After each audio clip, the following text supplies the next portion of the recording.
adult nature and may be inappropriate for persons under the age of 18. Because I am hard, you will not like me. But the more you hate me, the more you will learn. I am hard, but I am fair. There is no racial bigotry here. I do not look down on niggers, kikes, wops, or greasers. Here you are all equally worthless. Sit down and shut up! The House will be in order. The House will be in order. That's what I'm asking for, is regular order. The chair will obtain order, and the gentleman from Florida is entirely out of order. Once again, God the damn. Wallflowers. This is fun.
Wow, a lot of dancing going on during that song. That was great. Yeah, that was great. Yeah, wow.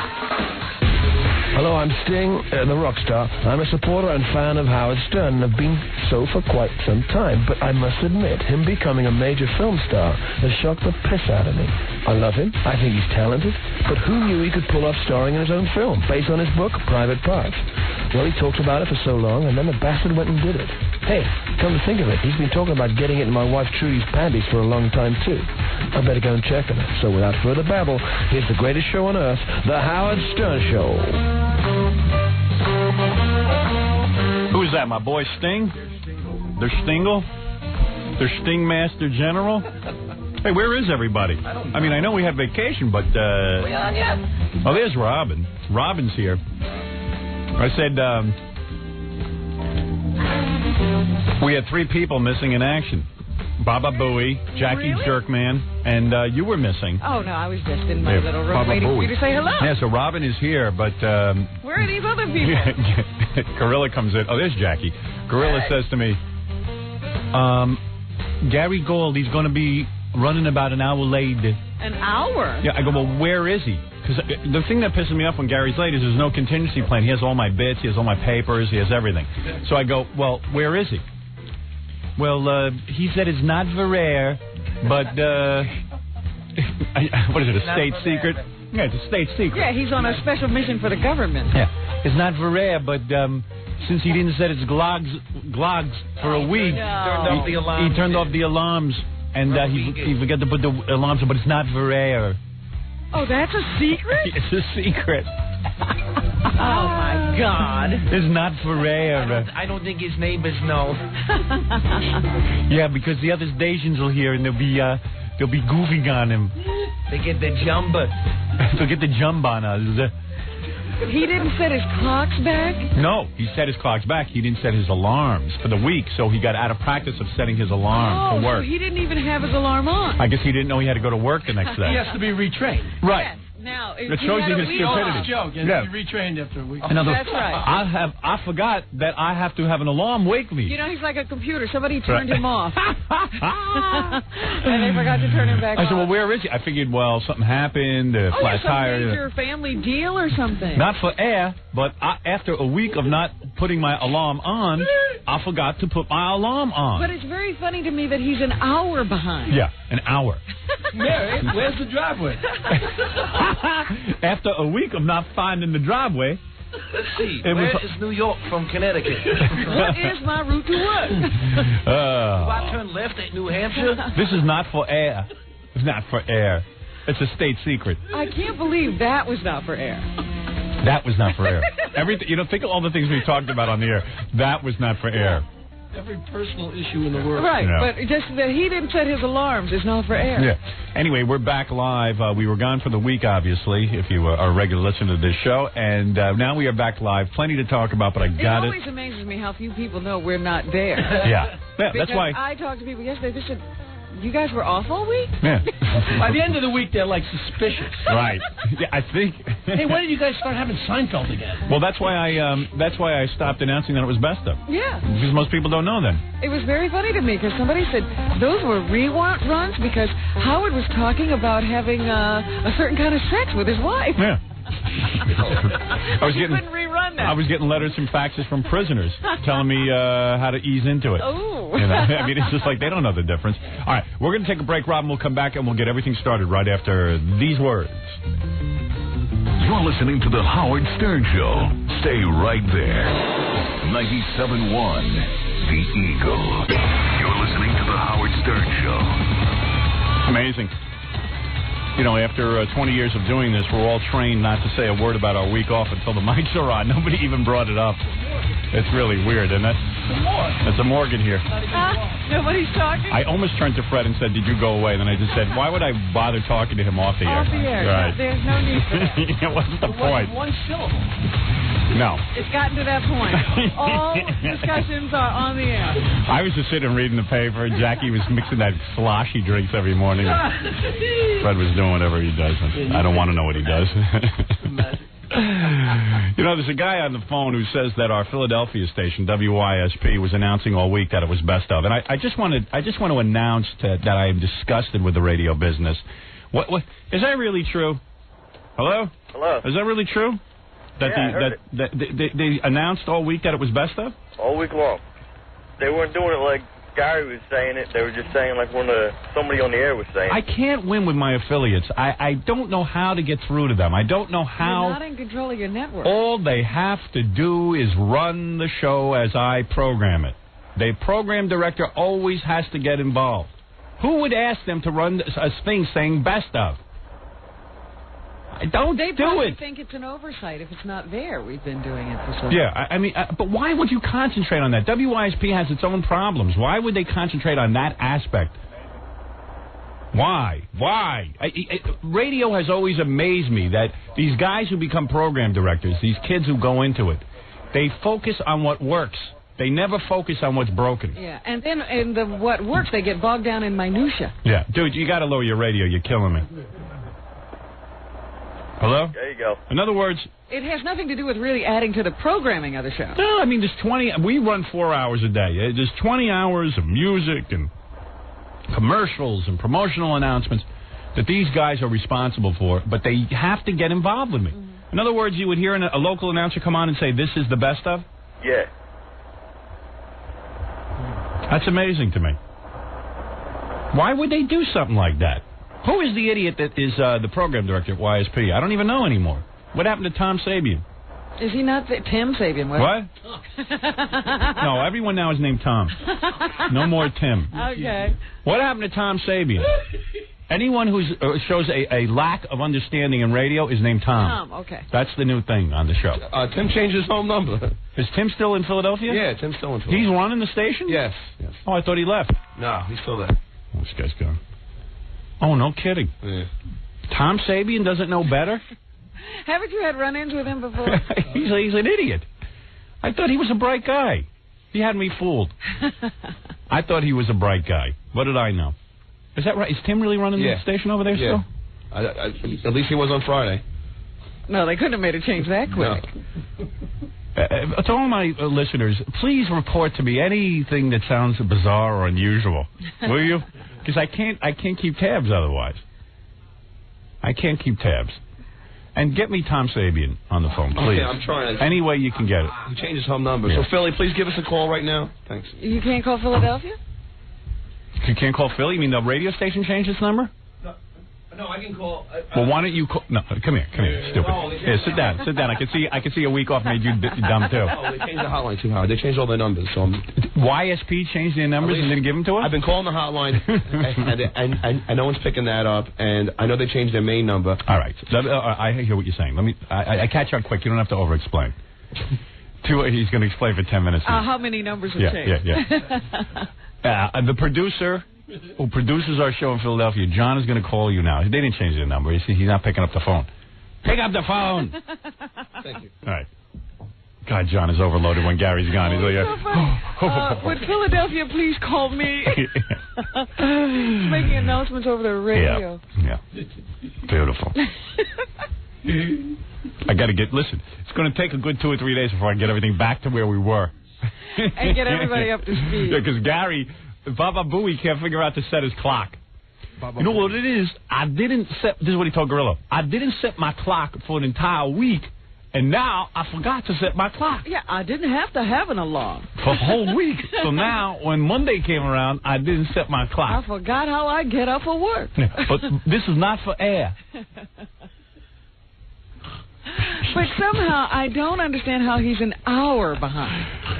Yeah, I don't know. I got a feeling he didn't even change his clock. That's what I'm thinking. Yeah. Because how would you be an hour behind? I think he forgot to change. He forgot everything. Yeah. He forgot the alarm. He forgot that it was daylight savings time. Or do you think when he called in his excuse, do you think he was embarrassed to say he forgot about daylight savings time? See, that could that's be what you it. think. Yeah, that he doesn't want to tell you. He forgot to send back the He's like the only idiot. They'll warn you 20,000 times. I couldn't go anywhere yesterday without, don't forget to put your clock ahead. Do you know it's daylight savings time? Yeah. I didn't know. No one called me. I don't watch TV. I didn't receive official notification. What is daylight savings time? My producer. Really on top of it. Why would I want to save daylight? I save my money in the bank. I was in Arizona for the week, and we had an unusual cold spell, but I'm here in the heat of Arizona, right in my studio in New York. Yeah, see, you didn't have to go away to have a heat wave. I was stupid. I went away. I was in San Diego. It was cold there, too. I had to come back here for one. Wow. What happened was, I got out. I left New York Monday morning. Yeah. Because Monday night, a big blizzard or snowstorm was supposed to hit. Yeah, I got out just before the snow, too. I left Monday afternoon. Yeah.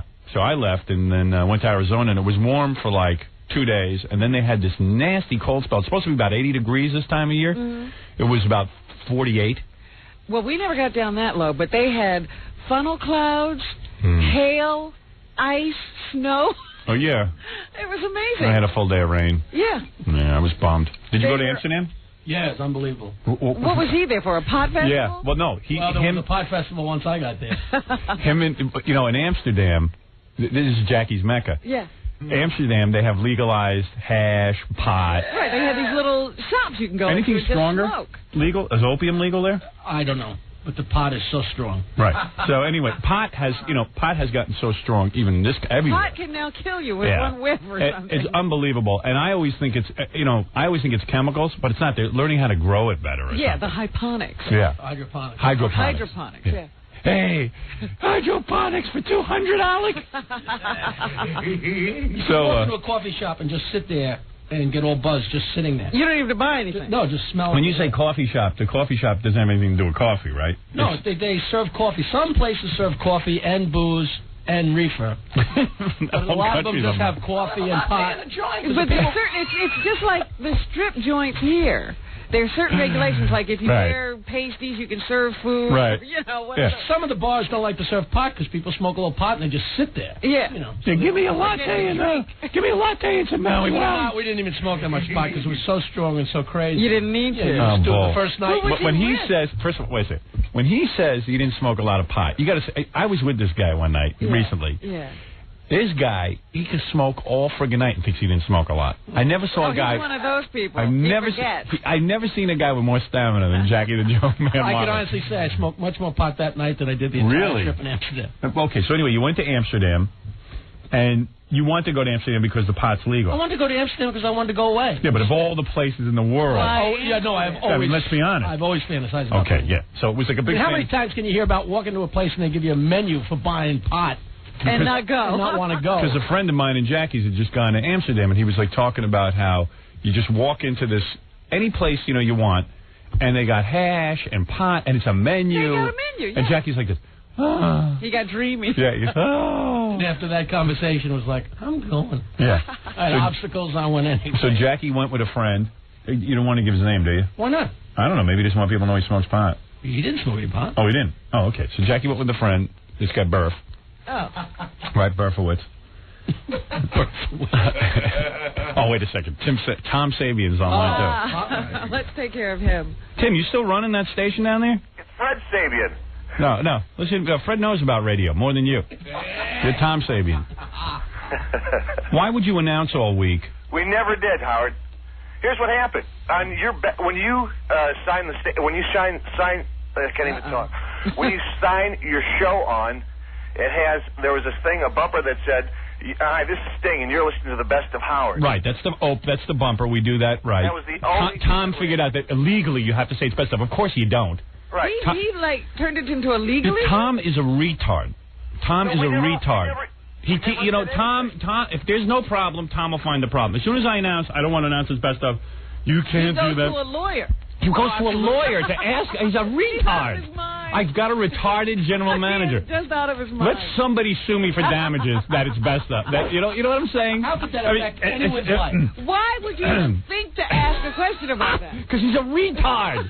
Tom thinks everything now is actionable. And lawyers, of course, we have a retarded lawyer who sits there and tells him, yeah, you better say it. There's a probability. Yeah, because of course you could be sued. Now listen to me. When you sue somebody, there's got to be damages. In other words, there's got to be some money claim. You have to have been harmed. In some way. Yeah. Show me the case. I want to meet the lawyer who can dream up a case because we didn't say it was best of. That somebody has something terrible happen. Now they have a tick. Or they hurt and they injured themselves. Listen to the radio anymore. Yeah, right. I mean, Tom's head is find problems, and then invent more problems so he can find the answer. Yeah. He's retarded. If I tell you the man is retarded, he's retarded. There is a low IQ in that man's good-looking head. Oh, absolutely. Right. So what I'm saying is that, listen, I wasn't born with a pretty face. We know this. Oh, my goodness. But, that's the best. Right. Tom said it's illegal. So Tom comes to me. Tom, come here. Come on. I'm not done with you yet. I love having you here. I had to get back here to talk about you. I was so relaxed until I hear about you.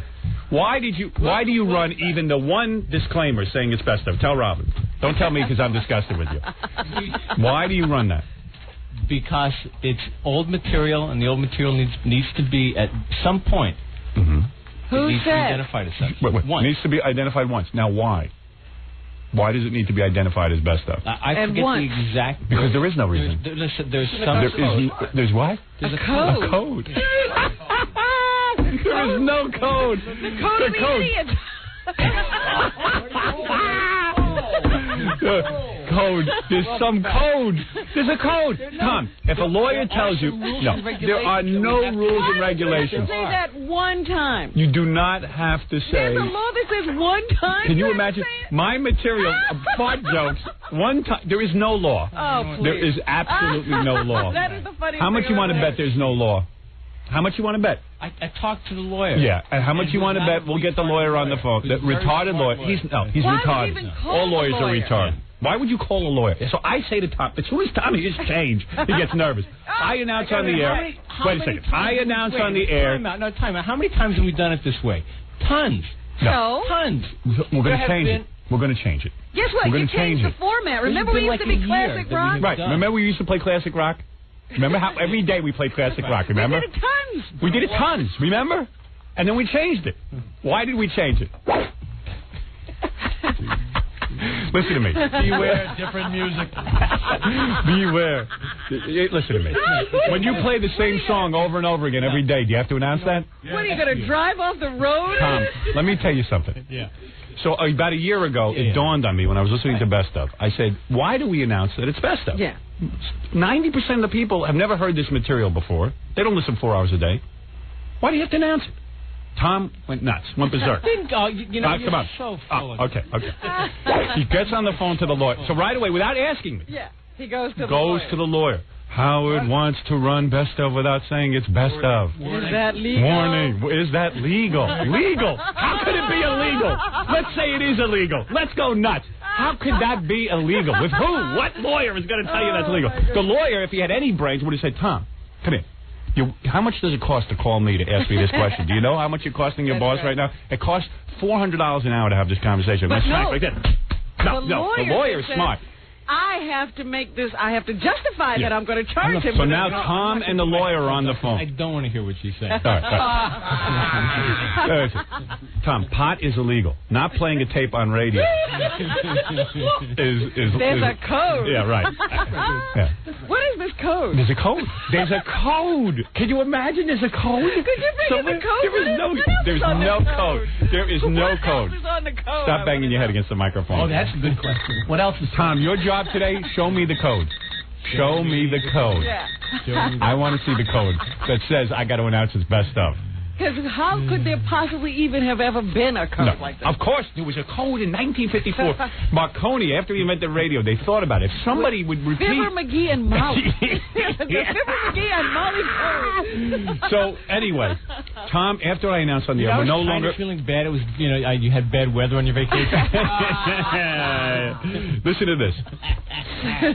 Is that a code or a cold? Maybe he said, well, get a cold. All right, listen to me. So I announced on the air, I no longer want to be announcing best stuff, which is no big deal. It's a smart move on my part. It's strategical to get people to listen longer. Brilliant. Right.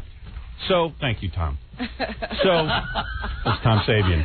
So anyway, that's right. That's right. It wasn't Tim's fault. He's back to being Tim. All right. Hi, Tim. Yeah. Anyway, so I announced on the air, it will no longer be called best stuff. Stroke of genius. Yeah. Tom goes into a tailspin, calls the lawyer. The lawyer says you have to announce it at least once. And Tom gets a hold of me. It has to be announced at least once. And I said, Tom, why? This is code. I don't have the strength to fight. I said, all right, I'll announce it at the beginning. What am I going to do? What am I going to do? You know there's no code. You know that there's no actionable lawsuit. What difference would it make to announce it one time? You're right. It's a farce. And I guarantee you that him and the lawyer on this conversation, if I gotten a hold of the two of them and been on that conversation, this never would. It's just as soon as he hears change, you got to get involved. All you program directors, general managers, you hear change, you freak out. Once again, it's the lawyer yanking. Don't hurt yourself. You know? If I had just done it, all right? If I had just done it without saying anything, it would have been fine. Yeah. As soon as Howard Stern is doing something, the world is involved. But Gary called from the road and just wanted to ask Tom why then on Jerry Seinfeld reruns they don't announce that. They just let him go. Of course not. Of course. Can't figure Wait. Well, they don't follow the code. Tom knew to set his alarm, so... Gary can't answer. You got him there. But do you think it's the lawyer yanking Tom because he goes, here? No. Let me tell you what happens with lawyers. I think it is. No, I don't think so. I don't think the lawyer's that devious. I think he's just retarded. You know, he doesn't get tired of these calls from Tom, and so he makes something? Here's what happens. Picture yourself, you're a lawyer now. Okay. You get these calls on a daily basis from Tom. Daily, because Tom's confused about everything. Tom checks in with him all the time. Howard just said penis twice in a row. Is that bad? So you can't figure it all out. Okay. There is no figuring it out. There's nothing to figure out. There's no code. There is no code. So now he gets a call from Tom. Well, Howard wants to not say best of. Is that against the law? So, come on, give me a break, huh? I'll give you a break. Yeah, I'm just explaining your job. How much trouble will we be in? Will the FCC say something? Whatever it is Tom says, I don't know how he words it. I would ask him, but he's upset.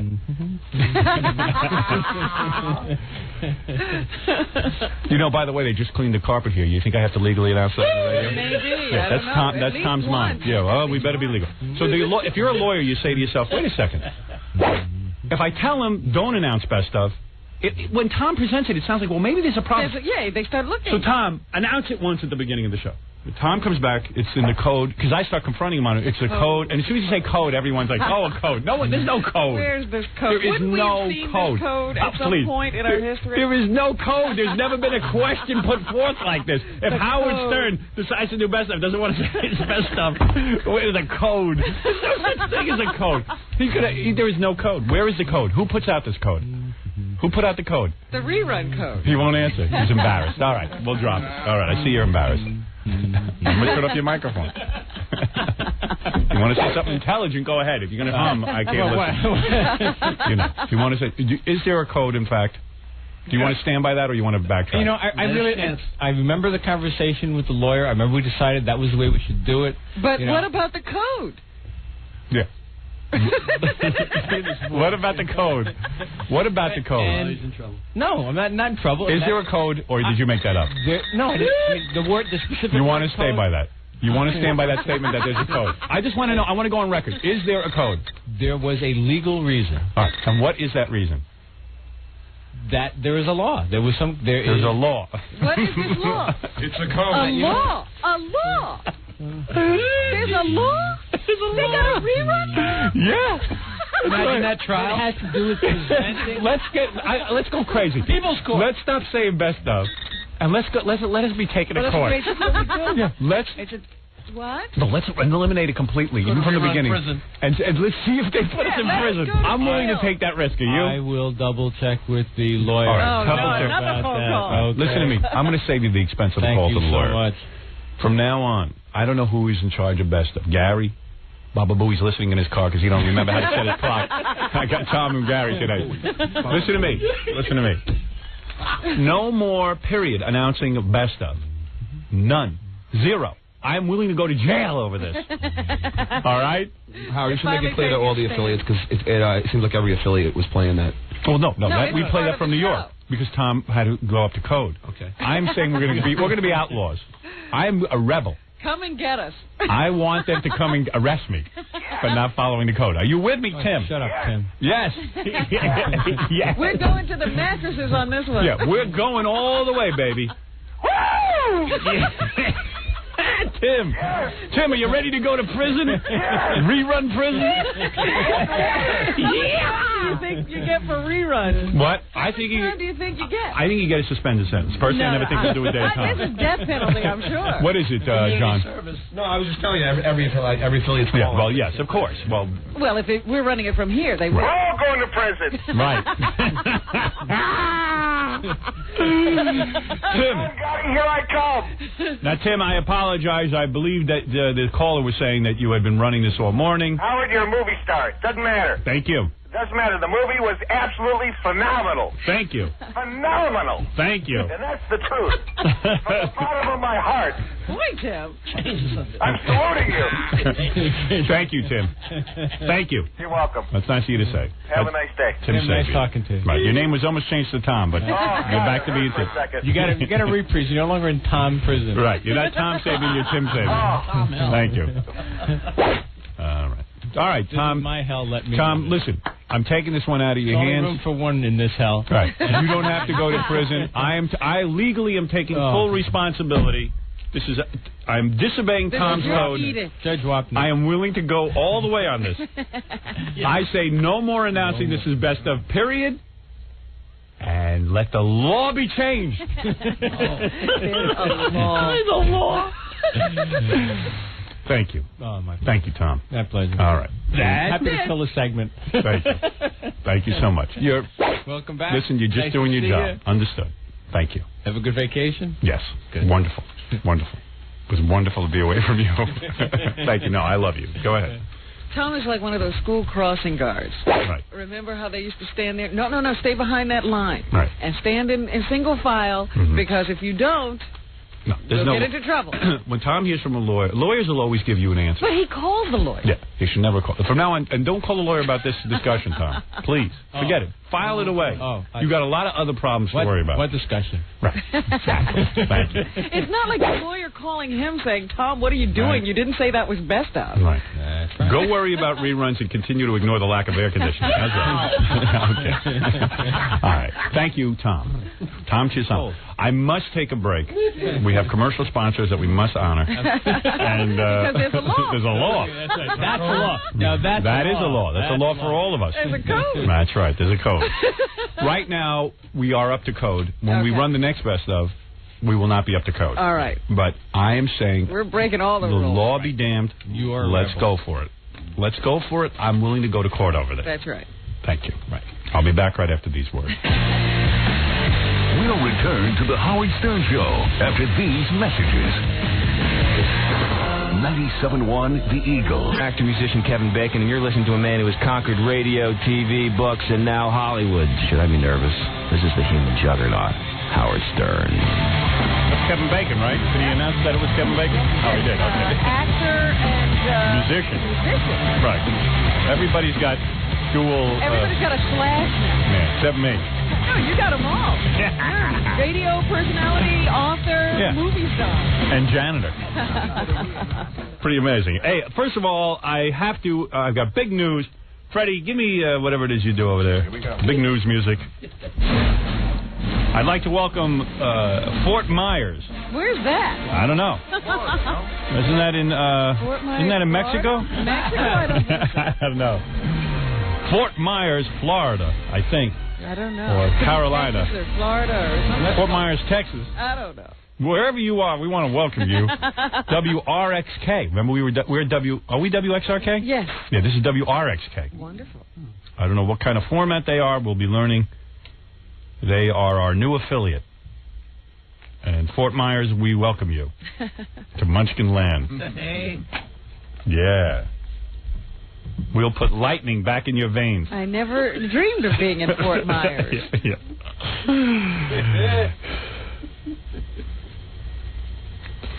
An update on our producer, Gary Delabate, who's Where late. is he now? Well, Because it's more than an hour. Well, here's the problem. He was an hour behind. He's getting home. He's falling further behind. The clock in his car wasn't set.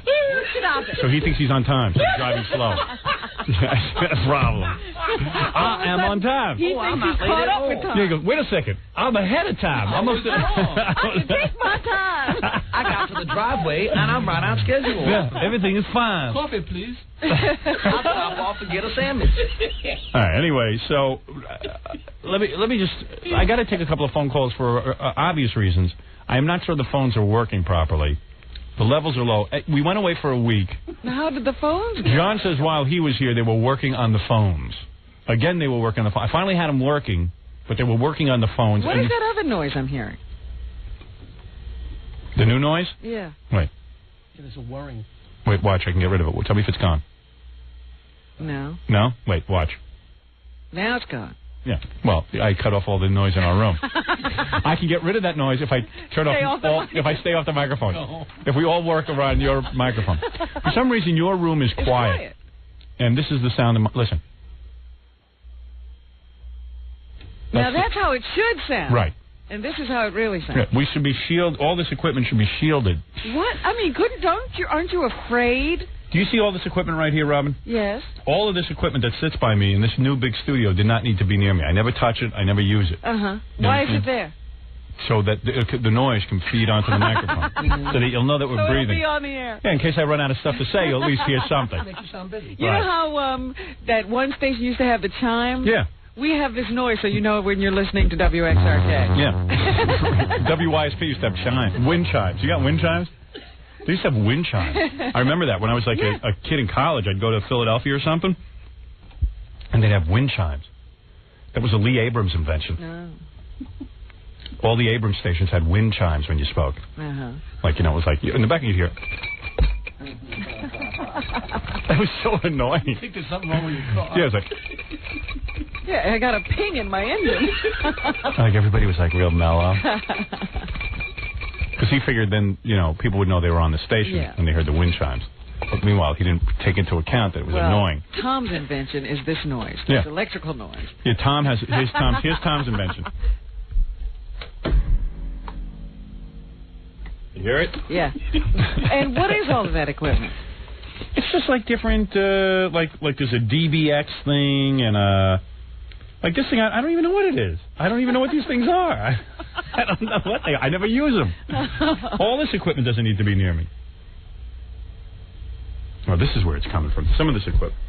Oh, I see. Oh, it's very loud over there. Listen. What's that? Machine. Oh, it's the cart machine. No, it's the CD player. What? Really? CD and I would guess it's a CD player. Never heard. I mean, it can't. You know what? Like the phones, it just isn't set up right. I know it. No, I can't get my mic back. Oh dear. Wait a second. Is that right? No. Wait. Okay, here we go. Uh-oh. Oh, all right. Oh, who cares? All right. Anyway, hold on. Forget about it. All right, here we go. Right? Okay. All right, let me take a few phone calls and see if these are working. I can hardly hear you over What? the noise in the room. I know. You're just going to have to deal with it. I don't know what to tell you. Hello? Hello. All right, that's a nice volume. Can you hear me? Yeah, I hear you. Oh. Yes, what can I do for you? Yes, this is Jimmy C. I've seen the movie in Panama City, Florida. I've been living here 6 years, and I asked about 1,000 people. I've seen it 20 times, the movie. Yes. Wow. And I asked about 1,000 people which one was better, Liar, Liar, or yours, and they said, you got to be kidding. It's like a Cadillac and a Chevy. Yeah, no, our movie is better. It's just that Jim Carrey has a huge national audience. It's an amazing audience. Amazing. I mean, he's over 100 million. We're at 40. In 3 weeks. We're at 40 million. He's at 100 million. But nevertheless, I know we have the better movie. And in my mind, I go, well, you know, our movie it didn't do Liar, Liar business, but it made money, and I think that this is the first in a long series of movies, and we've proven to Hollywood that we can put 40 million in the bank no matter how many weeks we did. And now it's like I got to figure out the next move. I also think when this movie goes into rental, it'll do huge. I think in Europe it'll do great. Yeah. I think it'll. I also think when people start seeing it on like HBO and stuff, I'll build it into a national movie audience. But Liar Liar right now is like making tons of dough. But it's not a better movie. It's a Bewitched episode. In fact, he's not the only one I've heard say this. Tons of people have said to me, I've seen the two movies, far more laughs in Private Parts. Yeah, well, in the radio markets, where we're on the radio, our movie even does better than Liar Liar. We did like Star Wars-like business. Yeah. My problem is that, like in Minnesota, they don't know from me. And Fort Myers until now. Yeah, and Fort Myers. I mean, you know, we did business, but we didn't do the kind of business that like a Jim Carrey's going to do. So I realize I'm building a bigger and bigger audience. And actually, the movie now has enabled us to add more and more affiliates. We have a lot of affiliates now coming on board in the next couple of weeks. Wonderful. So that the next movie that comes out will have double the radio audience, and, you know, that'll be an $80 million gross. So what can I tell you? I mean, I know I have the better movie, and my movie will actually be around for a long time. I got news for you, Howard. Not only is your movie the best, you do the best commercials, too. I never heard your commercials. I'm living in Florida. I'm originally from New Jersey. All right, thank you. All right, this guy's way too in love with me. You do the best commercials. I wonder what's his favorite commercial. I don't want to know. I don't know. I don't want to know. I'm always fascinated by those things. No, I don't want to know. I wonder what his favorite commercial. I like when you talk about the alarm system. That's funny. You're a genius. Yeah. I got to get out of this. I had such a wonderful vacation, you know. Did you? Yeah, I had a great one. This one was a real winner. I went out to Arizona, I told you. Even though the weather sucked, I mean, totally sucked, because I went to sit by a pool and read a little bit. No pool sitting? No pool. But I did the kind of vacation I wanted to do. What I did was I woke up at about 6 o'clock every morning. Mm-hmm. I went hiking for between 2 to 4 hours in the mountains of Arizona, which I love. Then and the food was like fat-free, but like really good food. Uh-huh. And you had tons of different things you could eat, like pecan waffles. How could pecan waffles not have fat? Well, very little fat. Pecan waffles, blueberry pancakes, all different kinds of oatmeal, you know what I mean? And then like just really cool food and stuff. And like all this like fat-free kind of cuisine. And you could get tons of food whenever you wanted it. Like you didn't have to wait for meals. You know, that kind of thing. It wasn't like a meal thing where you go 3 times and you know, all that stuff. Yeah, because I would go hiking, then I'd come back and have another breakfast. You know what I mean? Oh, 2 breakfasts? Yeah, because I was hungry. I lost 7 pounds. Wow. Because I was really active. And then like in the afternoon, I'd go mountain biking into the mountains of Arizona. Well, that would be the same place. Yeah. Although with me, you never know. And then... you choose some different mountains. Right. And then like... you know, they had a gym there you could work out, or I did rock climbing. You know those walls? Did you go on those walls? Yeah, I did it. I got to the top. Wow. You got to do this with me. Really? You will love it. Why? You will love it. Because when you climb the mountain... Yes. Well, first of all, it's like one of these hippie places. Right. They give you a whole philosophy. When you climb the mountain, how did you feel? I go, I felt good. They go, now do you realize how you can apply this to life? If you're afraid of certain challenges that you can conquer, I go, listen... I just climbed a goddamn rock. It's a wall. Yeah, it's a wall. All right, in a building. I don't want any philosophy. In fact, I got to leave. And then I would just walk away. We're not talking Everest here. Yeah. But it's cool. Did you ever do it? Anybody try it ever? No, but it always looks fascinating. It's fabulous. And the best part is coming down. Are those little ridges? Yeah, the little ridges. Little ridges. Little ridges? Yeah, you got to like... And you know what the trick is? You use your legs, not your hands. It's not about upper body strength. Lift yourself up as opposed to pulling yourself up. But what's cool is you got a harness and stuff. And what's great... Oh, my goodness. So they really act like you're really climbing a rock. But you're up about 30 feet, so you don't want to fall. Really? Yeah. Oh, I didn't know it was that Oh, high. yeah, you're up high. This wall was outdoors, and it's like... It's high. Wow. It's work. Why don't you just go it's climb a work. rock? It's work. Well, because then you got to... this is a good place to practice and build your confidence. So are you going to go mountain climbing? I don't know. I might try it. I don't know if I'm that good at it. You know what I mean? Are there different walls, Howard? Like the beginning and there's the wall is actually there's like almost 3 full sides. So one side is kind of narrow, but there's 3 sides where you could climb, and each side is harder than the next. Is vertical climbs and difficulty is. Now, do you rappel down the wall? Yeah, you rappel down. That's the fun part.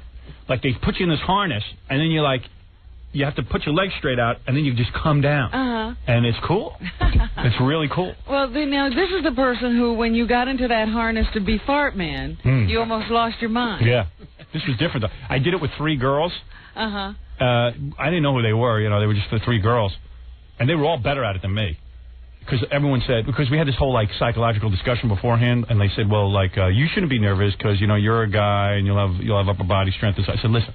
Don't give me that. I'm as much of a woman I said, as you are. Yeah, I am so much more a woman than you. This is exactly what I said to them. I am so much more a woman than you. Not only that, you guys don't have any pressure. I'm a man, so I'm supposed to be able to do this crap, and I can't. So you guys have, and of course they scale the wall like Spider-Man, and I'm like, I can't find my footing.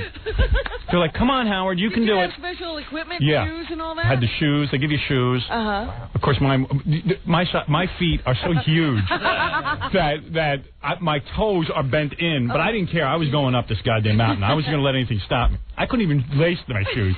I had 2 women help me lace my shoes because I couldn't get the laces through. I'm like a total spaz. And you got to wear a helmet. It's a whole deal. Really? Yeah. It's cool. It's cool. You would like it, I'm telling you. I don't know. I don't have any desire to climb in. No? No. I did for some reason. I don't know what the hell got into me. I had to do it. But I was so exhausted from lacing my shoes that I could barely scale the wall. Done. Just take Swear to your God. shoes off now and I'll go home. Because they're tiny little shoes with tiny little holes that you can't get the thing through. Really? The plastic. I don't know. Anyway. I've never seen these shoes. And so I did that, and my wife and I made love every night. My wife bought different outfits. Oh, she brought them on vacation? Yeah. And everything was real good until the end, then we got in a big fight. What's wrong with you two? Can I tell you what happened? It was so bad. Did you hike together this morning? Some mornings, yeah. And well, that's what the problem was. Okay. Now wait a second. Tell me if I'm wrong. Tell me if I'm wrong. All right. All right. You're interested, right? Do the rest of the phone calls first, and then I'll tell you what went wrong. What? Well, who's on the phone? I don't know. There's like 20 people waiting. Well, maybe all right, they have something to say. Yeah, because I want to hear about your Jeopardy, and I want to hear about, even though I know the whole story already. Well, how do you know? Internet. Oh, my God. How did they know? No, I know everything that happened. It's a great story. I got plenty to say. Really? If any of it's true, I don't even know. I got to confirm with you. All right, I'll tell you what I heard. All right. And everyone wants to hear about Fred's vacation. Oh, God. Why? And Jackie I don't know. And Jackie's pot vacation. Yeah. Well, yeah. I just wanted to go to Amsterdam. Well, I just wanted to get away. Yeah. But why Amsterdam? Well, I don't know. Why? Because it's free pot? No, because why? To do with that. Yeah. I just wanted to get to see Europe. Yeah, Europe. But why? The whole of Europe goes to Amsterdam. Yeah. Beautiful. That's where most people start. Yeah. Did you go to the whores? Or you won't admit it? But no, but they're all over the place. Right. You can't not go. And you didn't go? No. I have a latte and a joint and a whore. There's a whorehouse and there's a pot house. Where am I going to go? All right, I tell you what. Let me take a break. I'm going to tell you the fight.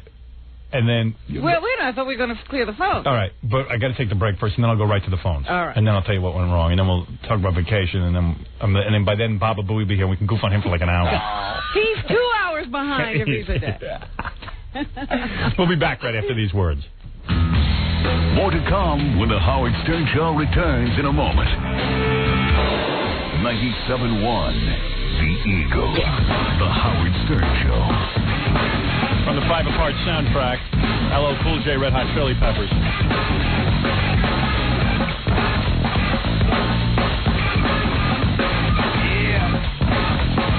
Yeah. Where was I? All right, let me just pop through these phone calls, take care of these folks. This is Peter. Peter, yeah. Hey, Peter. How you doing? Hi. Hey, Robin. So, we're watching last week Extreme Fighting, because I figure Gary said he was going to be announcing. Oh, yeah. So, I forgot about that. this guy comes out to start the show. He's wearing like a sports jacket. Looks like you get at a restaurant when you don't have a sports jacket.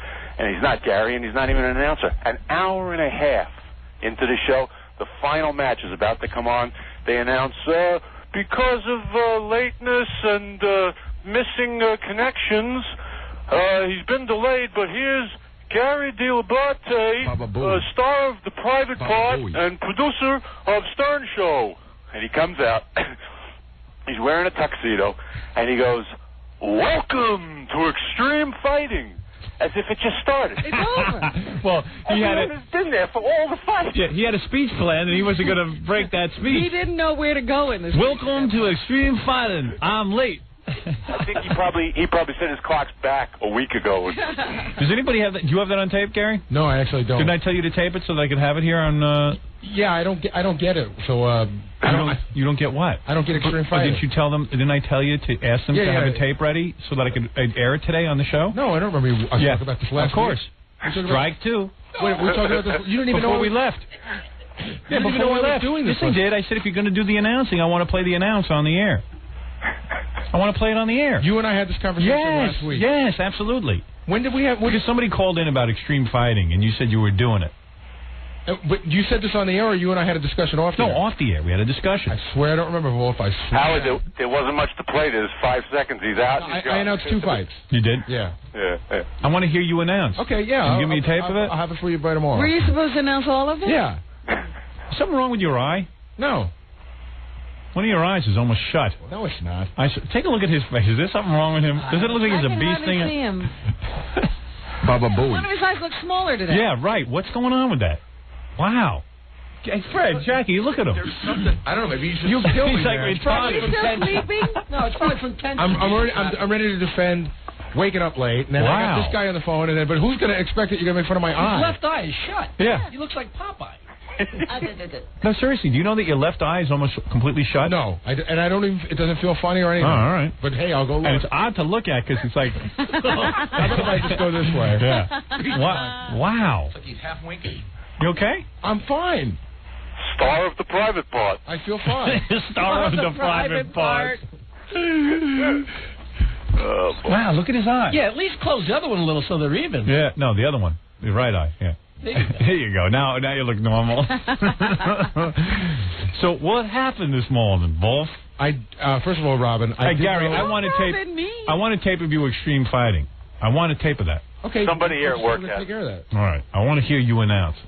You've heard me announce before. No, I want to hear it. That's fine. We want to hear it every time. We want to hear it every time. Okay. Anytime you're doing something, I want tape of it. Okay. Okay.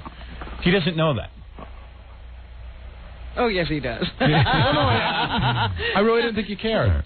What happened this morning? You forgot? I did not. I know this is not for air. No, I did not say that. As usual, Grillo. It's not for air.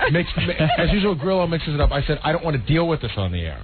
I didn't say this is not for air. Oh, you don't want to deal with it on the air? In other words, I knew. So that means it's not for on the air. I said I don't want to deal with this. I don't want to deal with this.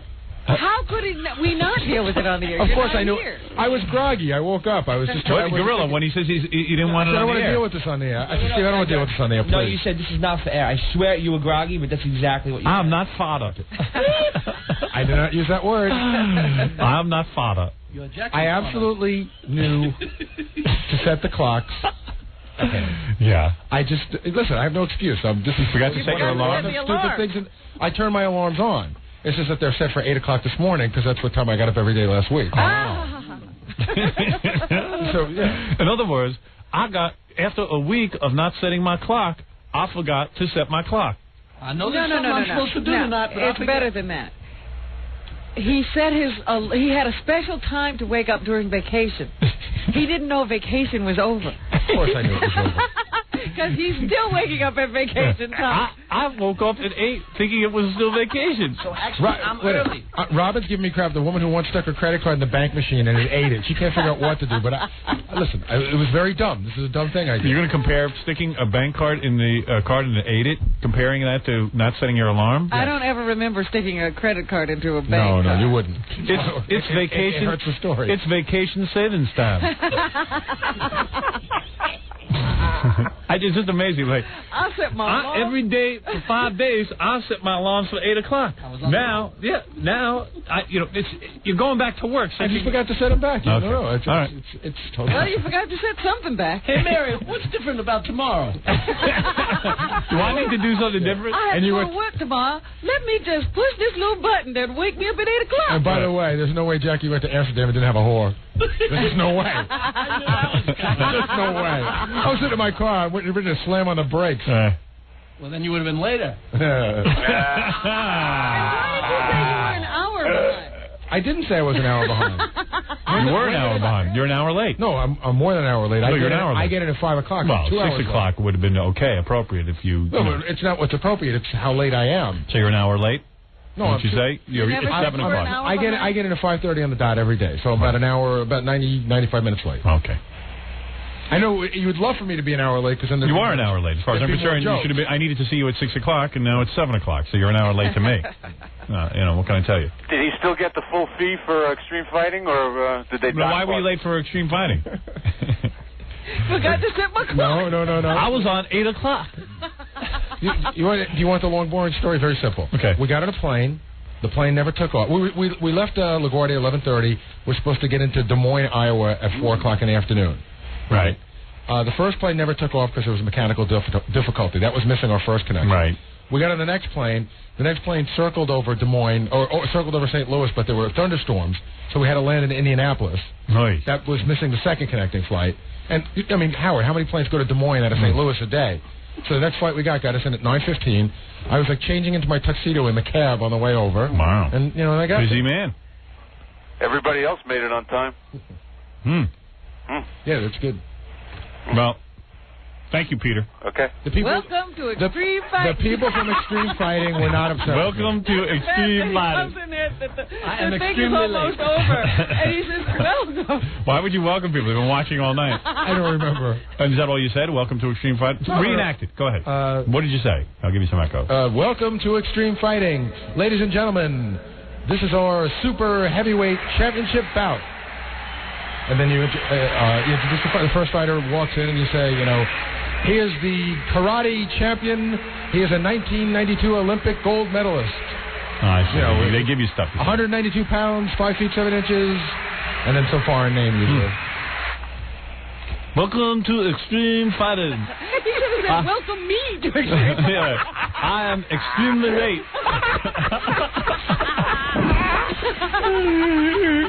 I'm extremely late. Because there were extreme thunderstorms. Everything is extreme.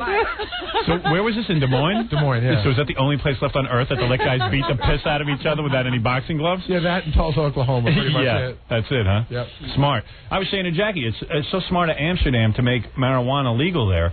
Because who else would go to Amsterdam? Yeah, why would you even know Amsterdam? Yeah, right. What else do they do? Put it on the map. Yeah, it's so brilliant. And they have look at this. Jackie brought back this thing. He goes, the Hash Marijuana Hemp Museum. They even have museums dedicated to hash and stuff. But look at marijuana. They spell it. It is the Mecca. Yeah, they spell it MARIHUANA. They even have to spell marijuana differently. To give it some sort of. But it's importance. weird because it's not completely legal. I can't explain it. It's like in the travel guide it says you can go to the Hash and Pot Museum and they have displays of plants growing, but every once in a while there's a raid, so sometimes some of the exhibits will disappear. There'll be lapses in the exhibits. Because it's not completely legal? It's hard to explain. It's like I know somebody who went there. We know a guy we know really well who went there, and he was telling me there's places where you can get some stuff, but it's not as strong, or you can get, like Robert said, it's like the strip bar. So what, Jackie, some places. wait a second, what happened? You can't just walk as soon as you got there, how long before, the second you landed in Amsterdam, how long before you end up in one of these hash houses? First picked me up at the airport. The question is, did he go to the hotel first? Yeah. Or did he go to No, I absolutely went to the hotel. You went to the hotel, right. You took a nap. Because I'd worked the night before. All right, you took a nap. And we went to the center of town, and so in other words, as soon as you woke up, what we did, we drove and we got a parking place, and then we were driving along, I mean, we were walking along. I think we went to the boat ride first, and we took the boat all around Amsterdam, and then we were walking, and we walked past a place that actually had a logo of the Marx Brothers. Jackie, no, I don't want to hear the whole vacation. No, and that's where we walked in. Right. So in other words, you took a nap. I walked in and I couldn't believe it. There was a menu right. There's a little guy. Jack, oh boy. You took a nap. You took a nap. You can tell his whole brain is scrambled. 3 hours. Within 3 hours, you were smoking pot. It might have been much less. Okay. You know what I think? That's what I wanted to know. It was like, let me take this boat right now because I'm never leaving once I start smoking. Right. Yeah, let's get in one travel. In other words, all I wanted to know was, I took a nap, woke up, and smoked. That's what I want to know. It's so cool. Right. I don't want to hear about a boat ride. I don't want to hear about the guy with the sign. I don't want to hear anything. All right. Just want to know how long it took you. They didn't have any pot on the plane. Did you stick with pot, or did you have hash also? No, I never bought any hash. And why is that? We really didn't smoke that much. It was very strong. So what? So you go in. You roll a joint this long, and do you roll it your own, or do they roll it for you? Well, there's little papers in cups all on the bars. You must have been in heaven. Oh, it's unbelievable. Look, everybody's rolling joints and smoking pot. Wait, so you walk in, and they serve coffee, pot, and liquor. Some places serve just coffee. Most of the coffee shops have coffee, and you can buy pot and there's like a little guy behind a booth type thing. Right. And do they hand you a menu? No, when you walk up to the booth where the guy's selling it, he has a little menu that you can look at. How did you know where to go? Like, there's probably 100 places. They're everywhere. Yeah, so it's whorehouse coffee shop, whorehouse coffee shop. So you just walked in to anyone that you saw. Yeah, no we one were recommended. We were tourists. Like, what do we do? You know, like right. I said, I could sell you a joint, or you can go over there and buy a little bag of it. And they sell you a little tiny bag. It's like 12.5 guilders for. And you might as well buy a small amount because you can go sample tons of different kind of pots. So why should you be stuck with just one pot? Right. So how did you know? I'm going to try all of these. And did you buy one of the most expensive pots? I bought like the orange something. Marble. And the orange. Big orange marble. Yeah. But I bought a little tiny thing of it, and it lasted like for 4 days. I mean, it's just so strong. You take. Oh, so you mean you didn't buy all different kinds and sample? No, I didn't do. Wait a second. You're on vacation. Why don't you? Because you had to smoke the same exact I pot? hate to kill my image, but I was not there just. Hold it a second, though. Let me ask you. You're Jackie, right? You're in a country that sells 100 different kind of pots. He's so goddamn cheap. He goes in. Don't give me cheap. He buys a little bag of pot. I wish you had fallen off your mouth. He buys a little bag of pot. And he has to stick with, even if he smoked a little bit, wouldn't you try different kind of pots? You want to know what when the that ran out, I bought another. I can't tell the difference. Yeah, but I'm saying, why not smoke one joint and then, buy, a different kind? I bought a little bag, and I didn't realize it was going to last forever. I mean, you roll a joint, you take 2 hits of it, you don't even have to think about it. And you're flying. Oh, Jesus. I looked over and said, who's that guy? He said, I'm Burf. Oh! I'm telling you, it's crazy. It's crazy. And then you go to a bar. But you understand my point? Yes. Why wouldn't you buy, You're going there it's the mecca for every pot. Sample every pot on the menu. And they've got every great pot in the world. Every time you have a desire to smoke pot, why not go get a different one? Why keep going to that same little bag? Why would you buy a little bag? Buy a joint. Yeah. Well, that's how you would do it. Right. I carried the same joint around for 3 days. I'll show you the picture. Really? They have. But why wouldn't you try different pots? I don't understand. Like there's 20. He found one he liked right away. Yeah, but he might have liked something. But I'm not a taste connoisseur. I'm not like I didn't try the hash either. Right. But you'll never be in Amsterdam again. You tried one pot. I know. I bought a second bag. Oh, you did? Of a different kind? 2 days later, yeah. Mm-hmm. And did you sit? Isn't it kind of cool that you could just sit outdoors and smoke? The second stuff, it was like you don't really. You know what I mean? You could sit in that restaurant and smoke. Yeah, you've never smoked in a restaurant. It's so weird. It's cool, and the bars are like it's like you're walking into the '60s. It's like you're walking into a party in the '60s. And it makes total sense that it's legal, right? I mean, it makes total sense to me. Total sense. You know what I mean? You never see a cop. Everything is so relaxed. And the whores are not that good looking? They made everything legal. Some of them are much better looking than others, but... Like if a scores girl is a 10, where are these girls? You know what? Some of them were like 9s and some of them were like 3s. And how much does it cost for a 9? I think they're all the same. Oh, really? And do they stand there and you can just pick one? Yeah, I don't even know what you're supposed to do. I guess you're supposed to knock on the door and they tell you the price or anything, but people don't even knock. The girls stand there and as people walk by, they reach for the door like they're going to open it for them, And then people go in, I guess they pull the curtain close, Great. It's a pisser. But there's families walking along and, it's not like great it's a town. Disneyland for sex and pot. It really is. It's gorgeous. It really is gorgeous, believe it or not. Kirsten, you're on the line. Yes. Okay. Yes.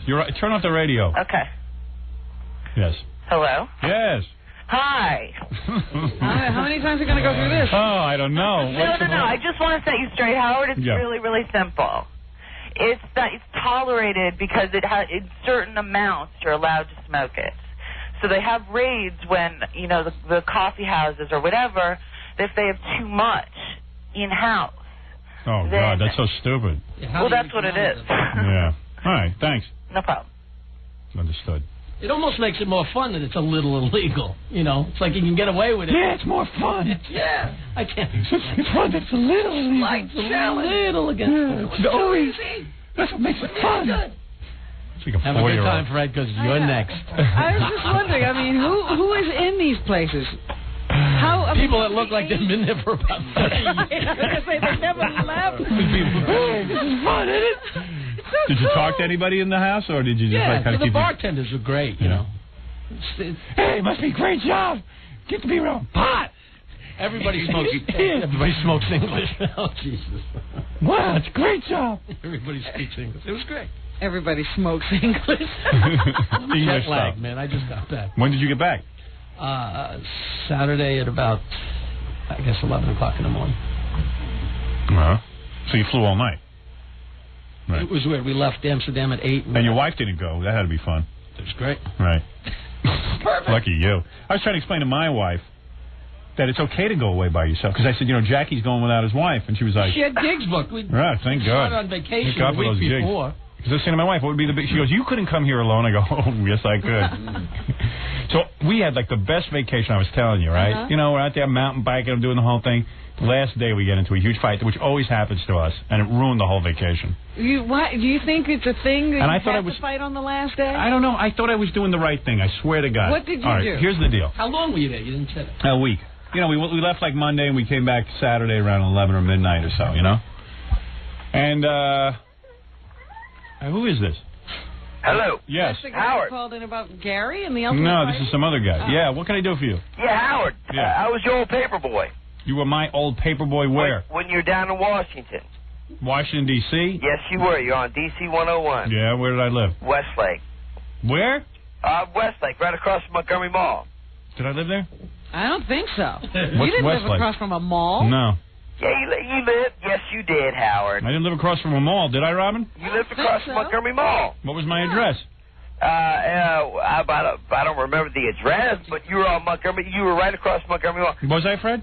You had a VW bus. Wait a second. What was the name of, What town? What town was it? Bethesda. Yeah. All right. Right there. Well, I've said that on the air 100 times. Yeah, I lived in but- Bethesda. Well, now, Howard, I was your paper boy. Yeah. Yeah, okay, so. You stiffed me $12.50. Oh, get out of here, you idiot. Crazy. No, you don't I'll have pay to you in be jokes. silent. Here, here's something funny. I'm pissed stiffed him. Dope. It's a little too late to collect. Hey. Tell him to go to Amsterdam.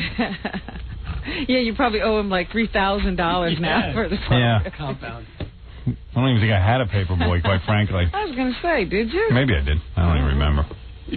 Hey, so, anyway, so I'm on this vacation, right? So every morning I get up, my wife and I would go for a hike if she wanted to join me or whatever. So, you know, like we didn't set an alarm or anything. We just, like, woke up early because you go to bed early because you're so beat. Yeah. So, like Thursday morning, my wife decided she wasn't going to go hiking. She wanted to, like, go horseback riding or something. So, I, like, got up early and I went myself. Right? Uh-huh. Okay, yeah, there you go. So Thursday night, we said we'll go to bed. This is how vacations get stupid. And then I started saying to myself, this marriage stuff is wild because you know you're constantly responsible for something. You know, you're tied into something. You got to make the right move all the time. Here, I'll show you what I mean. All right. All right. I realize I'm being cryptic. Yeah, So, nobody knows what you're talking right. about. I understand. Right. Thursday night, my wife says, okay, we'll go hiking tomorrow morning together. We'll do a 2-hour hike. I said, okay, fine. So I wake up at about 5:30 in the morning, and I look over. My wife is like snoring away in a deep sleep. So I go, hey, Al, you know, I'd like to wake her up. Doesn't move. All right. So I figure, you know what? She's sleeping so soundly. She probably doesn't even really want to go on the hike. Better let her go sleep. Let her sleep, okay? I'm thinking to myself, if I was that deep in sleep, I'd want to sleep. Yeah. I'm trying to predict now what my mate would want. So then I said, you know what? I'll go to the bathroom. I'll turn on the lights. If she wakes up, then she'll be fine. So I turn on the lights. I'm making noise in there. She's like, she's completely out, right? Completely out. So I'm sitting there, and, I do TM, so I do a little meditation. She still isn't waking up. So I put my clothes on. I put the light on. All of a sudden, she wakes up. She goes, what? I said, I'm going to go eat breakfast. I'm going to go on the hike. I didn't want to disturb you. She goes, you... And she calls me an a-hole, but use the whole word, ass, And she goes, you, but really vicious. You don't want me to go on the hike. And I went, whoa, listen here. I said, I don't need this crap. I said, I don't need it. I said, yeah, right. I said, first, but I mean screaming at me that I'm an a-hole. Yeah. And I go, I had it with this. I said, I don't want to go on vacation and predict what the other person wants every minute. I said, I assumed you wanted to. I tried to wake you. I wasn't going to sit there and hit you over the head with a frying pan, although I should have. And we got into this huge fight. Then, because I started saying, I don't need this, I said, I don't need... What? I got to be responsible for somebody all the time. Why can't I go on vacation and be free? So then she accused me of not fighting fair because now I'm bringing in 20 different issues. I'm supposed to stick to the issue of her calling me. Oh, there's rules now. Yeah, now there's rules, like Tom with his rules. He's a code. And that's what I said. I said, so now there's rules? So how I have to fight? I'm fighting. You just call me an a-hole? I don't like it. I'm fighting with all I can. So then, we're trying to even, make up because we're realizing how ridiculous this is. Yeah. But now the whole goddamn morning's ruined. She's crying, and we go to breakfast. She's crying? Yeah, she gets all upset with me. And I was just like, and I was just like, oh. Well, what was going on that she would feel this way? I don't know. I didn't do anything wrong. It was like a real nice week. I was behaving myself. Yeah, it sounded like you were all lovey-dovey. Yeah, I was being nice. I don't know. How could she all of a sudden think you don't want to be with her? Because she thought I was sneaking out, trying to go... who cares if she's on the hike? Why wouldn't I want to go hiking with her? I don't care. I don't know, but we had this big fight, and I just said, vacation ruined. Did she think you were going off to hike with other people, or did you... No, I mean, you can hike in a group, it's a group hike. But, I mean... why would I? I was just thinking that I just figured, hey, she's sleeping. She's sleeping. I don't want to wake her.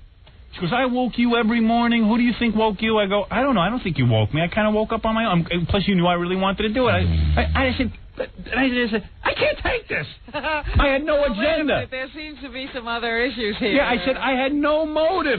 I would love for you to be on a hike. Tell us she was waking you up every morning. Yeah, she did, but I don't even remember her waking me up. I think we both just kind of woke up. I mean, I don't remember her waking me up. I don't know. That's new information. Yeah, but you know what it was the morning before? Listen, I said to her, I woke her up. I said, she didn't have to sit there and push me out of bed. I woke up. She didn't wake up. Wait a minute. I calculated in my mind that she would rather sleep than wake up. If it was the wrong guess, you know what? I'm sick of guessing. I'm sick of guessing what someone else wants. Well, the thing is that I don't know how she was waking you up. I don't know. All I remember her is I don't even remember her waking me up, so it couldn't have been that hard a job. I said, Allison, she didn't wake up. Then I would turn the lights on, she didn't wake up. I mean, and quite frankly, she said she wanted to go on the hike with you. I suppose there was no guesswork involved. Yeah, I should have smacked her in the head and gotten her out of bed. If she wanted to sleep after you woke her up, she could have gone back. Yeah, I should have smacked her in the head. How often do you have to make a decision of A or B and it's always decide wrong? Right. Now, I know every minute. And I've got to tell you something. And if you did the other one... If she was sleeping... I thought she was going to roll over. I thought she was going to roll over and go, thank you for letting me sleep. I was exhausted. Yes. That was a really nice thing of you to do. I got the total opposite of what I thought I was doing. And then I was being accused of being a scumbag for it. It was driving me insane. So maybe I was wrong, but I really did it out of a nice motivation. Yeah. Why? I don't care if she goes on the hike. I'd love for her to go on the hike. It's funny that she should wake up with these accusations. Yeah. That's what I don't understand. Thank you. Well, that's what makes it crazy, because it's not like you didn't think. Why didn't you wake me up? Right. Well, here's the reason. I don't know. It was really weird. So I just got all pissed off, and then she was pissed off. We just fought the rest of the time. Oh, stop it. You didn't fight the rest of the time. It was real uncomfortable. What's wrong with you two? You make love all week, and then you fight for a day? Yeah. What are you going to do? Making love has nothing to do with that. Not a dime. Right. It does. It does. No. Like the weather. No, it changes. It just changes. Mid-sentence. Yeah. The room goes cold. Yeah. And I brought all the vibrators on the vacation. And she brought all the outfits? Yeah, I brought a porno movie. Uh-huh. And then she starts yelling at me because the porno movie's no good. I go, I don't write these things. She goes, who gave... And she gives me the Spanish Inquisition. She goes, who gave you this movie? So I go, what does that got to do with anything? Movie? It was, okay. I thought it was going to be good because I previewed it a little bit. I watched a little of it the night before I was going on the vacation. Second, it was these, and I'm trying to get her into lesbianism. So, oh, dear. So it's this girl, really attractive girl. Yeah. You would even say she was attractive. She's in a horse harness. A horse harness? Listen to this. She's out there, and her mistress is training her to trot like a horse. Oh, Howard, how could anybody like that? I loved it. It turned me on. That's a good one. She had it like all she had on was high heels and this harness. And I got to, you know what? I got to bring the tape in. You got to hear this. She goes, "You're a good horse. Now let me see you lift one leg at a time. That's a good girl." Then these other two show up, who are a mistress and a dominant and a submissive. Yeah. And they start training each other, and they're all bad girls. And a lot of bad things happen. And I thought it was going to be great. This was right up her alley. And it was good because it had a little story, and there was a narrative, almost like the story of O. And no guys. Nope, I thought there were going to be some guys. So she starts yelling at me halfway through the porno. How come there's no guys? And how come? And she goes, "Oh, I don't understand this. Which one is submissive? Which one's a dominant?" I go, "Allison, why do I have to explain the goddamn porno movie to you? It's not that important. It's not that important. Just watch. It's supposed to be erotic." She's like, "I don't understand it. Who is this one?" And what? She's watching it like it's Melrose. Yeah. She's looking for a story. She's watching it like it's Melrose Place. I said it's just there's two girls doing crap to each other. And admittedly, it wasn't a great porno, but it's not like I wrote the goddamn thing. Why didn't you bring more than one? Maybe you could have brought each one and she goes, something else. "Who gave this to you?" And I said, "I'll tell you who gave it to me." I said, "We got it at the radio station. Baba Booey, I told him to throw some porno movies in my bag, and he threw whatever was around, and this is the one that I saw." Baba Booey. So she was like, "Oh. Oh, boy. And then, I go, "Isn't it turning you on at all?" "No." Quite frankly, it wasn't even turning me on. Because then I had Allison checking my pants to see that, and she goes, "I bet you it is turning you on," because she's accusing me that I'm lying. You're getting off on that. So she put her hand down my pants and saw that I wasn't turning me on. Boy. Thank God. Thank God. What's wrong with you? And then, so at this resort we were at, every night massages. They're massaging. So my wife was busy with that all the time because she loves massage. Yes. So, at first I said, I don't want a massage because they got guys and women that massage. I don't want no guy. All right. My wife goes, "Why don't you want a guy?" That's what my wife said. I said, "I'll tell you why I don't want a guy." So first of all, I hate guys. Guys have an agenda, especially with someone like me. They're going to prove to me they're going to fix me. They're going to fix whatever. They're going to hurt you. They're going to give me the best massage ever, right? They're going to prove to me how great they are. And I said, that's where all the trouble begins. And plus, when I get a massage, and I'm being quite honest about this, I want the dim glimmer of hope that I'm going to get a hand under my towel. Even by accident. Even by accident. Well, you could probably get that faster from a man. Yeah. Oh, wait. Here's Allison. She's on the phone. Hi, you sweet buttercup. What? Hello? Howard. Hi, honey. We had a great time up until the last day, right? Tell Robin. We had a great time, and the problem is that I woke up and I said, "I can't believe you didn't wake me up." No, you called me an a-hole. I did. That's what pissed me off. Okay. And I swear, I'm a stack of Bibles. My only motivation was to make my wife happy. She was sleeping so beautifully. I said she's going to be so happy I didn't wake her. Robin, you got to understand what he did. He got so defensive when I called him that name. Instead of just saying to me and letting it go, and me going, "I can't believe you didn't wake me. I made sure you were up all week. I knew you wanted to hike." He got so defensive. He started attacking me with, like, everything. You know why? Because I'm sick of it. Because he's such a baby. I cannot read I don't want to read another person's mind. I'm tired of it. We were going on a hike. No, and honey, you make this I said the name Allison. Listen to me. I'm going to repeat myself. I said the name Allison. I feel like I was there. No, please. Oh, my God. I said the name. She called me an a-hole. I got really pissed. And I explained to her. I said, "Allison, I said your name, Allison. You didn't move. I put on all the lights. I washed up. I made tons of noise. You still didn't move." In my mind, in my stupid a-hole mind, I said to myself, if I was that unconscious, I would want to sleep. Because there's a million activities to do. The thing is, you don't realize Yeah. What did you think I wanted? I wanted to get away from you? No, I didn't have that feeling at all. I just was saying. Why am I an a-hole? Because I thought of you, and I thought nicely of you that you'd want to sleep. I understand that.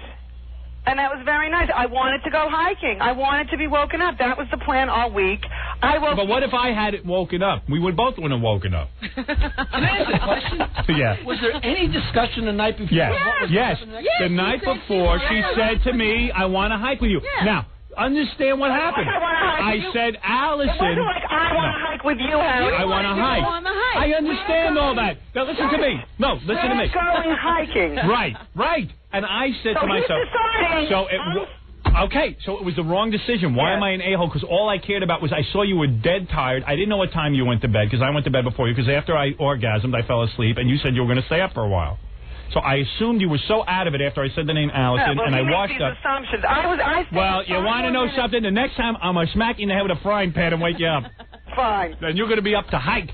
Your ass is going to be out of there. I woke you up. Do you understand? I am not an a-hole. All I wanted to do, and listen, But, I I told you there was this other factor. I didn't know how she was waking you up every day. Yes. All I can tell you is, Robin, I don't know what my wife thinks my agenda is, because she goes, you want to go off hiking? You said, not only was I an a-hole, you said to me, you want to go off hiking without me. Well, because you started attacking me. I don't want to go off without you. I don't care who's on the hike. I want to hike. And then I said, I can't take it. Because I tried for once to do the right thing. I figured I was a hero for doing this. And when I got attacked for it, I was so shocked and taken aback. Yeah, you started attacking her. Oh, you bet. I will not be attacked. It would have been a big thing. I mean, a big nothing. It would have blown over. And it was horrible. He turns it into a personal attack. Oh, yes. It was horrible. Yeah. Well, you have to understand, though, that he felt that he was coming from a good place. Yeah, I did. And then you got upset with him. So he felt really horrible. Oh, listen, I totally understand what happened. I know why she was mad, because the night before we watched the porno movie, and I made fun of her during the porno movie. Oh, dear. Because she couldn't follow the plot of the porno movie. Am I right or am I wrong? Don't admit you asked too many questions during a porno movie. You think it's Melrose Place. Stupid porno movie. No, she can see my wife No, goes. at one point it got very confusing who was doing what. Yeah, I said, Allison, it's obvious what they're doing. She goes, which one? I don't understand. Is it submissive? Performing oral it was sex? so stupid. I said, Allison, what's the difference? Watch the goddamn movie. It's sexual. It was so non-sexual. I can't think believe you're it. spending too much time watching this stupid movie. Oh, my God. I said to Allison, what, are you afraid there's a quiz? I just brought it. Listen, and then she starts accusing me of who brought this. How did you get this movie? I said, Allison, I don't write these movies. There's no such thing as a great porno movie. And even when I get men and women movies, she hates that. The men are disgusting. And their penises, and I don't want to see this. I mean, it's a whole thing. So, listen, I'm not bringing any more pornos home. And now, from now on, when I wake up, you're waking up. Well, I found a bunch of porno movies we can look at. Where did you find them? I had them. We had them in the bedroom from before. Oh, yeah? They're probably no good. Probably. I like a little story. Well, yeah, you have to preview them from now on. Then my wife. I have to preview. So, you know, and then it turned into a whole big fight. And I don't know, it was all uncomfortable the rest of the day. Oh, it was not. It was 2 seconds. Oh, please. Please. You weren't even talking to me. And you were crying. Howard. Please. Can I ask one more question? Yeah. How long was it from the time that she actually woke up to the time she called you an a-hole? 2 seconds. What? Not even 2 seconds. So she said, literally, she popped up, she looked at the clock, popped up, and called me an a-hole. But with the most vicious tone. You would have thought that I had shot her. You would have thought I was just with Amy Fisher, and Amy Fisher came to the door and shot her in the head. In other words, the minute she had an awareness that you were awake and she wasn't. Oh, it was just so vicious, and I just said, I don't believe this. No, I'm an a-hole for being a nice guy. No, he completely took it wrong. And the thing is that every day I made sure that he was woken up. I never call you an a-hole. You took it wrong. See, that's the thing. I took it wrong. No clarity here. She was making sure that you got in what you wanted to do, and you weren't making sure she got in what she wanted to do. I really thought that she wanted to sleep. The day before she hadn't gone hiking. Told you what she wanted. She's not a serious hiker. No, the day before I said to you, I'm going horseback riding. It was a plan. Right, but I calculated that after I said your name once. Listen again. I'm going to say this again. After I said your name once, and I had every light on in the room. Do you know how I woke you every day? How? I used to say to you, time to wake up. That's what I said to you. I said, Allison. I didn't know. She made sure you heard her. All right, listen. Let me tell you something. let's say I misread the situation. Right. That makes me an a-hole? No. Listen, you overreacted. I was trying to be nice. I admit I shouldn't have said that, but All you right. overreacted. Well, excuse me. I'll tell you what, I'm going to wake up tomorrow and call Why you did that. she wake up so angry, though? That's the Oh, she's angry because Robin, it was after 6. There was she no thinks time I want to sneak meditate. off by myself. I tell you something, I'm for separate vacations now. I have changed my whole tune. I'm going with Jackie. You got to start having separate vacations. You'll hardly do anything. That's right, and that's how the marriage will survive. Right. He couldn't even take a separate vacation. I know. How's he going to get there? And she keeps thinking, I can't go on vacation by myself. She goes, you couldn't have this vacation by yourself. I go, watch me. Oh. Of course I could. Now it's a challenge. Wait a minute. You're taking somebody else. Oh, yeah, not her, though. I'm not going to be an a-hole. I would rather guess what Jackie wanted to do, because at least he won't call me an a-hole.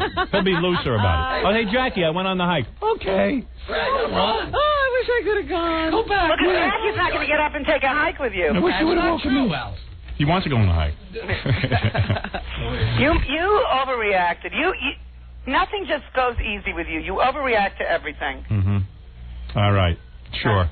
Yes. Yeah, you were so vicious. And I'm such a great guy. Any woman would be lucky to be married to me. Most women would go, oh, thank you for letting me sleep. Everybody knows what I go through to be married to you. Yeah, what do you go through? Let's hear it. Oh, please, Howard. Oh, for You're God's not the easiest person to live with. We already had that discussion. Whatever. I keep telling her, find a boyfriend. I said to her, find somebody. She goes, I can't. What's that got to do with vacation? She's still going to go on vacation with a boyfriend. I mean, I've had enough. She doesn't want to have sex with somebody else. Yeah, she can do that. I don't care. She doesn't want I got to be liberated. I can't take it anymore. Listen to what happens. What? With you. Yeah, I can't take it. I can't predict what you want. Oh, because who asked you to predict, Howard? You took too much on. Told you. I can't take it. I was having the best week. We were getting along. We were making love every night. She bought the different outfits. Well, everything. Why didn't you listen to her? I know. I was vibrating her. That's all I wanted. I wanted to get up and do the hike, period. You made it more complicated. You're sitting there acting like there's a choice in the I should listen. You're absolutely right, Robin. I should have woken her up. Right. I should have thrown her right out of the goddamn bed. Lift that mattress off the bed. And then, of course, we're in a bed. A bed that was way too small for us. And my wife pulls the cover every minute, woke me up every 5 minutes. You know what? Every 5 minutes. I had enough of this. Now listen to me. Don't you hang up on me. First of all, I learned something about you. Everything is like an attack. You sleep like a dead person. And I thought I was doing the right thing by not waking you. I know you did, but I was there to tell you. All right, listen to me. Let's end this silliness. Listen to me. Yes. You're a wonderful woman. You're the mother of my 3 children. All right, so I'm not going to attack you. I love you. I love you. All right. All right? Mm-hmm. I want you to get a boyfriend. I want you to get a boyfriend. These statements don't add up. No, because I fight with him. I say, listen, I can't take it anymore. I can't take it. I said, I can't take it. I'm an old man. I can't take it. He puts too much into things. Let me tell you something. She was sleeping. I put a mirror under her nose. I thought she was dead. That's how deep asleep she was. And I figured she went to bed late because she doesn't know how to put herself to sleep. Oh, God. 5 minutes after you went to sleep. How do I know that? I was asleep. Well, because you should have stuck with the original plan. You know it's 100 degrees in here? It's warmer than Arizona. I'm melting. I'm melting. You were freezing in Arizona. Yeah, it was freezing cold. Thank God you got back to this warm. Yeah. I know. This is really right around the same weather. And then I told my wife, my wife was on vacation. She's wearing sweatpants and stuff. I said, why don't you dress up? Wear oh, please. I wanted her to wear the high-heeled candies. I love those shoes. Candy shoes are the best shoes. I had them, but she buys them, but she don't wear them. She goes, guess what? I bought candies for the vacation. I go, good. Put a little sundress on with some candies and don't wear panties. She goes, no, I'm just wearing my sweatpants and my sneakers. It was so cold. So I go, what good is it? Where were you taking her that you wanted her to be freezing in a sundress? I'm looking at her. Well, that could be in the room, but if she's going out. No, come on. Police. There was plenty of candies going on in the room. Police. Okay. Yeah, here's a woman who says you mishandled this. Here, listen to this. She says Allison mishandled it? I'm sorry. I don't think I mishandled it. Hello? Hello, Howard? Yes. Hi. She completely mishandled it. Oh, please. Who you are don't even know. Let the woman speak. I want to know what her credentials are. What are my credentials? I am a business executive. And that is the difference between you, Allison, and half the women in America. They do not know how to handle men. I have been working with men for 15 years now, and Robin knows how to handle men, too, because she's been in the same exact situation. And the problem is that you are looking to your husband to build your life instead of having your own life. That's right. No, you know something? You have just missed the boat. We were planning this together. Wait a minute. Allison, I went on the same exact vacation last August. I went to Montana to a resort, and, you know, this is so funny because my husband used to get up every morning to go hiking, and my husband's a very handsome man. The women love him. Thank you. I completely understand that. And every morning, you know, he would get up and go hiking, and you know, when he would come back and be taking a shower and everything, he would be like, "Honey, did you want me to wake you up to go hiking?" I'm like, "No, that's all right. I'm fine," because I have worked so hard that when I finally get to the resort, I want to relax. Well, that's you. I was not interested in that. I already did my relaxing. You wake up and you call. This woman's off the wall. Yeah, what is she talking about? Why does Allison have to have I have nothing to do with what you're talking about. We were planning to hike together. I was hoping that woman would help my case. No, but she doesn't help it at all. She didn't help it at all. That was lame. No, too bad. But it was funny, though. It's funny anyway. Well, listen. Listen. We had a great time. We had a wonderful time. That's all. That's all. And just kind of put a damper on it. I did put an end to all vacations, though. I said I'm not doing this anymore. You are so ridiculous. Right, Allison? Listen, Howard. Agreed? You can put an end to your Because vacation. too much stress. How could it be too much stress? You had one bad moment. Oh, it was real bad, though. Don't make that the whole vacation. It was so bad. That's not the whole vacation. No, because he gets into attack mode. All right. And he can't get out of it. All right. Well, tell everyone how you. bad for you, Howard. Tell everyone how you love me. I do love you, but That's right. All right. Thank you. I feel very badly for you. You don't have to feel bad for me. I feel bad for you. You couldn't get over it. It was a come on. big nothing, and you blew it up. Yeah, well, you made it into a whole thing. Yeah. You made it into a whole thing that I didn't want to hike with you. Howard. Tell the truth. Because you immediately felt that I thought that you were going off without me. I just said you should have woken me She up. said to me, "You don't want to go hiking with me." Yeah, I remember the conversation. Well, I said, "I do want to go hiking with you." Too. Well, you're lucky that you're so in love with me. Most women never. I don't think I'm so lucky. Most women don't have that kind of love. That they can get through this. Oh my God. Oh God. Jackie, how the hell did you get to go away by yourself? It was your fault. Really? Yeah, because you sprung vacation on us last minute, and Sirianni had a couple of. Beautiful. She had like 3 gigs. Wow. I wish I had someone who could. Well, he kept saying to me, pick a week, so. Mm-hmm. All right. All right. All right. Listen. Tell everyone how you love me. I love you. That's right. All right, thank you. I love you too. I love you. You're the greatest. Yes. Bye. Okay. You're the greatest fighter.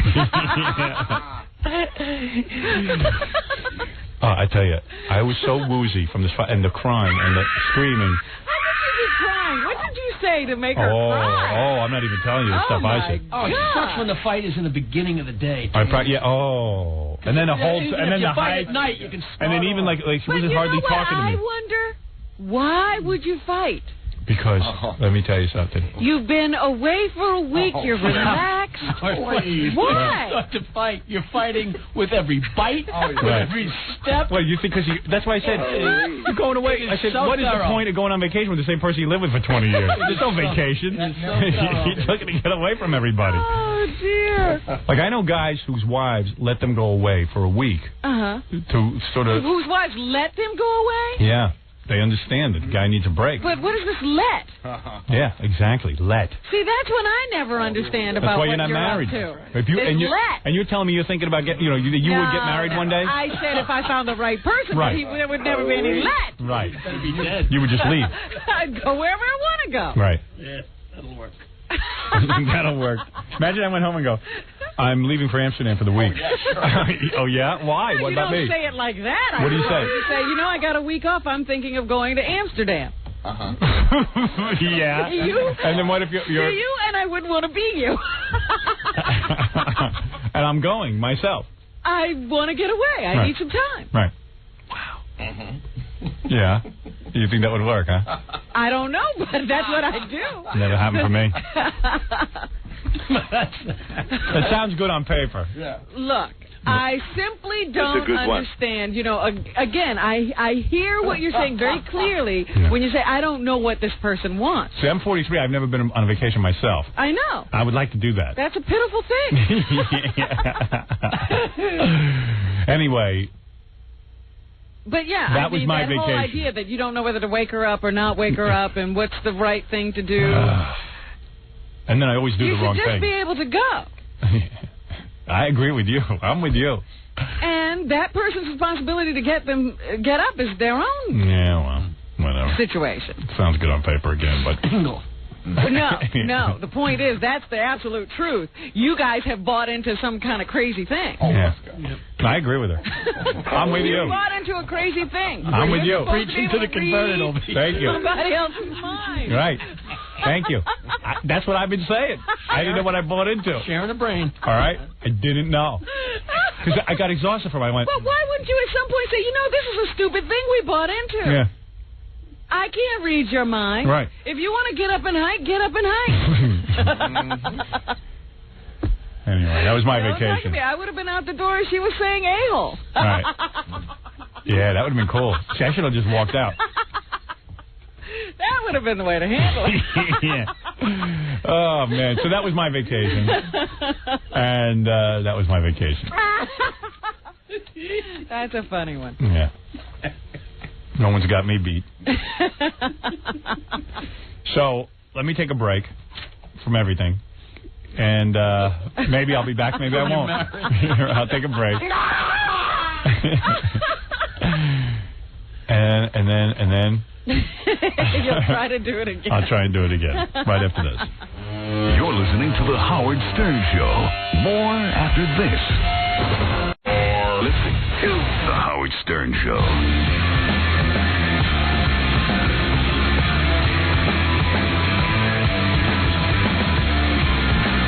I went on that, Jackie Penthouse, Joke Page Martling, Sergeant Pecker, and the Joke Man are both 78 minutes of nonstop filthy jokes, only $12 plus $4 shipping and handling. CD or cassette, buy two, get one free. Call 1-800-323-KING. Saturday night, May 17th, 2 shows at Historic Club Benet in Sayreville, New Jersey. For information and brand new jokes, visit JackieJokeman.com. Jackie Penthouse, Joke Page Martling. Thanks, man. I got a fax from Uri Geller. Yeah? What's he up to? Telling me how much he liked the movie. Dear Howard, I loved your film. Congratulations. Good for you. Shalom, Uri Geller. Did he actually go, or did he just divine it? He divined it. He's a weird guy. Why do you call him weird? Well, we had him on our radio show to bend like a key or something, and do that whole thing. And, it's a magic trick, but he wants to say he's a mentalist of some kind. And, well, you didn't figure out how it was done. No, but I'm a dope. I don't know how to. I don't even know how to make. When they pull the rabbit out of the hat, I'm amazed. I'm sure everybody knows how to do it, but me, I can never figure out magic tricks. So it's like and then I don't know. Then he copped some kind of weird thing where he wouldn't let us show it on E. Oh, he did. I didn't know that. It was a weird. Like he wanted the right to only show it once and not international. I mean, he had a whole agenda. Gary knows the whole thing. We're international. Yeah, who knows? I just said, you know what? Don't show it. Don't have the guy back on. And just forget it. If he's going to give us that much hassle. Don't be a pest. Yeah, it wasn't all that great. He bent a key.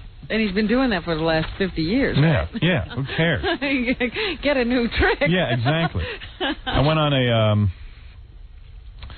that Heaven's Gate website finally. I guess, did you find the way in? I guess things have finally died down. Yeah. Died down, so to speak. While we were on vacation, Ted Turner came out and said, it's probably a good way to thin out the population, which is what I had said. Right. I don't know why he got such flack about it. You had already said it days before. I know. Well, when I say it, people are immune to it. I'm just a jerk. Ted Turner's not supposed to. Yeah, Ted Turner's supposed to be above that. It from you. Yeah. Hey, Gary, there's something coming up on my computer called low disk space notification. Uh-oh. Drive C contains only 16 megabytes of free space. Want to check with Jeff Schick on that? Have you got a lot in your recycle bin that you should dump? My recycle bin? That is so gay. I don't have a recycle bin, douchebag. Oh, you do. No, I don't. Do you have anything in your recycle bin? Doesn't that sound gay, man? Recycle bin. Frees up a lot of this. I'll shut up. Gary, ask Jeff to check my recycle bin.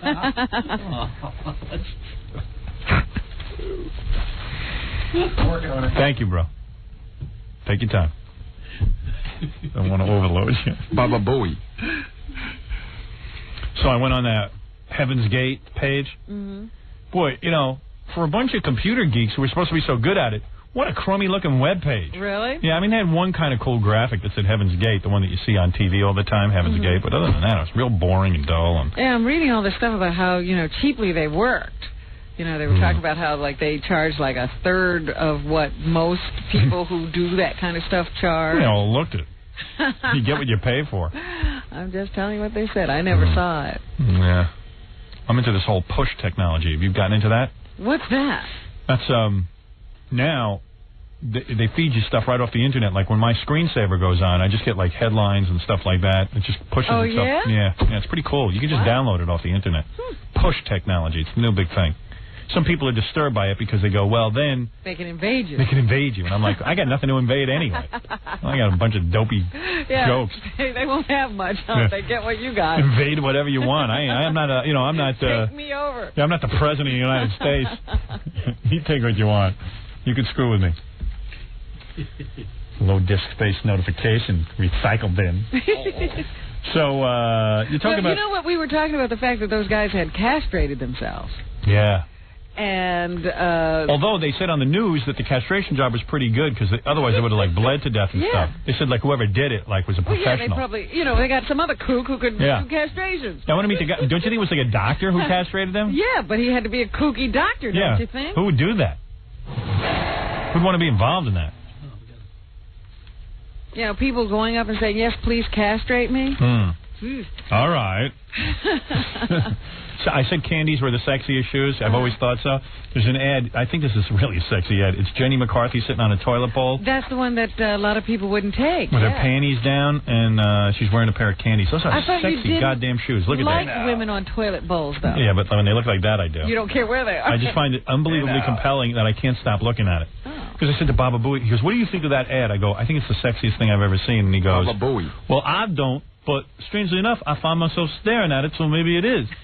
So I said... He's having an argument with himself. Yeah. So I said, if you're staring at it, then it's a good ad. How many ads do you stare at? Yeah. She's on the can, her panties are down around her ankles, and she's got a sexy pair of shoes on. I just figured out Baba Booey is like the people who listen to this show and hate it, but they can't turn it off. Baba Booey. Baba Booey. I don't find it sexy, but I find myself staring at it. I go, if you're staring at it, it must be beautiful. Something about it you like. She's a sexy girl. Not working on me. Did you see this ad? No. Look at that. I love these shoes, man. I made my wife go out and buy a pair, and then she don't wear them. She has them, and she looks good in them, and I don't know. Ooh. Isn't that sexy? Just calm down, Jack. Ooh. I didn't even get to the shoes yet. You got to isolate. Freddie, you got to isolate what he just did and put that on cart. You hear what I said? That was so wrong. It was this. It was like this. Ooh. Ooh, ooh, ooh. It's a great picture. You know, I was out in Arizona. They got a lot of people who are Indian, Native American, or whatever they call themselves. Whatever they are this week. Yeah, they say Native American because I don't know why. But anyway. Because they were here first? Yeah. Big deal. It's hard to say. Yeah.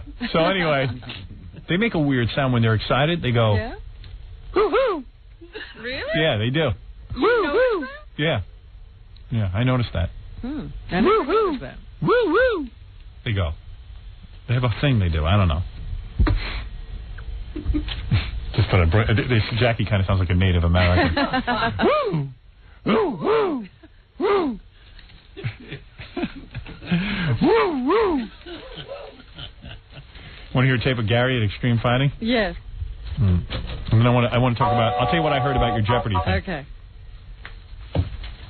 Because it ain't you revealing it. It's what I read. Right. So you tell me if it's right. How's it going, Howard? Hey, what do you got there? The tape? Yeah. Let me hear that. Hi, Robin. Good morning. All right, here you go. We'd also like to tell our home audience that Gary Dell'Abate, who is the producer of the Howard Stern Show, he's been in movies, Private Parts, he had his 15 minutes of fame, is now here, and he will be the ring announcer for the rest of the night. Nice intro. Yeah, at very airports happy to have all day, and those of us who travel all the time certainly know what that is like. So Gary Dell'Abate now has gotten through that, and he'll be here for the remainder of the night. Well, let's get the official introduction of Gary Dell'Abate from the outgoing ring announcer. Ladies and gentlemen, we have with us tonight our real ring announcer, the producer of the Howard Stern Show, one of the stars of the Private Parts.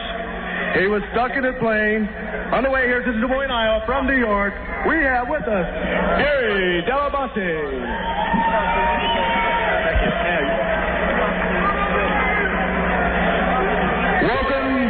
for the Battlecade Welterweight Championship of the World.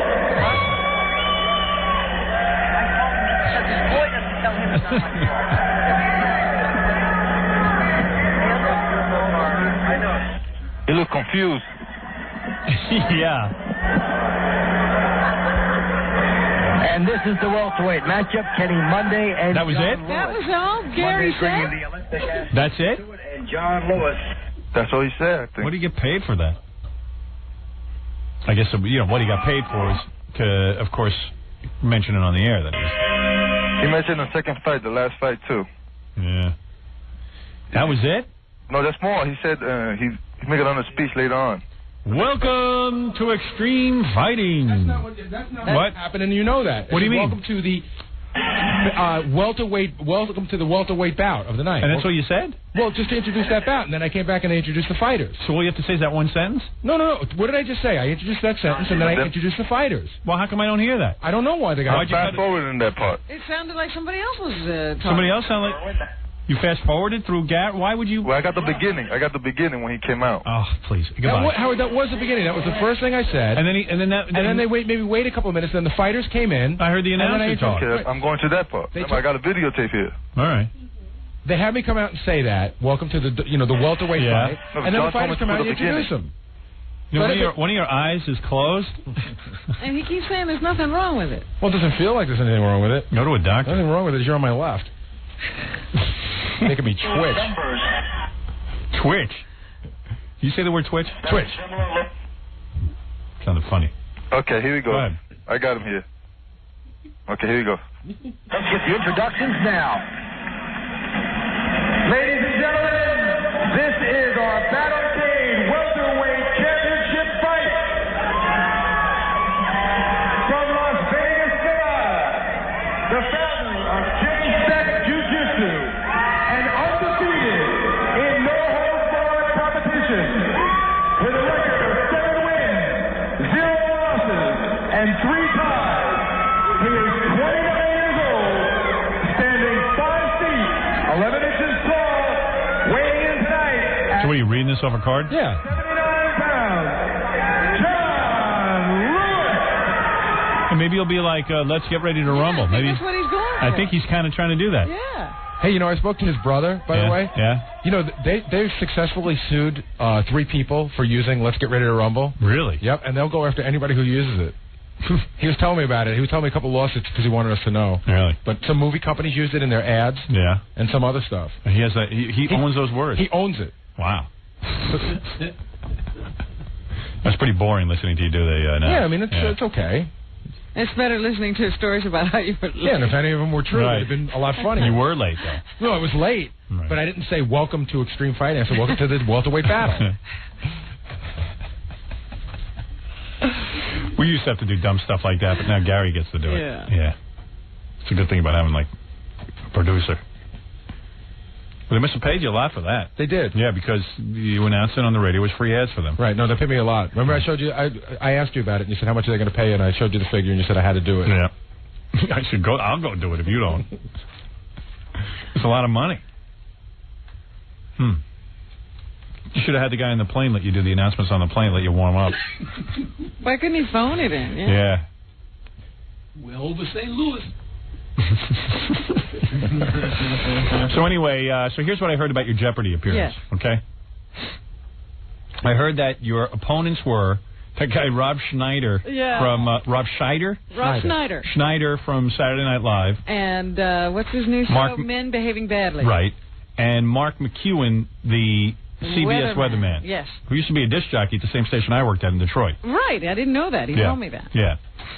So when I read that on the internet, I went, easy. No-brainer, because those no disc jockey knows anything, and Rob Schneider don't look like he know anything. Then I read that according to what it said on the internet, now just stop me when I get wrong here, Mark McEwen had applied to be a regular Jeopardy contestant. I had another ringer.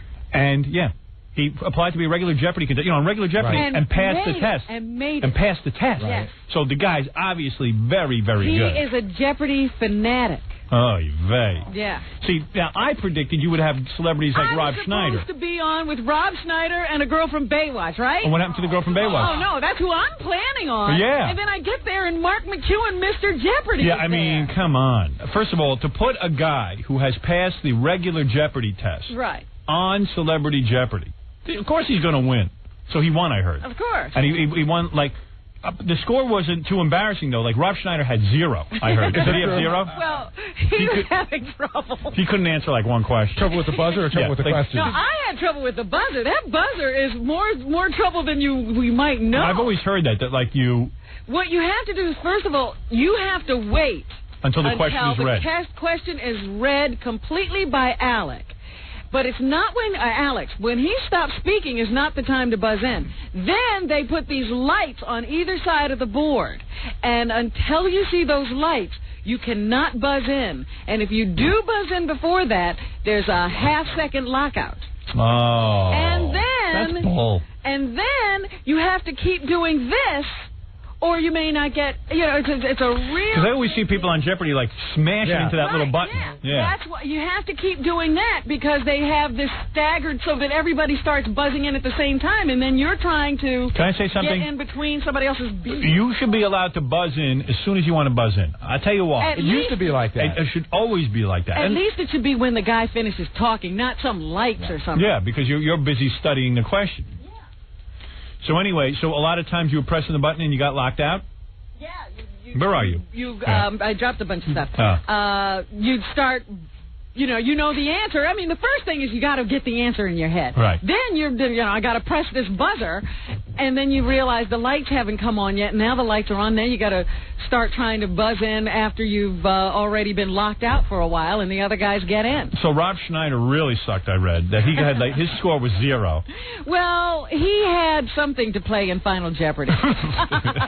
But like $2. Oh, maybe 100 or something like that. I forget. And you were like up around. I read 6,500.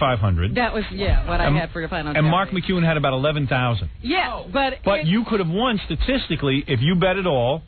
And let's say McEwen didn't bet anything or just bet a certain amount and got his question wrong because 6,500. But by the same token, there was a lot more that I knew, but I had this buzzer problem because I kept buzzing in too fast and I couldn't get through. Right. And so I wound up having to answer tougher questions because I had to wait until he couldn't answer something. Then I read that you were doing pretty good, and then you had a certain I don't know what the question was, but $1,000 question that you blew. Yeah. And you were, like, visibly upset by that. Yeah. Is that true? I don't remember. I don't, the thing goes so fast. I know there was one question I answered wrong, but I don't remember. And they said that this is what this guy was writing on the internet. I don't remember what any question was worth. That once you had that question, that you were, like, so pissed off by that question that it distracted you. Is that true? No, I don't think so. This was some guy trying to read your face. Yeah. But there were times that you'd know an answer and you didn't know what you were doing. You should have gone over and slugged Alex Trebek. You should have smacked him in the head. But what is it? No, well, I guess you owe me $250 then. Why? Did we bet? Yeah. Let me see the piece of paper. Did I bet $250? Yeah, $250. Where's the bet? Gary, did you write that bet down? Gary didn't write it down. I don't know. Hopefully, Gary's in confidence. Give me a tape of me betting you $250 and I'll pay you. All right. I don't recall that bet. Robin recalls it. I don't recall what you bet. Did I bet him $250? Yeah. All right, then I'll pay you. If Gary recalls it, then I'll... No. We did bet, because I remember I wanted to get on the betting and I got shut out. You did? But luckily, I got shut out because I really owe this mutant $250? All right, I'll pay you. And John, find out what the rest of the bet. I got it written down. There were a bunch of bets. Oh, well, why don't you get them all so we can all pay off? Bastards. I didn't know I bet on that. I thought that was a sure thing. And I tell you, I shouldn't have to pay. Well, the thing is, Mark McEwen is a setup. was a real Jeopardy contestant. Mm-hmm. He was. He was no played dopey the regular celebrity game. Right. He wasn't Rob Schneider or anybody else that I might have been playing. I'm out of curiosity. Donna D'Errico was coming up. Why couldn't she be on my show? Yeah, out of curiosity. Who were the other celebrities for the rest of the week? I only saw a couple of other people come in. Donna D'Errico? I saw her name on a list. Oh, she please. was coming in. Kirsten Dunst. Oh. That's who playing with a bunch of other kids. But they had the people who... They had 3 contestants all from the show L.A. Law. Oh. And they played each other. They're all idiots. But, yeah, I got Mark McEwen, Oh. who watches Jeopardy every night. Right, who has no life outside of Jeopardy. He and his wife sit around the TV watching Jeopardy, Yeah. and he's been dying to do Jeopardy for 12 years. He obviously doesn't go to the gym and work out. He goes to watch Jeopardy. He was dying, and he was like, I finally made it. Oh, big deal. So he beat his celebrities. Let's see him play real Jeopardy. That's right, yeah. That prick. Fred couldn't have taken it. Oh, man. But, yeah, that was the whole deal. Did he rub it in your face? Or did he do worse? He probably went like, oh, you played great. Yeah, you did a really good job. Yeah, You know, yeah. oh, you did great. Yeah. You're doing fine. Yeah, you did great. But, you know, there were a couple of questions where, like, you know, and they were shocked that I knew the answers. Right. Oh, believe me, you had it locked. You know, they come up with this one where the novel written in the such and such year was based on a real murder case, and I came up with the author, and they were like, where did that come from? Let's put him up against Fred. Yeah, then he wants to really play Jeopardy. Gary, you call Mark McEwen. Tell him to come in here for my Jeopardy. I will. And we won't have a trick buzzer. No trick goddamn buzzer. Let Fred and Mark McEwen play. Because if there was a buzzer that you just locked it in when you knew the answer, I would have beat him. Of course. Yep. But he was just, I couldn't get that rhythm down of waiting for the stupid light. I got bagged. Let me tell you, you were a shoo-in. You saw Rob Schneider. Couldn't answer one question. Rob was really funny. Right. So the point is, that's who you would have been playing under normal circumstances. I have never on Celebrity Jeopardy, now I'm getting pissed. Yeah. I have never seen a guy who qualified for regular Jeopardy on Celebrity Jeopardy. First time. It was Shanghai. Because they can't stand for us to win.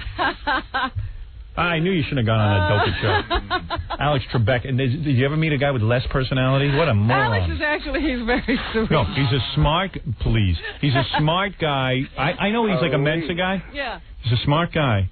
But you talk about the personality of a Have you vomit. met him? Please. This guy, when he interviews... He says, when you talk about us, be kind. Yeah, oh, tell him to shut up. Can you imagine this guy? Do you ever see him interview? Well, the interview... I shake. I physically shake when I watch Jeopardy, and it's time for Alex Trebek to interview people. I've never seen worse interviewing, and a guy who don't listen to what anyone says. Alex, I murdered 2 people.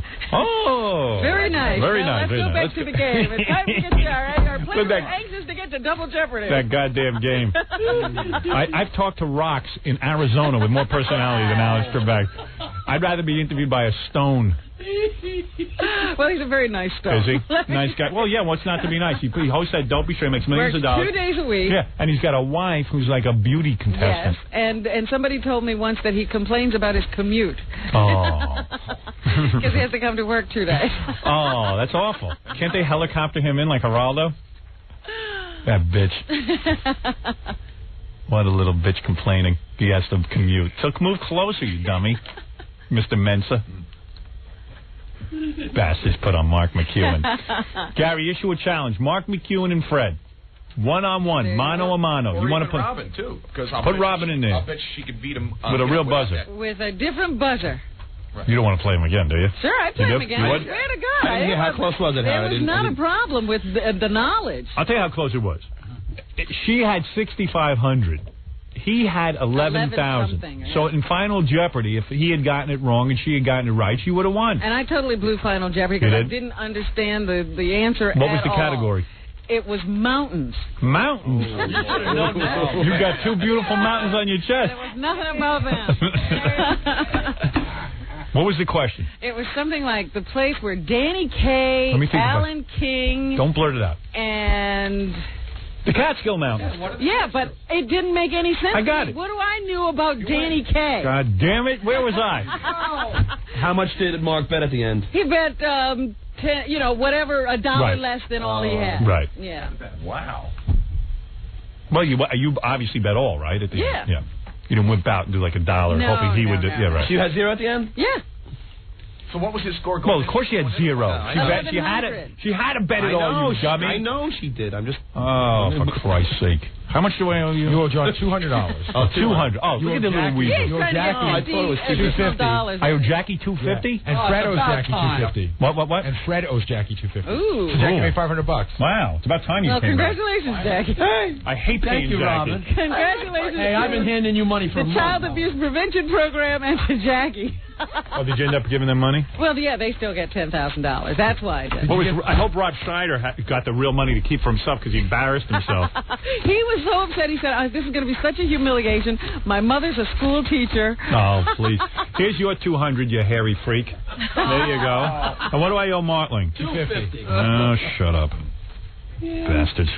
That was not even fair. Yeah, give me back my card money right here. Ah, shut up. Oh, you lost him in cards? Yeah. Lost him in every basketball, cards. Wow. Give me back my... Like he's trying to make it seem like... I was sure that I had lost this too. You were so stoned you couldn't even think straight at that card. Here's $300. Well, I'll keep $50.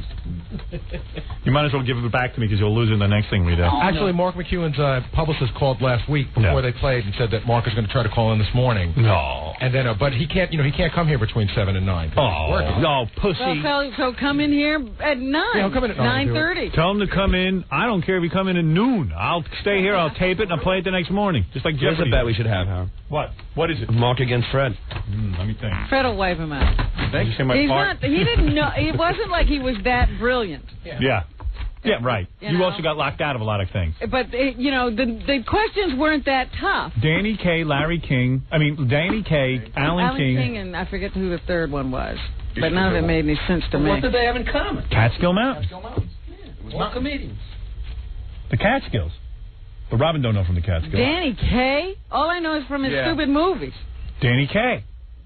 So what'd you write down? K Mountains? No. What did you write down? Yelps.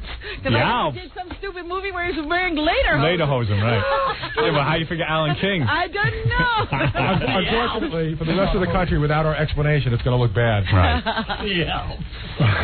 Oh, we got to get that. When is it going to air? I don't know. They didn't tell me that yet. Bastards. That you were set up. You were set up. If I tell you were set up, you were set up. Once again. The show is always anytime we leave this little arena of ours, we're set up. I know. Yeah. You're the producer. She better not win. That's right. Where's my $50? Give her Mark McEwen, who's a real Jeopardy contestant. Steph. Fred, did you pay yet? I'm going to pay him tomorrow. Oh. Nobody brings money. Of course not. I thought I would money. win. I actually thought I'd win. And do you owe any money? No, I couldn't get in on the betting. No. All right. Thank God. It's not too late. This show hasn't aired yet. Been aired yet. All right, I'll bet you. I love Rob, but I'm going to bet on Mark McEwen. Who do you want? I'll let you have Rob Schneider and combined. Robin and Rob Schneider. I like Donna D'Erico. Shoot, you know what I should have done? I should get my mouth shut. Say, hey, I don't know anything. Bet Gary like $10 million. You're not thinking. Yeah. Yeah, at least you didn't embarrass yourself like Rob Schneider. Snyder. Whatever. It was very funny. Yeah, he's a guy, as soon as I see him on Jeopardy, I expect him to be in negative right away. Right. And I'm sure like he did a bunch of self-effacing retard jokes. Oh, yeah. Right. You know, he busted once. I think he thought he knew the answer, and then when he got there, he was like... Did he answer anything? And then he said...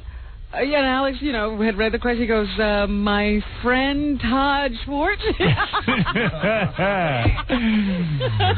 Or something like, I don't know what guy's name he used. But he just said, I'll just give my friend a plug. Right. See, I would just sit there and, like, buzz in and go see the movie Private Parts. You know what I mean? I wouldn't even pretend to know anything. I'd say right up front I don't know anything. They would hate me. Anything weird happened there? Anything weird happened. Did they tape everybody in one day? Yeah, they were taping a bunch of different shows. So you didn't see Donna D'Erico or anyone, No, because I was there for the first one because I had to get out. Oh. And so I only saw the people from L.A. Law, and I saw Kirsten coming in. L.A. Law? Is that off the Not air? L.A. Law. Law and Order? You know, I saw that show when I was on vacation. Mm-hmm. I was I got to watch TV that I don't normally get to watch. But in Arizona, I only had like 13 channels, the basic channels. Uh-huh. They had. I saw Rosie O'Donnell because she's on in the afternoon. I don't get it, man. Has America gotten stupid? The show sucks. By the way, there's an article on her in TV Guide, and they ask about you. Yeah, and she says the way I handle that question is I ignore Howard Stern because that's the best thing you can do about someone like him. If you ignore him, it drives him crazy. Or that's the best way to handle him is just to ignore him. Yeah. And since his show is the antithesis of what I do. Yeah, in other words, my show is interesting, hers is boring. Right. Because you know what she's saying? She's saying her show is nice and my show is mean. No, her show is boring and my show is interesting. I heard that the show she does when she's not on the air is a pretty good show. It's much more. Yeah, where she's mean to everyone. Yeah. All I know is if my show is the antithesis of the Rosie O'Donnell show, I am the proudest man in America today. I'm watching the goddamn show and I'm trying to find like when God had to find a redeeming factor about Sodom and Gomorrah or whatever. And he couldn't find one good man. I couldn't find one goddamn good thing. First of all, 90% of the show is Rosie O'Donnell sitting and talking about her mad crush on Tom Cruise. Now, right away, I ain't buying it. I mean, what do you mean she has a mad crush on? And she goes, "Not my Tommy, my Tom." And you know what, honey? You don't have a crush. She didn't even say it like it's a real crush. It has nothing to do with sex. Nothing. Trust me, she has no crush on. If she was honest, she ought to come out and say who she really has a crush on. You know what I mean? Then I'd be interested. She's twice the man Tom Cruise is. Who's she fooling? Oh, boy, I tell you, my Tommy, and all the old biddies like, woo, Tom Cruise. They're the same women who thought Liberace was straight? Yeah. And she's sitting and crowing about her crush on Tom Cruise. And I'm going, I'm really sick of this. Why don't you just, let's have some honesty. If she got on top of Tom Cruise, she'd crush him. There's nothing remotely sexual. She'd have to chase him down because he's not going to stay there. Yeah, I mean, it's just, not my Tommy. She goes to one guest, do you know Tom Cruise? And she goes, well, yes. She goes, well, did you ever kiss him? And the woman goes, no. And she goes, I have. Like she's in love. And she has pictures. That's so interesting. Yeah, and she has pictures of Tom Cruise. And it's like, honey, I ain't buying it. Every interview is, have you kissed Tom Cruise? Well, yeah, more or less. And then her picture of her and Tom Cruise, and she ain't pining away for Tom Cruise. Not Trust at all. me. I'll tell you who she's pining away for. Didn't we read that she has some issues with men? Yeah. How about she adopted a kid? Who let her adopt a kid? I don't know, but she adopted a son, and she didn't know whether or not he was circumcised. Right. Because she'd never seen any penis before. So what's that all about? How old is she? She's like 43 years old, and she's never seen a penis? Oh, boy. Yeah, you tell me. I've heard about those. Are you kidding? Of course he's circumcised. Of course. She had to ask her friends whether or not the kid was circumcised. And then she had to have Tom Hanks' wife call up a doctor to do it for her. Yeah. But she couldn't call her own doctor. She was devastated. Yeah. Oh, boy. Mommy. I just don't want to hear some woman talk about this phony crush on Tom Cruise. Yeah. See, Ellen DeGeneres at least is coming out now. Yeah, I mean, I don't know that. Like I don't know what Rosie's sexuality is, but I know she don't have no crush on Tom Cruise, and I know she's not in love with him. I just know it. I don't buy it. But Ellen used to run around. Well, Ellen DeGeneres is 100% fade. Imply that she was into guys. Yeah, Ellen DeGeneres. Finally, everyone. She's the last person to know, I guess. Yeah, Ellen DeGeneres finally. Now, evidently, she came out as she said. Before I come out as my character, right? I'm coming out as Ellen DeGeneres. Step out first. Yeah, I'm coming out now. Now she's out as Ellen DeGeneres. Yeah. And she says, I feel free now. Yeah. Oh, she's lost weight. Her face cleared up. Yeah, well, she's still a pig. Howard, I have to tell you, she says she hasn't been with men in 20 years. No kidding. Well, if you ever watched what a shock. But you know what? That's really funny. She says that if she wasn't really sure about her sexuality until 8 years ago. Oh, we were sure from the minute we saw her. So the other 12 years without men, she was just thinking about it? Right. She was not sure what Can you was imagine? going on. Can you imagine? As a grown woman. Two people in South Dakota were shocked by this news. I've watched the show a couple of times, yeah. and they used to do these. I watched it like a year ago, and they would do these plot lines where she would go out on dates, and the guy would walk into the door, and they would kiss. And I'm telling you, she looked so awkward, uncomfortable kissing a man. It was like two guys. Yeah, exactly. I could kiss a man better than she could. So now she also says, she's in love with a woman, and she's hoping that this will be something that will become permanent. Marriage. Ooh, marriage in the future. Yeah, well, let me tell you something. Oh, my. They are so desperate on this show. The only reason she came out, this is why I don't admire her. The only reason she came out is because her show is in the dumps. It looks like they were going to cancel it. Now they see with this Lesbo thing, maybe it'll have some life left. to it. So she didn't come out any like, heroic. hey, yeah. She came out of desperation. Yeah. Let me tell you, if my show was going down, I'd come out. Why not? All right.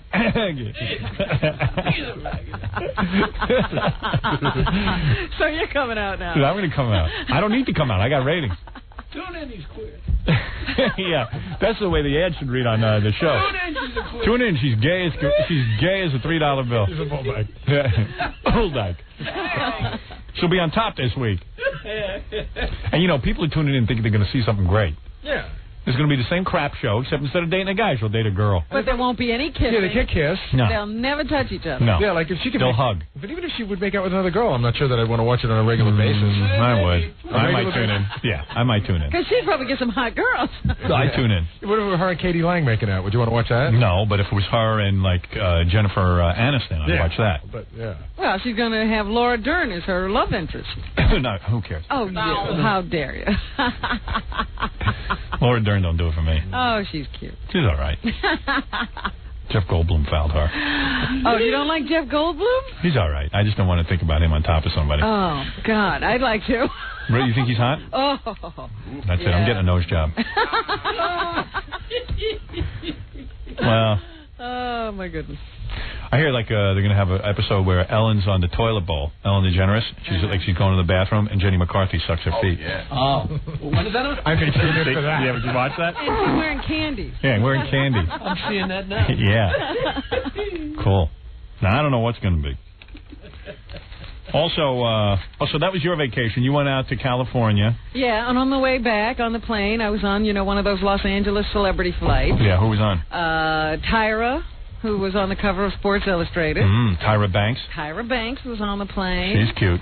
And Sam Waterston, who had just done Celebrity Jeopardy with me, only he did the show after he was on the plane. And I'm sure he lost. And the little boy. Who is Sam Waterston? He's an actor. He was in The Killing Fields, and he's on Law and Order. I never heard of it.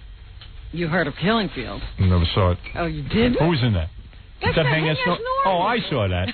Of course you did. Yeah, that was boring. Oh, you're such a good critic. That didn't have any karate. I didn't like it. Had a lot of running around, a lot of chasing. Yeah, no fart jokes. No. Did you talk to him about Hang S. Norton? No, I did not. I talked to him about Jeopardy. And did he lose? I don't know. I asked him how he did. He said, I survived. So I'm not expecting that he won, but I can't imagine that he lost. Well, what are you going to do? What do you know? You should have played him on the plane. Who'd you sit next to? Did you sit next to him? And I sat next to Kathy Lee. Kathy Lee, what's her name? Crosby? Yes. You sat next to her? You got her? Next to Kathy Lee Crosby. Oh, why couldn't I get next to that kook? Oh, that would have been great. Why don't I ever get next to a hot chick? How does she look? She's not that hot anymore, right? She looks very attractive, Really? Yeah. Man, why don't I ever get booked next to a hot chick? How'd she smell? I didn't smell her. Let me smell your finger. Ah, right. Like, where did it go? You didn't join the Mile High Club? Yeah. What do you Kathy, Yeah. What was she wearing? Was she wearing like a short dress and candies? Wearing jeans. Candies? No, I don't think so. Yeah. Do you have a tight little ass? She still looks very good. Yeah, big cans. I don't know about big cans. Are you just saying on the air she looked good, or did she really not look good? No, she looked great. Yeah? Yeah. Oh, you're so lucky. Were you like shocked that you were sitting next to her? It was funny because I walked into the plane and she was like, Robin, and started talking to me, and then You didn't even know who she was? No, of course I knew who she was. Oh. And then the flight attendant said, where are you sitting? And I said, 2A. She goes, oh, it's right there, and it was right next to her. Wow, you lucked out. I never get next to anyone good. I always end up sitting next to my agent. Fred, you were next to Fred. Oh, that's right, Fred. Next to Fred, next to Gary. Oh. I think I could have gotten Kathy Lee Crosby. Maybe. She remembered sitting on your lap the one time she did our show. She did my show? Yeah, she did this show. I don't even remember meeting her. She did this show once, early on. Isn't she the one Joe Theismann broke up with? Yeah. And he had his accountant break up with her? Right. Well, I don't know if I think he broke up with the accountant. The accountant broke up with his wife. Oh, for Kathy Lee Crosby. Yeah. And then they were together. She was telling me the whole story. They were together 7 years, and in litigation 4. I get Eric Estrada. Yes. Unbelievable. Right. And God damn, I bet you I could have been on that plane getting at least See, it could have been that scene. She could have used her hand on me underneath the blanket. God damn it. I never get next to anybody good. She might be kooky enough just to put her hand under that blanket. I hear she's mad at Kathy Lee Gifford for being Kathy Lee. Well, apparently, she says Kathy Lee Gifford is mad at her for being Kathy Lee. Really? She says every once in a while Kathy Lee will hold up a picture on her show and say, you know what, Reed? Another person sent me a picture for an autograph, and then she'll flip it up and it'll be Kathy Lee Crosby. Oh, really? Yeah, she says it irks her that she uses Kathy Lee. Throw them both in a wood chipper, then we'll be rid of all Kathy Lees. Start over. Yeah. Start over. I bet you Joe Theismann's up for that program. Yeah, she says he won't even talk to her. Yeah, well, 4 years of litigation. Well, she had to pay him, she says, $5 million. Really? Where did she get money? Whoa, how did... Well, from That's Incredible, I guess. That's incredible. That is incredible. Anybody dare ask what happened on Fred's vacation? You go for it. I'm not asking. None of my business. Your show, man. I just read something about Fred showing up. Did they have another premiere for that movie you did? It was just the one. It was just the one. Oh. Don't talk to him. I never know what he's talking about. Just the one. Just the one. Just the one. She said another premiere. That wasn't clear? Go argue with your wife. No, I don't even know. I don't even know what he's talking about. Just the one? I understood what she was talking I about. thought they had premiered it a while ago. Yeah, didn't they have a premiere a couple of months ago and then... No, years. No. Years ago? That was more of a screening. This was a premiere. Oh. Oh, I see. Oh, they screened it 12 years ago, and now they're having a premiere. Yeah. There you well, go. I think after the success of Private Parts, they decided to release the movie. They're digging up all of Fred's old films. Yeah, they're re-releasing Fred's old Dumping films. them on the video market. Yeah. And somebody said that Fred was there in his 70s look with, a black shirt open down to his navel and gold chains. Is that true? I think that's a little... Someone's pulling your leg. Did you wear a black shirt? No, I did not. Did you wear any gold chains? All right. No. Just wondering what you're doing when you're not there. Somebody gave me a videotape of Fred's movie, and I just threw it in the garbage. I wasn't going to start watching that. Oh, there you go. What'd you wear in the movie, Fred? Maybe that's what you wore. No, I did not. I was wearing. Was it the one where you're a bartender? Yeah. Yes, my friend. Yeah, I threw it in the garbage. Okay. Fair enough. Is Fred now prominently on the cover of the video? Not that I know of. What's the name? Give the plug to the movie, Fred. What's the name of it? Hotel Mandarin. Look for it. Look for it in my garbage pail. Try and find it. Try and find it. Good for you. Good for you branching Thank you out. for your support, by the way. And Will, what else did you do besides go to the premiere on your vacation? I threw my back out on last Sunday, so I didn't really do much of anything. He threw his back out? Yeah. On the last Sunday. How'd you do that? Just got up off the couch and went... Wow. That's it. A lot of stress he's under with his marriage. Yeah, man. No, because I got this film, and they sent it over to me and said, this is Fred's new film, and I said, am I really ever going to watch this? Because my problem is I save every videotape. I said, I got to throw this thing out. And I threw it in the garbage. You don't even want to use it for... To tape over? I thought that was wrong, because it's Fred. Fred's my buddy. There you go. I threw it right in the garbage. I knew So it. if you're not going to watch it, throw it away. Is it any good, Fred? Thank you for that place of honor. It is good, and you should watch it. Really? Oh, this Jack. But he likes big marbles. Yeah. It is good. I like my movie if I ever make one. Right. It is good. It is. Is it? Yeah. All right. Sorry, Fred. I didn't know it was good. I didn't make the film, but it's a good film. So. Okay. You can go back to the garbage and dig it out, can't you? No, it's gone by now. I threw it out at the beginning of vacation. Oh. There you go. They probably picked it up then. Yeah, I'm pretty sure it's gone. Hey, anyway, I got to take a break here. For the people on the phone, I tell you what, I'll make a deal with you. As soon as I get back from the commercials, I'll take your phone calls. We'll do that. And all right, thank you. And that too. Bye. We'll be back with the Howard Stern Show. Don't go away. 97.1 The Eagle. Howard Stern Show. Ozzy. And typo negative.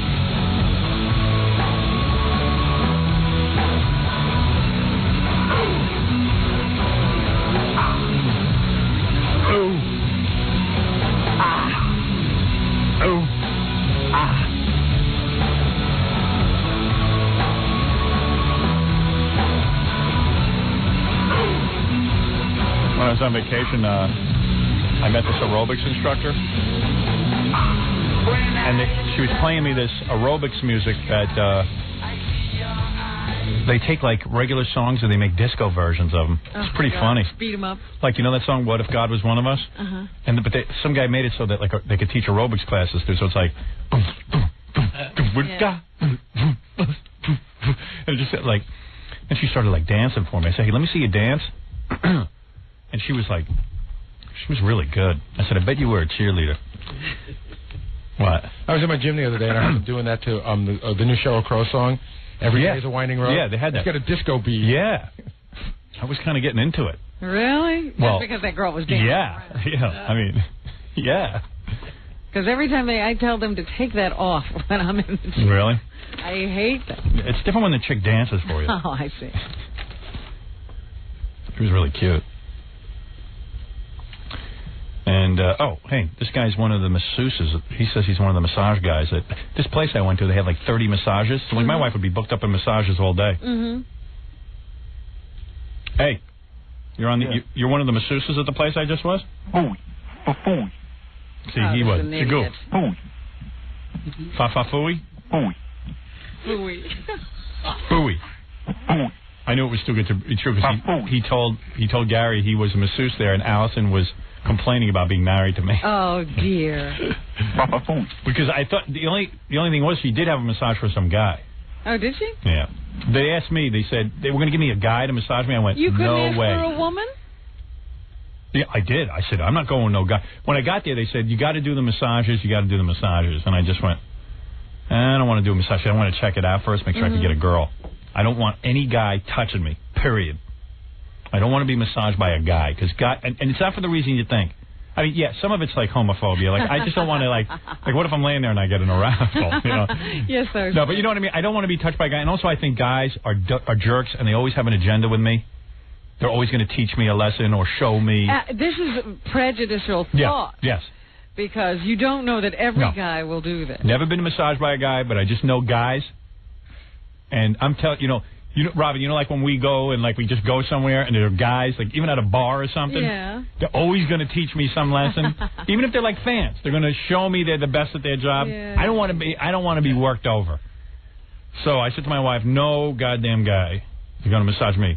And I was honest with her. I said, and also, I like the idea that possibly... You said this to your wife? Yeah, I say it to anybody who's listening. Possibly some... No, in that room that day when you were planning to schedule a massage, you said this to your wife. Yes, I did. I said, possibly. Would it be possible that, like, one time a girl would put her hand under the towel and finish me off? Because I would love that. That would be a great massage. But that would be cheating. Yes. I'm ready to do that. That form of cheating, I'm ready to do. I feel during a massage it's medicinal. I've decided that that's fine. I've decided it's fine. Pretty soon, intercourse will be fine. If I can figure out a way, yes. Did you ever have a massage from a guy, Howard? No. Because I had one once. No, I don't doubt it. But you're lying there. Yeah. And it's like, all of a sudden you got to go, oh, and you're not going to moan with a guy. Yeah, right. I just don't want a guy. There's no way to enjoy it. It's not enjoyable. Honey, that's perfect. I love it. And then, like, I had a massage from a woman. She's like a grandmother and stuff, but she was nice. It was a woman. I don't care. That's fine. I said, well, no way a grandma is going to put her hand under the towel. Oh, that would have been exciting. Yeah. And she gave me a hot stone massage. You got to try it. I know you're really good. What's a hot stone massage? It was just developed in Arizona. They got these flat rocks. Yeah. That they pulled from some goddamn river. Yeah. And some woman there, like Pocahontas or something, invented this. And she teaches all the people, and it's spreading across the country. So what do they do? You lay on a table, and they heat these rocks up in like a boiler. And then they put them on you? They put them on you, and you don't... Yeah. It feels so goddamn good. And then while they're massaging you, they hold the rocks in their hands, like this. And it's like... really good. The rocks are touching you? Yes. And you have a sheet over you? No. They're touching your skin? Some on the skin and some on the sheet. And they put some on your feet. They put them on everywhere. Really? Yeah, trust me, you'd be into this. So they're real smooth. They're like river bottom. Yeah. They're real smooth. And you can only get these rocks in Arizona, and supposedly people are stealing the rocks. Red things? Who knows what? Do you think I looked at the goddamn rock? I could care less. Just put the rock on me. It looked like a regular rock. So it's a heated rock. But I liked it. I got to admit, I liked it. Most massages are good. Yeah, and my wife was busy getting like seaweed wraps. Oh, I got all that stuff. Yeah. Every day I got a massage, and a wrap. So you and her ought to go on vacation. You'd have a good time. So I finally worked into the massage thing because I didn't want to get it because I didn't know what was going on. Yeah, I always wonder what guys do at a spa. Yeah. You guys don't get the wrap. No, I went hiking and biking and stuff. No, but I meant... No, I didn't get no wrap because I hurt. I let my wife do it first. Yeah. Turns out, see, when you get the hot rock massage, Yeah. you know, you're naked, but they put a sheet over you. Uh-huh. And when you turn over, they hold the sheet up and you turn over. Right. Well, it turns out, with the seaweed wrap, you're totally nude, my wife says. Yeah. I hear totally nude. You're I am not going for I ain't laying there with my minuscule penis. You could go in there in underwear and stuff like that. Yeah, don't be talking about me. With my minuscule penis, I'm not going to lay there nude. While a bunch, you know what I mean? I mean, seriously. Get lost in the and who's going to? Yeah. I mean, that's it. It's over for me. I'm laying on my back with no penis. So I just said I can't get a seaweed wrap.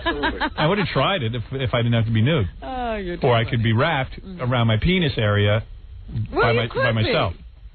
You know, or a blind person. You could wear a bathing suit. Well, then it would become an issue. Requested blind. Right. Can I have a blind? Do you want a female or a male? No, a blind female. What? A blind female? Because I have a tiny penis.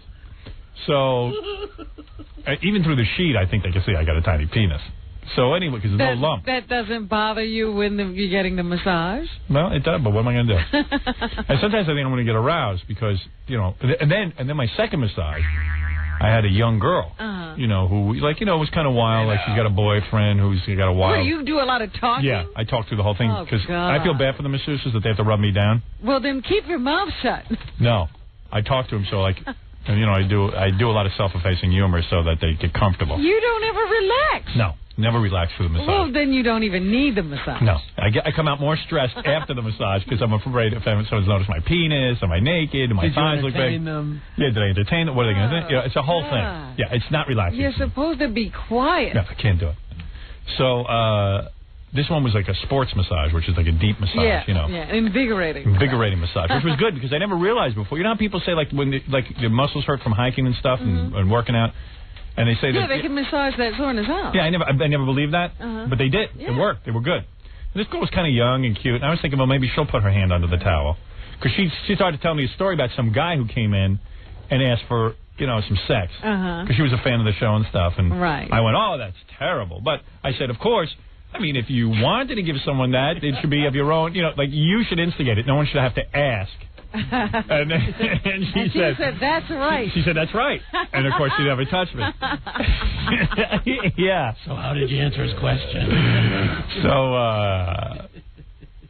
so nothing happened there. That was a good massage, though. As massages go. What if I get aroused and maybe she would, feel bad for me and alleviate my pressure. My pressure point. But that's not happening. No. No, I don't get aroused because I'd be too embarrassed to get aroused. So then why would anybody be reaching under your sheet? I don't know. Maybe I'm famous and they think, something would happen. We fall in love. They look at you and they say, huh, I don't turn him on. Yeah, right. Maybe you're right. I don't know. Well, anyway, I'm just too embarrassed to get aroused, so I hold everything together. And my third massage was from a woman who was a grandmother, too. She let me know right off the bat. She looked pretty. They all looked pretty young, even the grandmothers. They were pretty nice looking. I figured maybe she'd feel bad for me like I was her grandson. But and do what? And alleviate my pressure. Alleviate my pressure. See, it's just part of the relaxation thing. But they don't. They never reach under. They're all professional. You're going to the wrong places. Yeah. You want one of those massage parlors. I tried putting a $100 bill on my stomach. That didn't work. Why don't you get it over with and go to a massage parlor? No, that's no good. I don't want some whore. I want a girl, a nice girl. Good girl. A nice girl. A good girl. You want to be the only one. Right. Yeah, right. No, I just want see, if I go to a whorehouse, then it's cheating.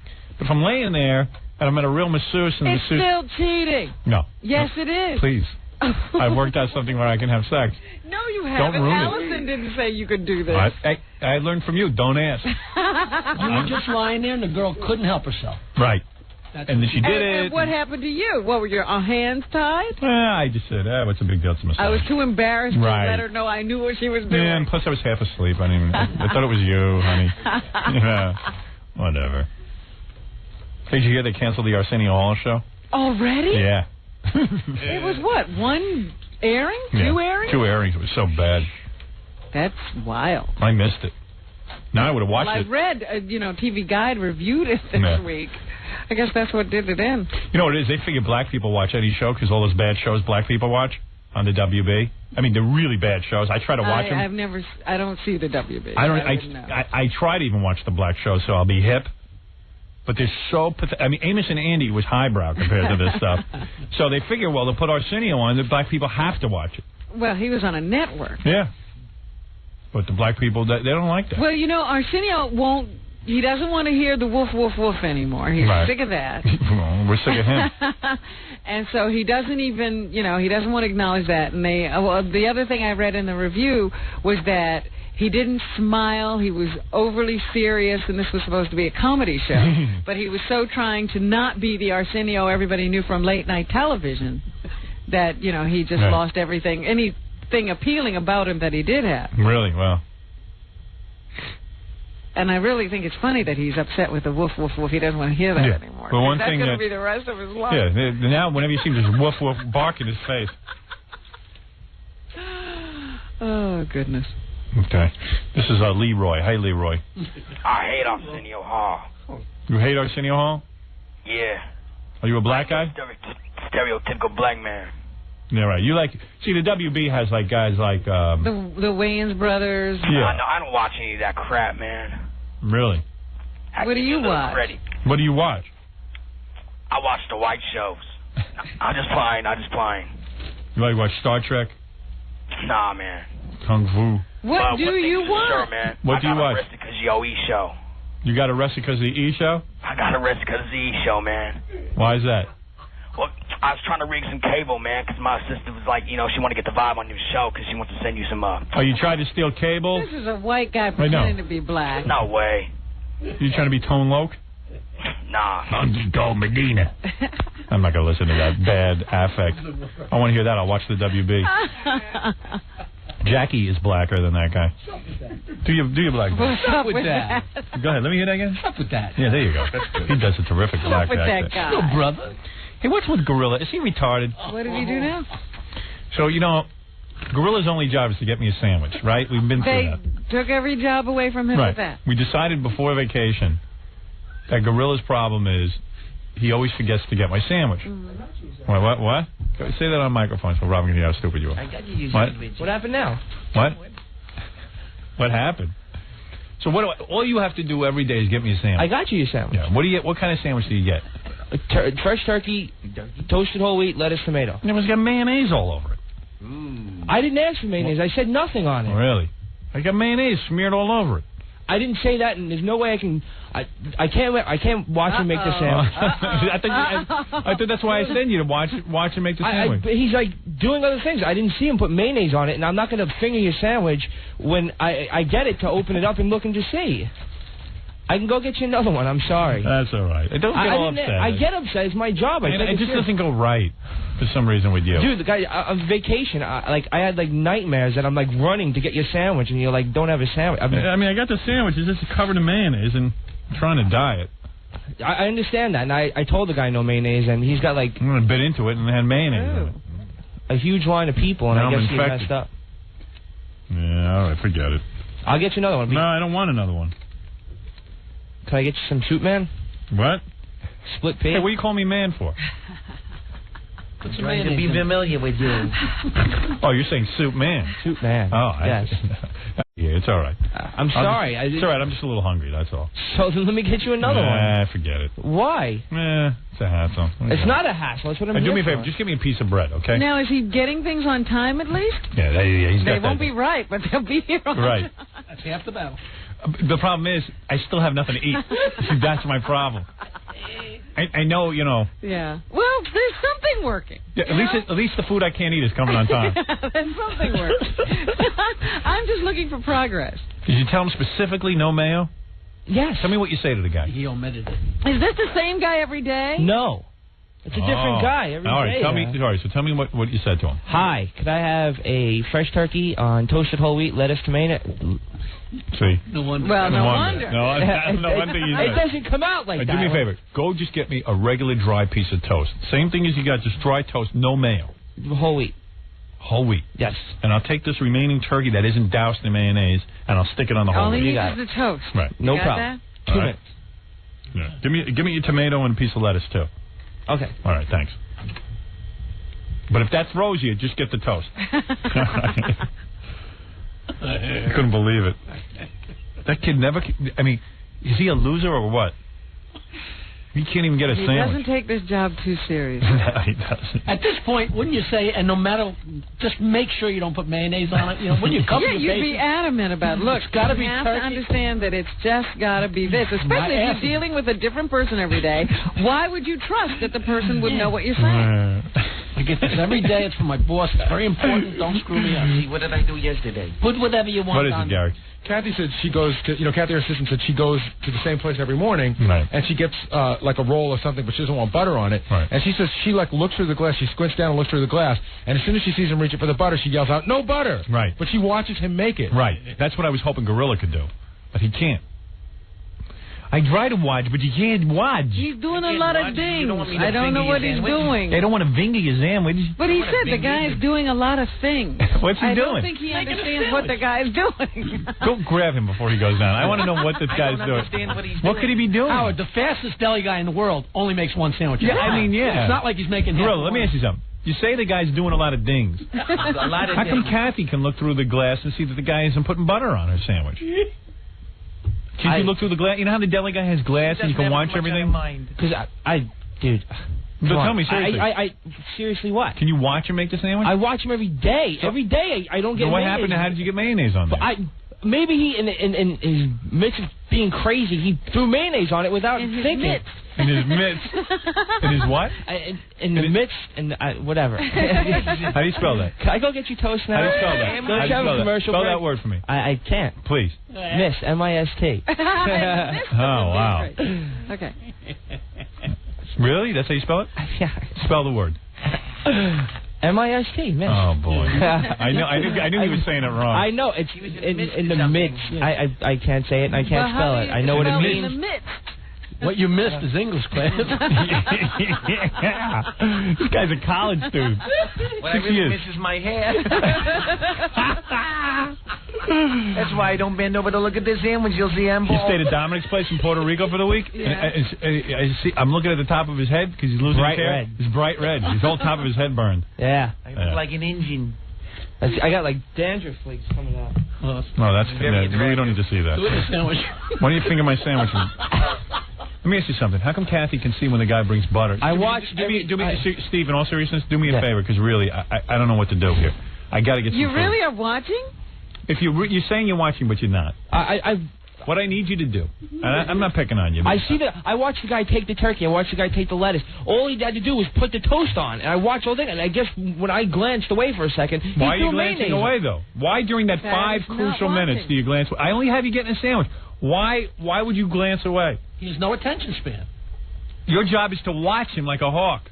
Why do you glance away? You see, you're not doing what you tell me to do. The turkey and the 'Cause lettuce these and kind of the mistakes wouldn't tomato happen. and the dose. Yeah, I watched the dose. I watched the lettuce and tomato and the turkey, and I blinged it. I glanced. I glanced, and that's when he. Missed up my glancing. M-I-S-D. In the mist of my glancing. The guy said, "Look over there." I looked over there. I looked it. He tricked me. Dude, seriously, can you just get me some food I can eat? Why can't you watch the guy? Watch the guy. Why are you saying you can't watch him? He's doing things. What is he doing? He's making a How many sandwich. things is he doing? Whatever. What is he doing? He's making like 20 different sandwiches. At once? Yes. No. They got orders coming Oh, down. I never heard of that. Never. What do you mean saying never? make a turkey sandwich and he makes 20 sandwiches while he's making my sandwich? No, he's preparing. I don't know. I'm not a deli guy. He's doing other things when I'm watching him. What is he doing? Why did you just say what he's doing. Why didn't you say you don't watch? Why don't you admit you don't watch? But I do. No, you don't. You said you glanced. Glanced, watched, whatever. You glanced away. You glanced away, right? I glanced away, and he put mayonnaise on it when I was glancing. Okay. Oh God! I mean, just get the sandwich. How? I mean, you look like a retard. What is it, Kathy? Yeah, you just really. I mean, I've been down there, and I know that they do that to you all the time. You know, you get the wrong sandwich, the wrong thing.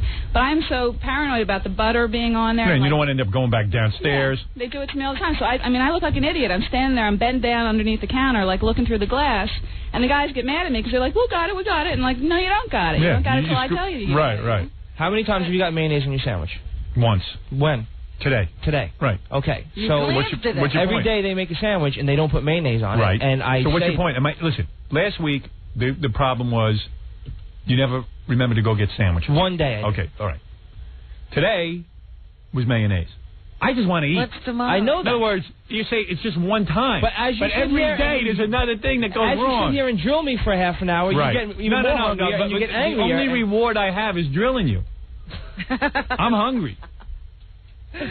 Do me a favor. Care as much about me as Kathy cares about Kathy. Did you hear how Kathy, like a hawk, she worries about her butter? Yeah. Who knew that Kathy was even down there with butter? But it turns out she worries about herself very much. I want you to worry about me the way Kathy worries about Kathy. It's amazing because he says, "How many times have you had mayonnaise on your sandwich?" I said, "Once." How many times did you not get mustard? Once. How many times did I forget not to get your sandwich? Once. That's 3 days in a row. All these things mean that every day something's wrong with the sandwich. How do you think I feel when I come in here? One day I hate it.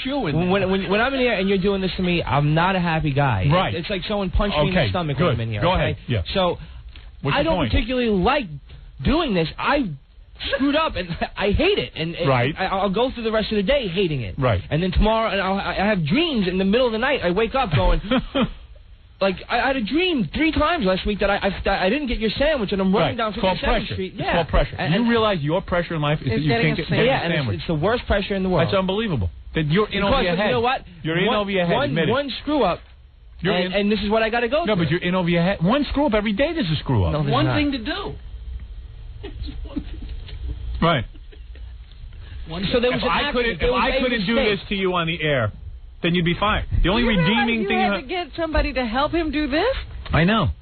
All right, who is going to go with Gorilla so he can get the sandwich from now on? I want somebody supervising him. What? Girl, don't get mad at me about this, but at my gig Friday night, a girl came up to me and said that girl's dad delivers mail to her house. Yeah. And she screws it up all the time. That's not true. The mail? My dad doesn't deliver mail to a house. How do you know? Because I know. He works in Manhattan. Yeah, but what does that mean? It's not how he delivers to office buildings. Yeah, whatever. I don't know what she said that, he well, she lied already. She didn't seem like she was lying. Well, obviously she was if you said to deliver it to a house. She said that. Well, why you got to bring his father into it? Was it mail? I don't know, because, maybe it just kind of runs in the family. No. No, it doesn't. His father delivers the mail just fine. All right, Gary, whatever. Never any mayonnaise on the lettuce. But what we have already gotten him help to remind him to get the sandwich. Oh, yeah. Well, is Amy doing that? Yes. Okay. Is that helping you? Yes. All right. What we're going to arrange for now is an assistant to go get the sandwich with you. To help in case you glance away. I want to leave the store. Right. I want to leave the store out of the loop. I would rather just get you No, I don't want that. And I won't even make it. I can bring it into you and you can make it. No. I would like to slaughter the turkey. The solution. Let me I don't know. All you got to do is go down to the store, watch the guy make the sandwich, and get the sandwich here on time. That's it. It's a no-brainer. You don't have to slaughter a turkey. You don't have to make a sandwich. I don't like having someone else. Right. I don't either. But do the job that's gonna get me in trouble and. Now I got to sit here because some guy at a store. Some what? Some Mexican. So what? What's the difference? What he is? Because he doesn't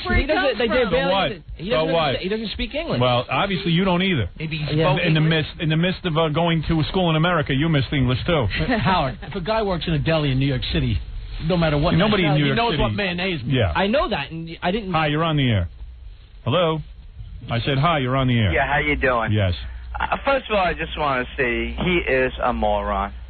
Your sandwich person, Gorilla. Why? He goes to the same deli every day. Right. Why doesn't he meet a guy and go to the same guy every day right. and say, this is what I want, but whatever you want, crap on a bun, whatever your thing is, right? Right. And all he has to see the same guy. And just say the usual. I don't know, because all I want him, I don't even want him to do that. I just want him to watch the guy. Really? Do me a favor. You seem like, hey. On the phone and say, hello, Julio? Do me a favor. This is moron. No, listen to me. I'll be in 10 minutes. Have the sandwich ready. Do me a favor. Do me a favor. You seem like a bright guy. I don't know what you do for a living. Well, yeah. Regardless of what you do. Right. Is there any chance you could come down here and accompany him to the store and just see what goes on if I could and report bring back? him on a leash, I'd love to. Yeah, and report back to me what goes on down in his belly.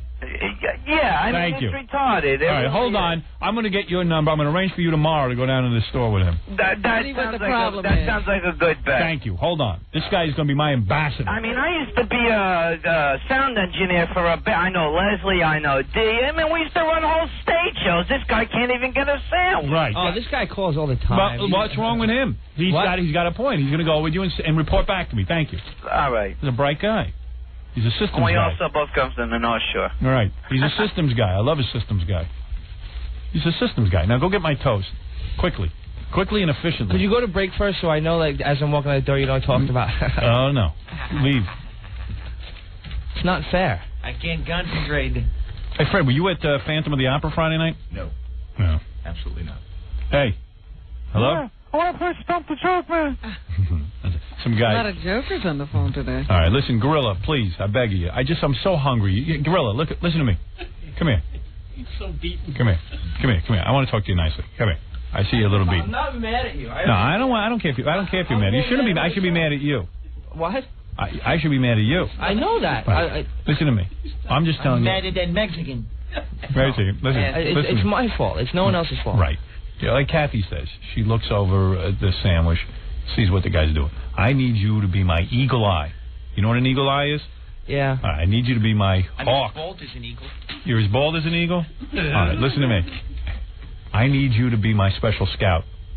I'm trusting you with my sandwich.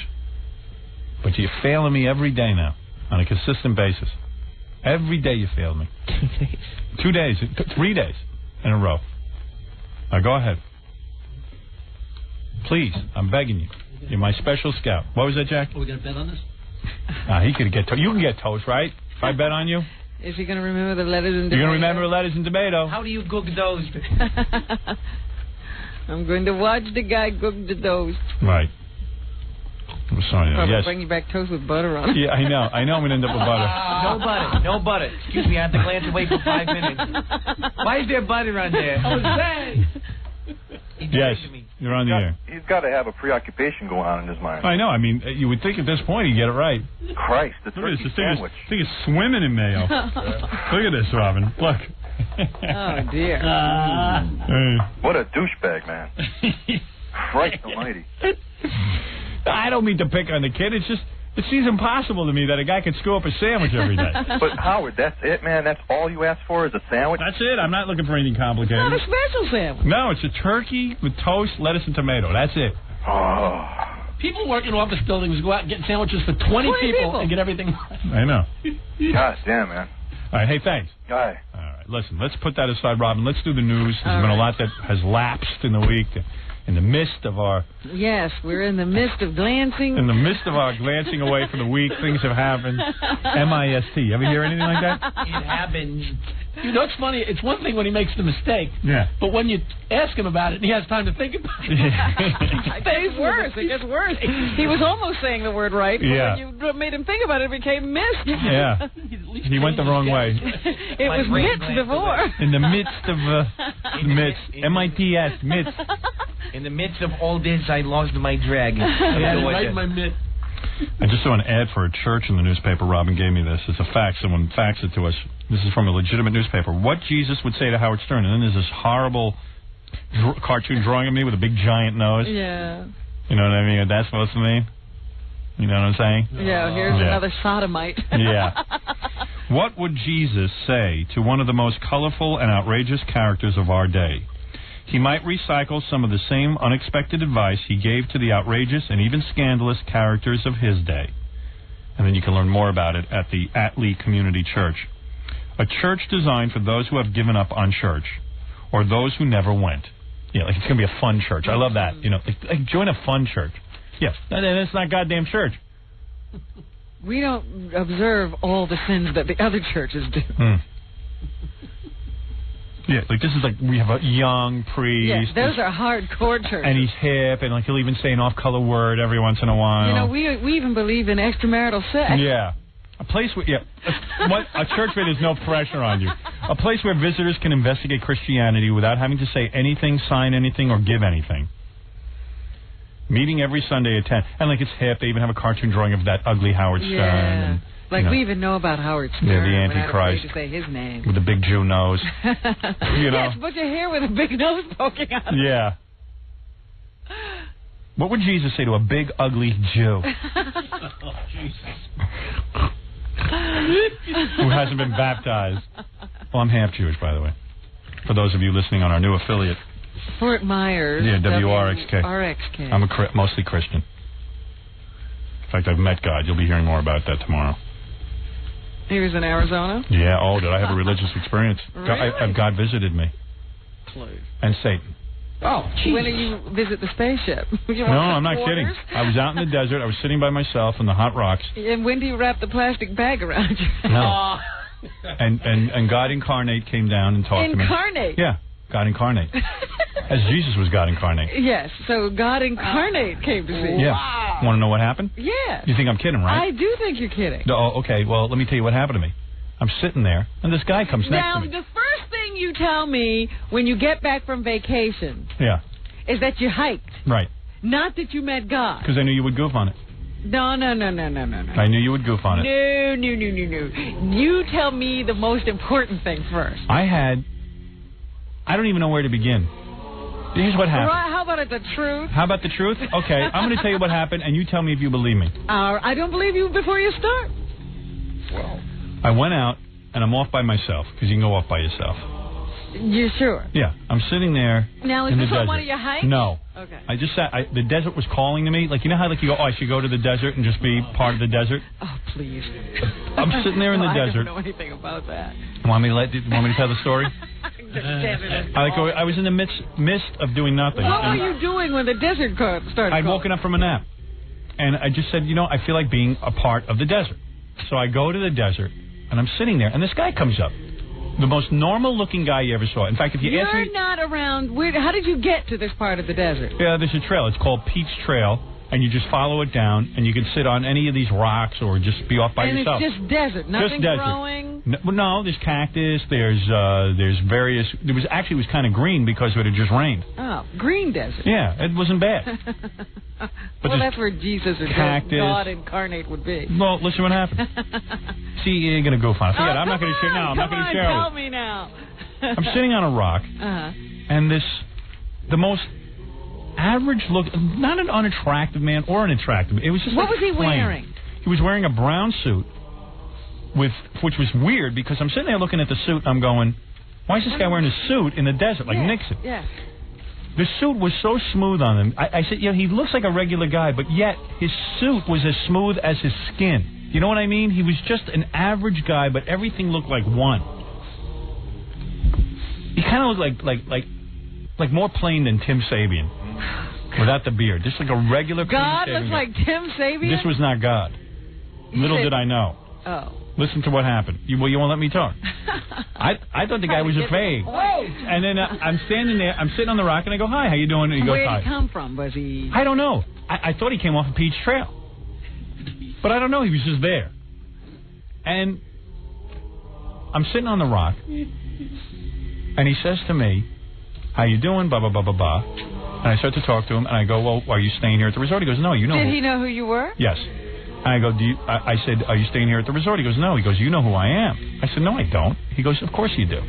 You've called to me many times on the air. I said, what are you... I figured the guy's insane. I said, who are you? He goes, well, the names you call me I don't like. I don't go by those names. So we play this game for 5 minutes. Now I'm getting a little nervous because the guy's kind of kooky. And he tells me he's Satan. Now, listen to this. You met what? You God and Satan in the same day? This is what I'm telling you. You want to hear it or not? Go on.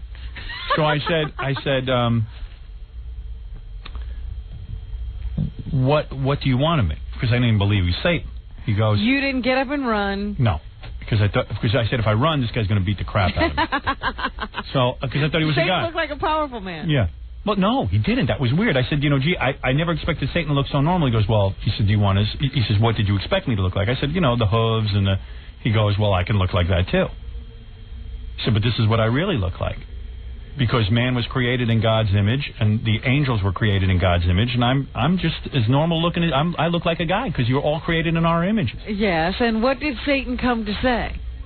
Well, you want me to skip over everything just to get to the point? Go ahead. All right. What are you carrying With on that, for? he starts to change. Wouldn't you want to jump to right what Satan Then said? Satan changes. All of a sudden, he changes into a two-footed, but his feet are not shoes anymore. They're hooves. He's standing there with hooves, and his face changes into that monstrous face like you've seen on statues, and giant wings. And I'm flipping out now. Now I'm scared. I'm almost crapping my pants. And I get up to run, and he goes, you can't run now. Just sit and listen. And I couldn't move. Now I'm under Satan's friggin' spell. And I'm going, either I'm hallucinating, maybe in the desert, because they have hallucinogens in the desert. Maybe somehow I smelled something. I'm hallucinating or something. It felt like you hallucinating. don't think that now? Well, let me tell you why I know I didn't hallucinate. All right?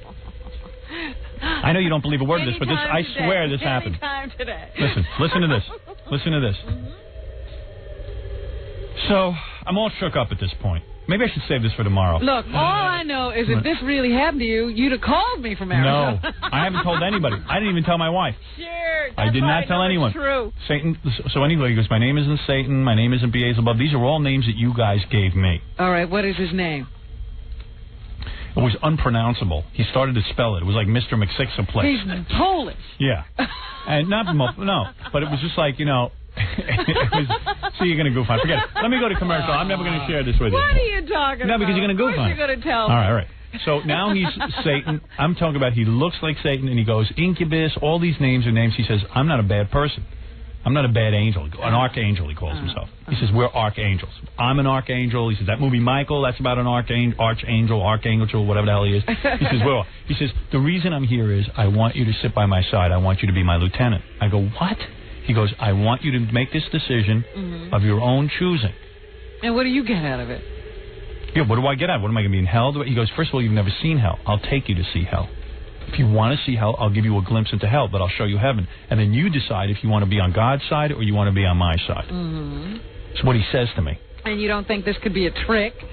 Oh, absolutely. I said, I know you're tricking me.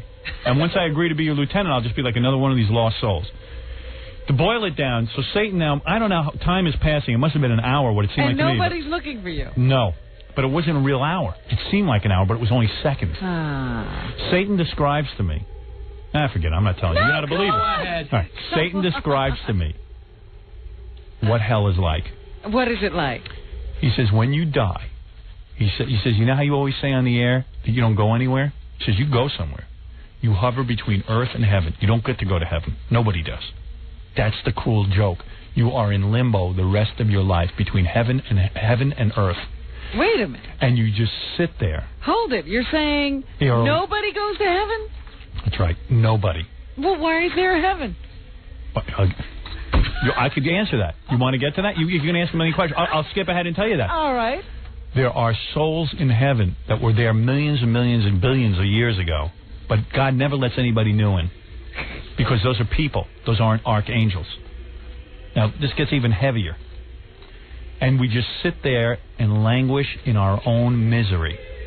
But what are you? When Satan saw that God created this, he got pissed off at God. He said, it's not fair. Why don't these souls come to heaven? Satan, he's describing me, he's a good guy. He says, he challenged God. He went to God and said, I said, you can go to God? He says, God's like me. He looks like me. He's got like a plain face and the whole thing. You can go ask God yourself. I said, God, why did you do this to these poor people? Here they are, people on earth. They're nice people. Why, when they die, are they going to sit in limbo, searching this realm and nothing, There's pleasure? Nothing there. There's nothing, just misery. Why? Would it be misery? Because they have nowhere to go. There's nowhere to go. You sit there and do nothing all day. There's no television, no nothing. Sense whatsoever. That's what I said. He says, and Satan says to me, it makes no sense to him either. No. Why what causes misery? Because you are stuck in an environment where you just can't do anything. You can't see anything. There's no taste. There's no smell. You're there's no acting pleasure. as if after you die, you're still like a person. Yeah, you still have your same inquisitive spirit, and that's the hell of it. Now, so Satan said, look, he said to God, listen to me. Satan said to God, I want to bring these souls to heaven. And God said, no, because they don't meet my criteria. And Satan said, what's your criteria? Criteria is they haven't suffered for me. They haven't suffered. So Satan said, I'll make them suffer, and then you'll let them into heaven. That's how he created hell. Now, he explains this whole thing. It's even more complicated than I'm telling you. I'm boiling it down for you, for people who don't follow this kind of stuff, this theology. Like anybody could follow this. So listen, anybody following this? Is anybody following this? I was reading the paper. Oh, all right. So forget it. All right. Oh, like it's a complicated story. Feel free to go somewhere with it. All right. Satan says, you want to meet God. With that, boom, God appears to me. God, plain dress God. At his beck and call. God said to me one thing. It's a simple story. He says, you would challenge me? You would challenge me? You would work for Satan? And then he left. That was it. And you knew this was God? He said he was God. I don't know whether he was God or not. And then he disappeared. How many guys you know disappear like that? I was a hitchhiker. You know what? I would have disappeared. All right. So, anyway, Satan said, make your decision. I said, my decision is I'm pissed off at both of you. I'm pissed off at God for creating this ridiculous realm that I can't go to heaven. And I got to languish the rest. Is languish the word? I got to languish the rest of my life in this ozone level where nothing happens and there's nothing to intellectually stimulate you and you're miserable. I said, I don't know what your agenda is to make people miserable so they can go to heaven, but you know they're never going to get into heaven anyway. I said, so I'm mad at you and I'm mad at God and I'm not going off with either one of you. And that was the end of it. And that was the end of the discussion. And what were you on? Nothing. Yeah, it happened to me. You don't believe it, right? I knew you wouldn't believe it. Of course not. And you don't believe it either. There is a God, there is a Satan, and I will not be Satan's lieutenant. I am saying that publicly. And I happen to know what happens, that there is a life after death. And Satan told me something. He said the gates between the living and the non-living are drawing closer and closer together. What does that mean? Whatever that's all he said. Oh, ho, ho, ho. Whatever. You're supposed to know everything now. What does that mean? It means that we are going to start to see what they call ghosts and apparitions. All right. When are you planning to see these? I don't know that I'll see anybody. Well, you saw God and Satan. Right. That's right. In the desert. I met God. They were in Arizona. Yes. You can't see them here in New York. I don't know how to call them. I wish you could meet them. I don't know why they waited for you to go on vacation. It was weird. And you didn't even know why Satan wanted you to be his lieutenant. Yes, I did. He told me. What was that all about? You going to goof on this? No. He felt that I was good at making people miserable. And the more miserable I would make them, the only chance that they would meet the criteria to get into heaven. And that we would be helping people. Ridiculous. Well, that's what I said. So you're sending people to heaven. Right. Your job is basically... Well, in hell I would be, yes. Oh, you were going to have to go to hell? I would have to die. Oh, you can't do your work here. He was asking me to give up my life and sit at his side. And he said, your choice is this. He says, because if you die without being my lieutenant, you're just going to be like the rest of these idiots. You're going to be floating around. So make your choice now, buddy. And I said, I'm not falling for it because this could all be a trick. And you see, this is the part you're not going to believe. He showed me hell. So what was that like? It was exactly the place he took me to was all you saw. You didn't see anything. You just heard the moaning of what sounded like human voices. The moaning of human voices. You didn't see anything? Nothing. Why didn't you see anything if you were there? I couldn't see. It was blinding light. Hot? No. Nothing. I wish it would have been heat. It wasn't cold. It wasn't hot. It was nothingness. Pure nothingness and moans. Loud sounding moans. Moans that sounded like bees humming. And so with multiplied. What, are you starting a cult now? No. I don't want anyone to follow me. New theology? I am telling you, I've spoken with God and Satan. They exist, and when we die, we go almost nowhere.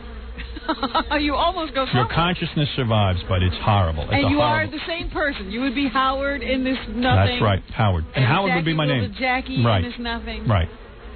And Fred will be nothing. As he is on Earth. That's it. Now you have the scoop. Well, that's... You can believe it or not. I choose not. Okay.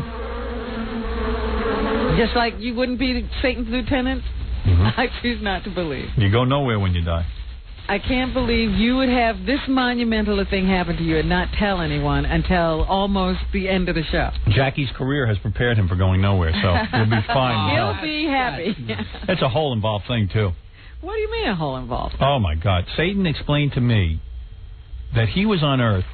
He saw Earth get formed, and he actually, you know how God, this is a great story. Remember Jesus Christ? Turns out he existed. God incarnate went and got born. Listen God to this. incarnate. Satan came down to Earth, all right? What? God was there for 10 seconds. How did he become God incarnate? Listen to this, because that's what you call him, God incarnate. A comic book that you no, pick up no, at the I airport. was going to say, you know, I'm wondering where the hell this story came from. What are you talking about? No, Satan, listen to this. Fred, do you believe me? I swear this is true. I really don't believe it. Satan says to me, he came down to Earth. I believe this about as much as your rain dance. My rain dance worked. Satan came down to Earth. Listen to this. Like years ago, when women... This is what attracted Satan to Earth. When he said it got interesting was, man always looked like ape, even as he started to evolve. But women didn't have any hair on their face, you know, after a while, after evolution. And he said women started to really look like archangels, like in the image of God. Oh, man didn't? No. He said man was ugly, but women were getting very beautiful. And he had a desire to mate with a woman. He comes down, and he forced himself into flesh. He did it through his own will. And when he was in the flesh, he mated with a woman. Satan, listen to this story, he tells me. This is Rosemary's Baby. Listen to this. And he mated with many of these, like, cave people. Beautiful women, though, he said. God got so mad at him for doing this. Evidently, this was something his angel shouldn't have done. To mate with flesh is wrong. God has a lot of rules. That's what Satan said. I'm telling you, you'd love this guy. You're like the Pope now. Wait a second. Listen to this. I know. And God, listen. Now, do I understand everything about religion? Is it wild? No, you're so silly. God says to Satan, "Get him a hat. I'm going to do you one better. I'll give you a pointy hat." God. And Satan said, "Are you going to start don't wearing know. a dress? No, listen to me. Do you know why the Pope forget it. I'm not going to tell you that. I'm not going to tell you about it. Well, you know everything about religion. You want to know something? Why does the Pope wear a dress? I'm not going to wear any dress. Pope is nobody. Satan, even God told me Pope is a schmo. He says no. Schmo. He says, you know more about religion now than the Pope. God speaks Yiddish. Yeah. So wait a second. Listen to this. Oh, God's furious with the Jews. Really? For killing Jesus. Oh. He said the Jews killed him. Well, how did we get a Jesus? Well, I was going to tell you, but you're so busy yapping. So Satan said to God, why are you mad at me for becoming human and mating with women? He says, you don't understand human suffering. Humans suffer enough. They should be allowed to go to heaven after they die. This is Satan talking to God. Yeah. And God said, oh, please, police. Oh, police. He says, they haven't suffered enough. And Satan said, when I was a person, they're cold, they're hungry, they're yearning to know. They suffer, these people. So God, listen to this, says, God says, get out of here. He throws Satan out of heaven, sends him back as a man. He says, you got to prove to me that you're going to get back into heaven. So Satan says, you will not be any kind of God until you understand human suffering. You should come back as a human. With that, God gets himself born of a human woman and becomes a baby and goes through 40 years of life, something like 42 years of life or something. I thought Jesus died at 33. Whatever. God says that's wrong. He's 42 when he died. Listen to this. All right. Whatever the years were. God says it was unbelievable. He goes through all of this and gets nailed to the cross and the whole thing. And people treat him like garbage. Why did he bother to say he was Jesus and, Son of God and all that stuff? That's what Satan said. Because Satan said if you truly suffered, he says, you knew when you were nailed to the cross, you were coming back as God. He says, human beings don't know where they're going. That's real sacrifice. Human beings who get nailed to a cross never know if there's an afterlife. They don't know. That's real suffering. You knew you were being a martyr. You knew it. So you're not a martyr. You don't know human suffering. And God said, I do know human suffering. I was nailed to a cross. He goes, you don't know human suffering. This is a whole experience in the desert. And this was minutes, you say? What seemed like hours when I looked at my watch when I was done with these two clowns, it was seconds. Seconds had elapsed. That's called a dream, Howard. Okay. Call it what you will. This happened to me. Nothing happened to you. I was chosen to be spoken to. This is the guy who saw clothes crumpled in the woods Robin, and I don't ran even home. Listen, home, okay? I couldn't run. Satan didn't allow it. I don't even believe he saw cactus. Satan didn't allow it. He ran home from crumpled clothing, okay? The fraidy cat. Okay, whatever you want. I'm telling you, Satan doesn't let you run. You can't run from Satan. You would have been sniveling. I was. Crawling. I didn't hear that in the story. My God, I peed my pants when I woke out of this whole stupor. Oh, woke? Yes. It's like you're in a fog because your seconds have now passed. You're telling me you were asleep. Whatever you want to say, I'm telling you I was awake and alert in the desert. But it's like you can't believe this happened to you. My pants were wet. I peed my pants. And nobody saw your wet pants? Oh, yeah. When I came back, my wife, I showed them to my wife. I said, get her on the phone now. All right. I will. I'll tell you. They urine-soaked pants. No, she didn't think they were urine, so she said I spilled water on them. That's what she said. Because don't forget, in the desert, it dries out in 2 seconds. It would still. You know what? Yeah. You should smell me on any given day. Listen, I met God and Satan. You can believe what you want to believe. You and I just never told you have any proof.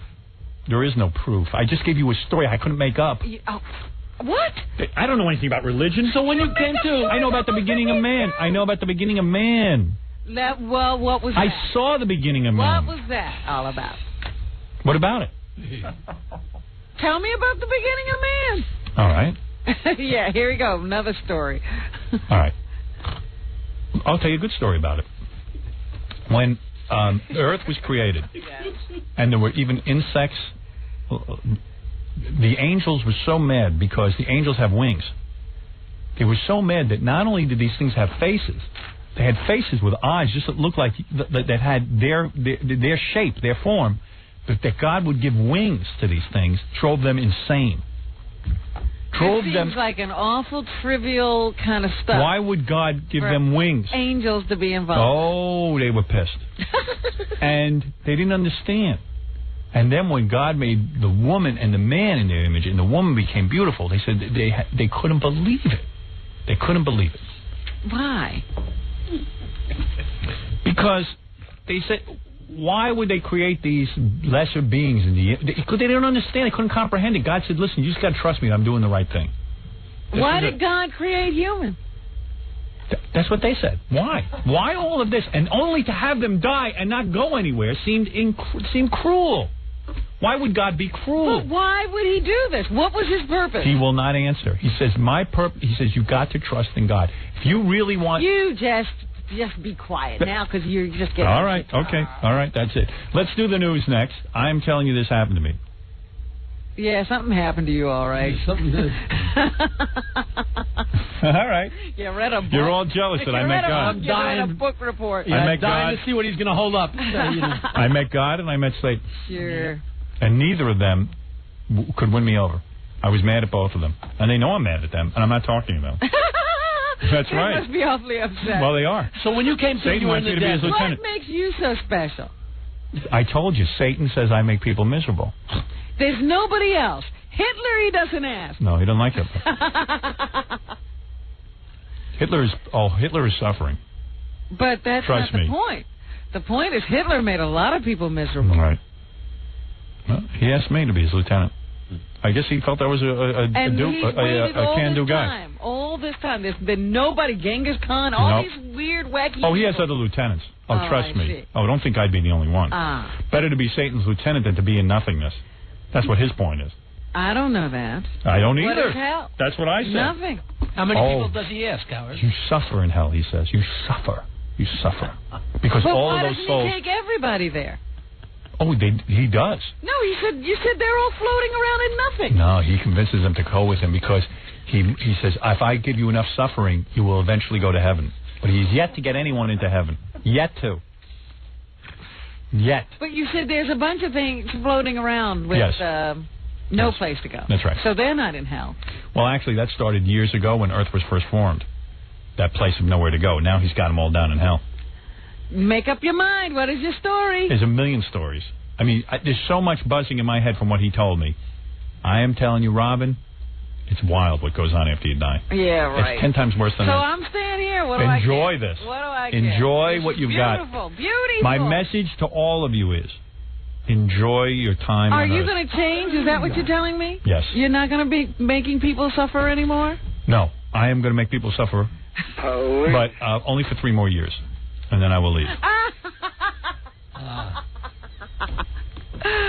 Oh, my goodness. Because believe me, we have such limited time on this earth, and this really is heaven on earth because it doesn't get any better. So what are you going to do now? Now that you know, first of all, I'm going to honor my contract. There's nothing you can do to get yourself into heaven. Mm-hmm. I'm probably going to do 1 or 2 films a year. And, no, this is what gives me joy. I'm going to do, and Satan says... No, you know what would give you joy. You keep saying a young girl would give you joy. I'm going to have that. Satan says, have as much pleasure as you can here on earth. And so what are you going to do? I'm going to do that. I'm going to have pleasure. I believe Satan on that count. But I meant, how are you going to take this pleasure? Oh, young girls. Younger the better. When are you going to start, Mr. There's not much time. Today. Yes, sure. So I'm going to start with Jackie's wife, although she's no spring chicken. All right. Let me, by the way, Satan loved our movie. I'm going to take a break. When did he see it? Did he go to the first weekend? No, he was at the premiere. Oh. Yeah. I didn't see him. he took over Danny Goldberg's body. That I was sitting right near him. Yeah. All right. Where did this story come from? What? Where did this story come from? Jackie, God is my witness. It happened to me. God is my witness. What does that mean? God as my witness. That's ridiculous. Since you don't care for God anymore, what does it mean to say God is my witness? I am going to take a break. I am never discussing this again. I'm not. You can believe it or not. I'm telling you it's true. Why would you say God is my witness? Because that's my expression. I'm not going to change my expression for you. And I'm not going to be questioned anymore about it because I'm not answering. I had the most incredible experience of anybody's life. No, you had a stupid experience. No. That's it. And you got to admit, it's answered a lot of questions. Dumb experience. And I know if anybody came to him and said, be my lieutenant, he'd be now guarding the gates of hell. Sunstroke. I said no. He'd be guarding and you know the what? gates of hell. Satan gave because me... he doesn't have the guts to say no.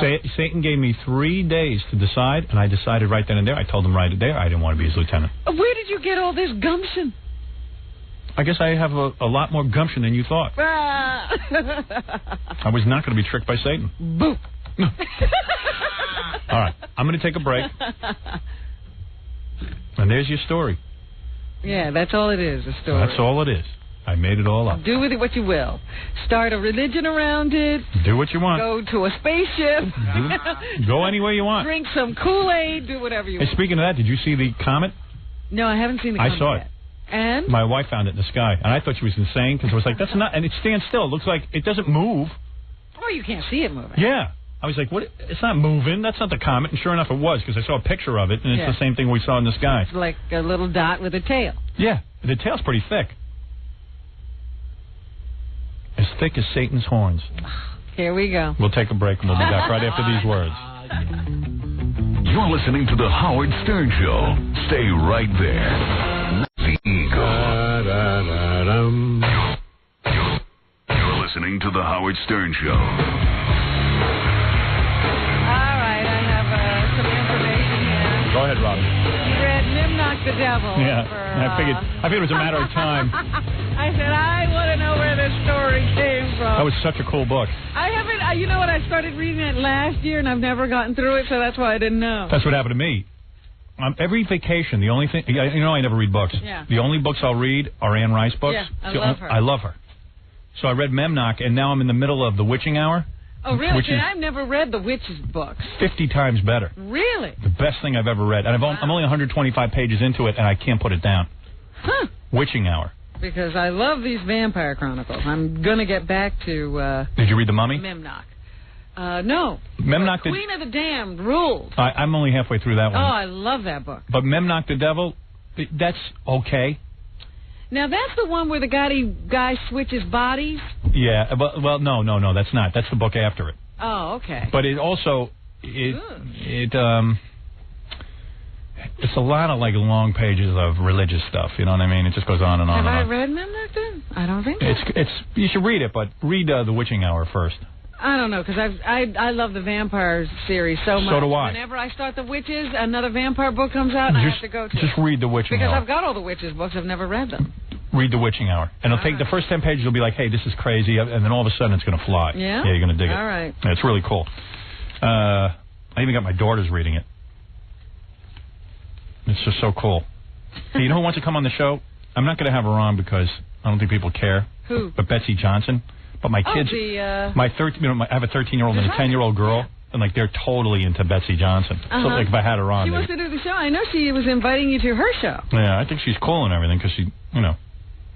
I don't like that she's dressing my daughters now because her clothes are expensive and sexy. So, you always loved her clothes. Yeah, now to get girls into her clothes. See, everything you want to do is going to come true. I'm in hell. I told you that. You're suffering. Yeah, that's why God and Satan came and visited me. You might get into heaven. Right. And thanks to all you little pricks out there to squeal to Robin about what I was up to. I told you I knew you hadn't made that up yourself. Hey, it's too good a story. Hadn't just happened to you, because there's no way you would have waited till the end of the show to tell me. You know, I was going to do it at the beginning. It was so stupid. I said, I'm not doing this. All right. Anyway, Stern Turn. Listen to this. This is from the Globe. It's top secret. Top secret. Like something in my life could be top secret. But we hear Howard Stern's going to change his private parts. The shock jock turned movie star is planning a major makeover following his box office success, including short hair and a revamped wardrobe. I was reading on the internet that they said I'd cut off all my hair in a punk hairdo. Really? Yeah, as you can now testify. Yeah, I can see. It's the same mess I've always had. Now, are you going to do a makeover? No. You had alluded to that. Yeah. At one point, that you were going to change yourself completely. Yeah, and then as the great hairstylist Colleen Callahan said to me, you got that skinny neck, and you're a big man. She really broke it down. That long hair works for you. Just leave it. Oh, dear. Well, she's brutal, but truthful. But truthful. And says here, too, that Kathy Lee Gifford is so upset that Frank Gifford is losing his hair that she massages his head every morning with special lotions. Oh, jeez. I mean, you know, give it a rest. He's 100 years old.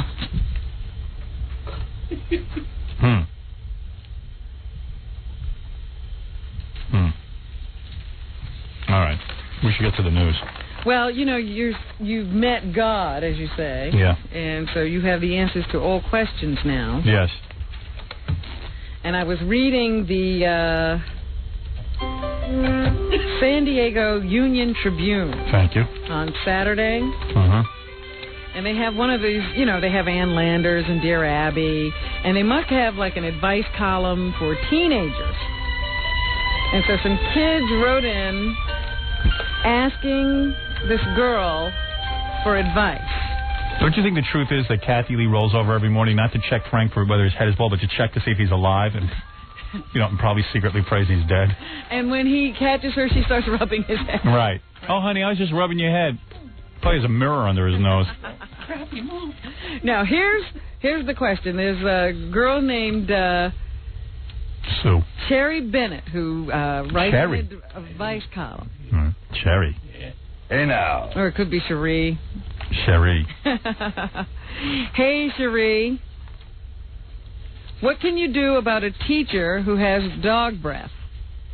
This is not a joke. One of our teachers, whom we really like, has the worst breath in the world. I know what they mean. I had a teacher who had that. Once she hugged me when I did very well on a report, and I almost fell over. Yep. You want to know? I had the same thing when I was a kid, like about 5th or 6th grade. Yeah. It was not a school teacher, but like a teacher for an extracurricular thing. Uh-huh. And I always thought that the guy crapped his pants. I swear, as a kid, I thought, but he smelled, and his fingers even smelled, and it was just like he had just reeky body odor and breath. And I mean, you get like you get dizzy and headachy because you can't breathe air when he'd stand over you and like point at the desk, and be I can't breathe. The guy stinks. Well, one kid in the class left mints on this teacher's desk when she wasn't in the room, but she didn't get the hint. Yeah. And they said, don't print where we are because we don't want to hurt her. Yeah, I know. She's one of our best teachers. Yeah. They really like her. Dog they breath. just wanted to be called 7th graders holding their noses. Wow. So, what do they do? Well, don't tell me what Ann said. Well, this isn't an Ann. This is Cherry Bennett. No, Cherry. She's nobody. Cherry probably would say, leave a note for the teacher, anonymous note. No. No? That would hurt her. You know, I had a teacher with dog breath and used to pee on a tree. And it turned out that's appropriate. That was appropriate for a guy with dog breath. Drag his ass on the carpet. Right. He had worms. What would you do? What would be the advice on something like that? I you know, Jesus Christ, I'd cut out the smelly bastard's tongue. But what do you do? I bet you she said don't do anything. You just have to take it. Well, she doesn't recommend the direct approach. Right. Going, you're a great teacher, but, because that would be insulting. Disaster. Right. Your best bet is to tell another teacher at school whom you trust and let him or her deal with it. Please. Like they're going to deal with it. Yeah, I would. We had a smelly guy that we worked with, me and Robin. And I said to Robin, listen, Robin, you got to tell this guy. He smells. And Robin goes, I'm not telling him. And he really smells. And this guy smelled so bad. Robin would have him in the car with her. And after a while, she stopped picking him up in the car because her car smelled so bad. Yeah, And she made the car smell. And Robin's idea was, I'll roll down all the windows, even though it's winter. Oh, yeah. And he'll get the hint. But the smelly guys don't ever get the hint. This guy really smelled. It was unbearable to be locked in there with him. So Robin and I went to our friend, who ironically was named Cherry, and we said, listen, you're his friend, you tell him. And she told him. Well, yeah, because we said you got it. And she did it, and the guy appreciated it. From what I heard, he was embarrassed, but he started. Right, I'm sure he was hurt and embarrassed. He started washing his clothes and everything. But at least he knew then that he had a problem. Yeah, it was real bad. So, well, I mean, that's one real solution. Bad. Oh, it was really awful. Oh, true. Yeah, swear to God, we had a real problem. That she came up with was tell another teacher, but then she said, on the other hand, if you all know that the teacher's breath stinks, all the other teachers probably know already anyway, and they haven't done anything about it. They said you could try parental intervention. Oy. Now, that's really great. Your parent comes in to tell the teacher that her breath stinks, and you'll never get a good grade again. I say anonymous note in the mail. You write a note, say, look, I used to be in school with you. I've now graduated. I got to tell you something. I thought you were one of the best teachers I ever had, but man, does your breath reek. Now, that's a good idea. Yeah, that's the way to do it. Of course, that's the way to do it. We had a teacher in high school, a chemistry teacher, who had incredibly thick mustache, and every Christmas people sent her razors. You guys are cruel. Razors. See, the mustache doesn't really affect you. Yeah. The breath affects you. It was brutal. It was like, you know. Yeah. Every year. And did she ever shave? No. Wow. She didn't care. Nobody ever brought it up. Wow. Oh, my goodness. Horrible. But everybody did. Finally, even Cherry cops out. She says, it's hard to believe that your teacher's coolest, but you never know. You may have to continue holding your nose until the 8th grade. Kind of gives you something to look forward to. So nobody has a solution to that problem worth any salt. Hey, now. So anyway, that's from the San Diego Union Tribune. I thought it was rather interesting. It is. Meanwhile, we talked a little bit earlier about the fact that Ellen DeGeneres has decided to come out. Big deal. Who didn't know? She says now, my skin cleared up because I came out, and I feel better, and I'm thinner. But everybody knew. Everybody knew anyway. What do you mean? She's making out with Katie Lang at award shows. Who did not know that she wasn't gay? Doesn't she have a crush on Tom Cruise? Anyway, her character's coming out, but she has beaten her character out of the closet. She gives an interview to Time magazine. They say that, in the Post anyway, they say that there's been speculation about her sexuality ever since the Page 6 column reported that she kissed a girl in a Manhattan nightclub. But, I mean, I've been reading these reports about Ellen for years in every publication. In every rag. Yeah. Yeah. I mean, everybody was saying it. They all said she hung out at gay places and she ain't had brave. girlfriends and... Nothing brave about her. She only came out because her show was doing so crummy in the ratings that she was forced to have a gay character. She says when she decided to have Career her move. Thank you. character on the show come out, she knew she was going to have to come out, too. Oh, isn't that interesting? She's 39. She says she hasn't dated a man since she was 20, but was still conflicted about her own path until 8 years ago. I wonder what happened 8 years ago. Let me tell you something, honey. Nothing fills you like a man. Nothing. That itch can't be satisfied by a woman. She also has a new woman in her life, and apparently is head over heels. Hey, Jackie, you know what the loser you are. Maybe you should say you're a fag, and then everything will open up for you. Your career will go. I'm a homo. Come to my show. Hey, I'm a homo. Hey, come to Club Benet, May 17th. She says, I just met somebody. She did not name her lover. This appears to be something I want to last forever. Yeah. I want it to last forever. She said she was freaked out. Just calm down. I'm freaked out. Fred woke up. Yeah. Fred woke up. She said she was freaked out when she first considered the fact that she was gay. Man, give me a guy to kiss. She liked men. So do I. And thought maybe she just needed to meet the right one. Give me a big, smelly tuchus. and a joint so I can get through it. But she never could meet just that right guy. I need more butt sex. Send him my way. She can't meet the right guy. I can. They say the Gay and Lesbian Alliance Against Defamation is so thrilled that that Ellen is doing this new show, and she's going to be the first lead character in a sitcom that is gay, that they're building a national Come Out with Ellen Day. Wow. Now, we should be a part of this. People can come out on this program. Yeah, anybody who wants to come out can come out on this show. That's National Come Out with Ellen Day. And we can call your mommy on the air and tell That's her. right. We'll tell everybody. So we have a heart attack. Right on the air. We got to take a break. We'll be back with more news right after this. We'll return to the Howard Stern Show after these messages. 97.1 The Eagle. You're listening to the Howard Stern Show.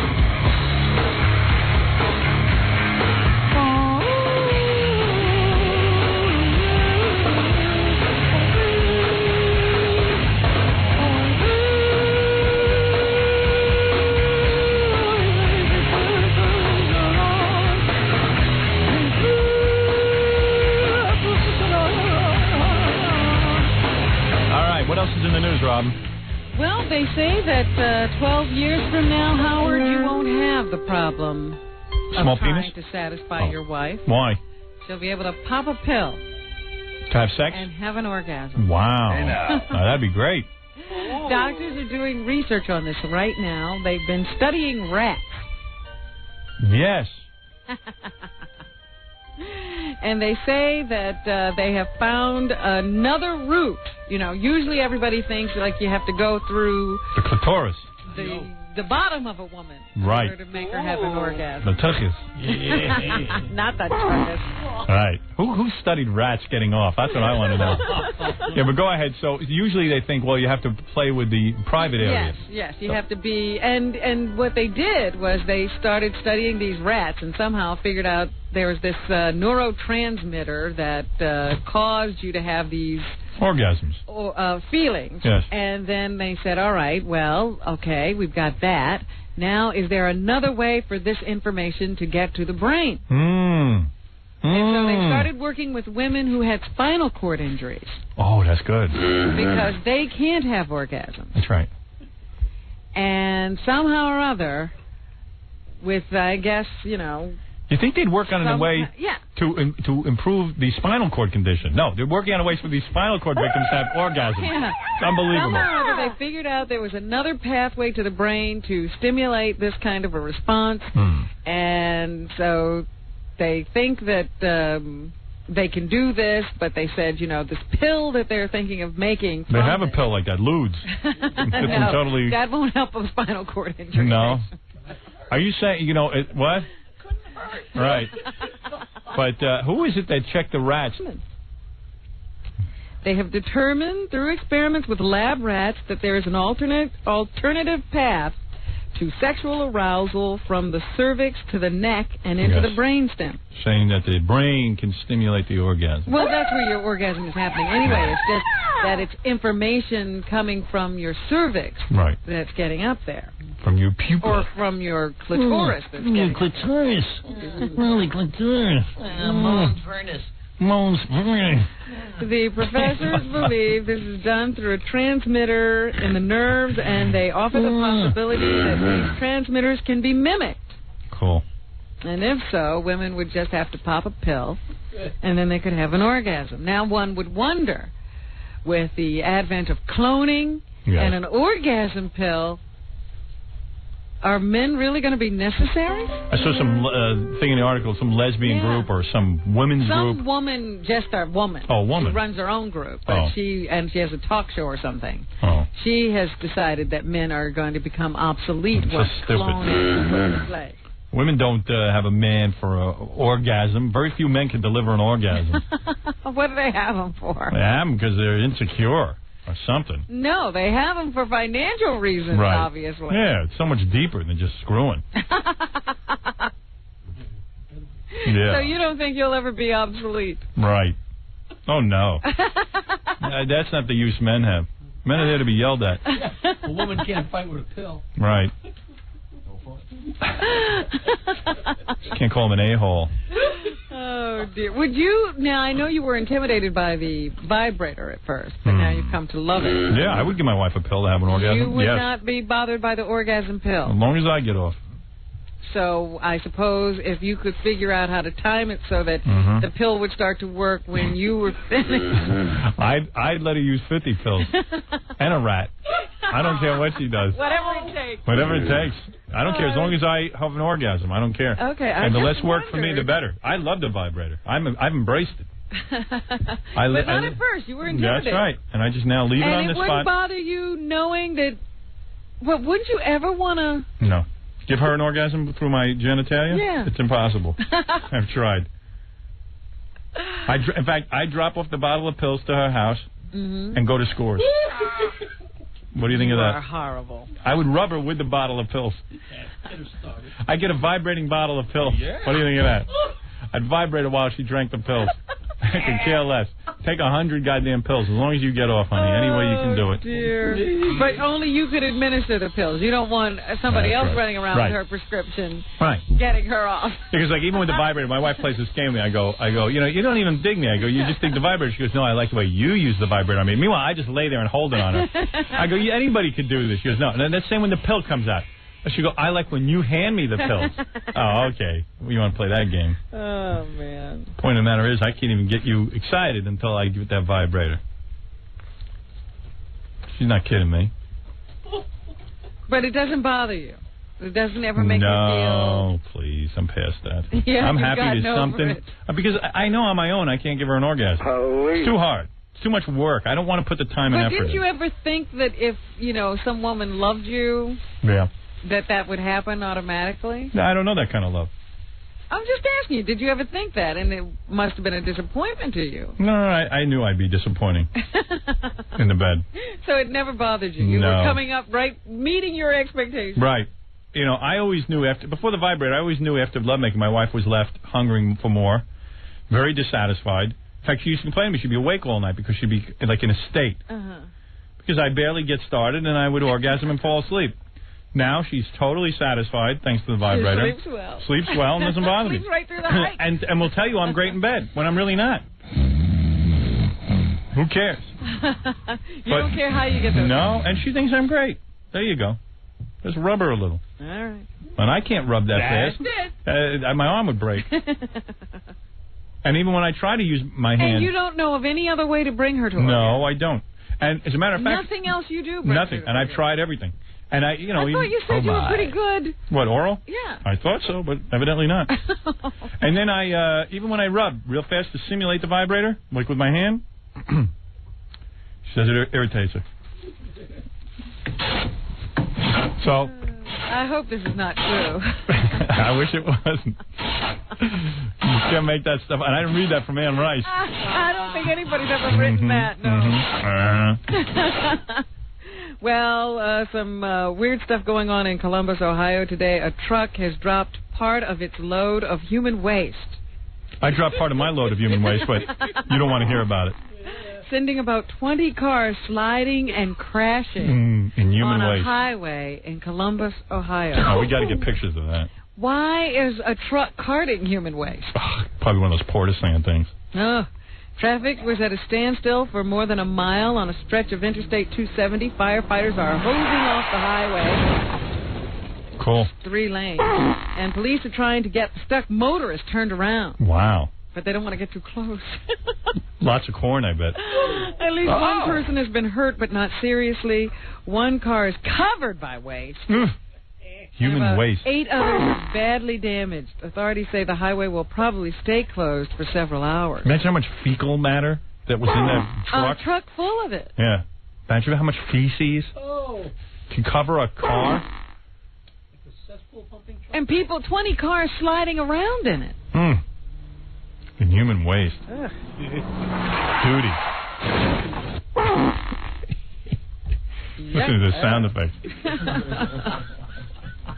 Whole montage being painted. Yeah, I know. What a baby. He loves He's got a job of a 3-year-old. That's a good duty story. Duty story.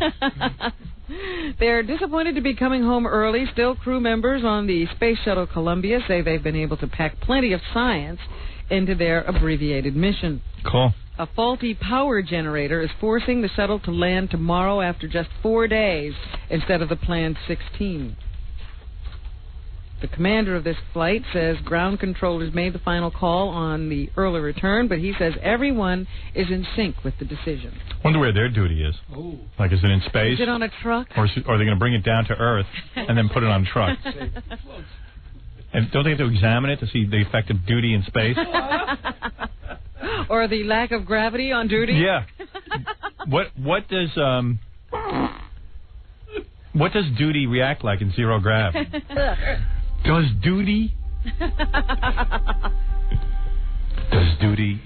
break apart in space?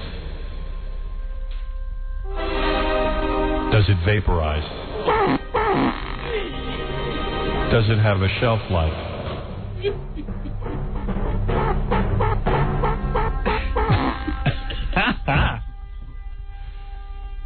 Duty.